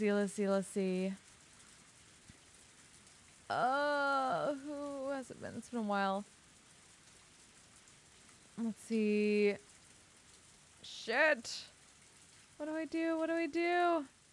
I think, oh, my friend Local is doing some Stardew Valley. Fellow, former Twitch Sings friend, musician friend. Makes amazing, amazing music. I am not S rank. I am not S rank. I I also can't be S rank, at least in the guild, because that means I wouldn't be able to join the guild. That'd be sad. So yeah, let's send some love to local deluxe. Cool Hawaiian friend doing some chill Stardew Valley. Great musician. Please send him some love. I'm gonna go chill. So until next time, friends, you all stay safe, stay healthy, take care of yourselves, take care of each other. We will be back. IRL S rank, thank you. That's very kind of you. Here are my raid calls. Send over some love. Chill and whatnot. And I'll see you all again later. Have a good night, everybody. Bye-bye. Good Bye-bye. night, Bye. everybody. Bye. And where's my end screen? I'll remember how to do this eventually. I'm a badass asexual polyhedral dice holder. I'm proud to be. I'm a flying ace and fly through outer space. Hello, sweetie. I'm a badass asexual polyhedral dice holder. I'm proud to be in whatever sitch, like singing on Twitch or playing D&D. I'm a badass asexual polyhedral dice holder. You may call me obsessive, but I just border on being a collector and being a dragon that sits atop my treasure. That's so shiny. I'm a badass asexual polyhedral dice holder, and my partners love me for it. I'm a natural 20 when it comes to being me.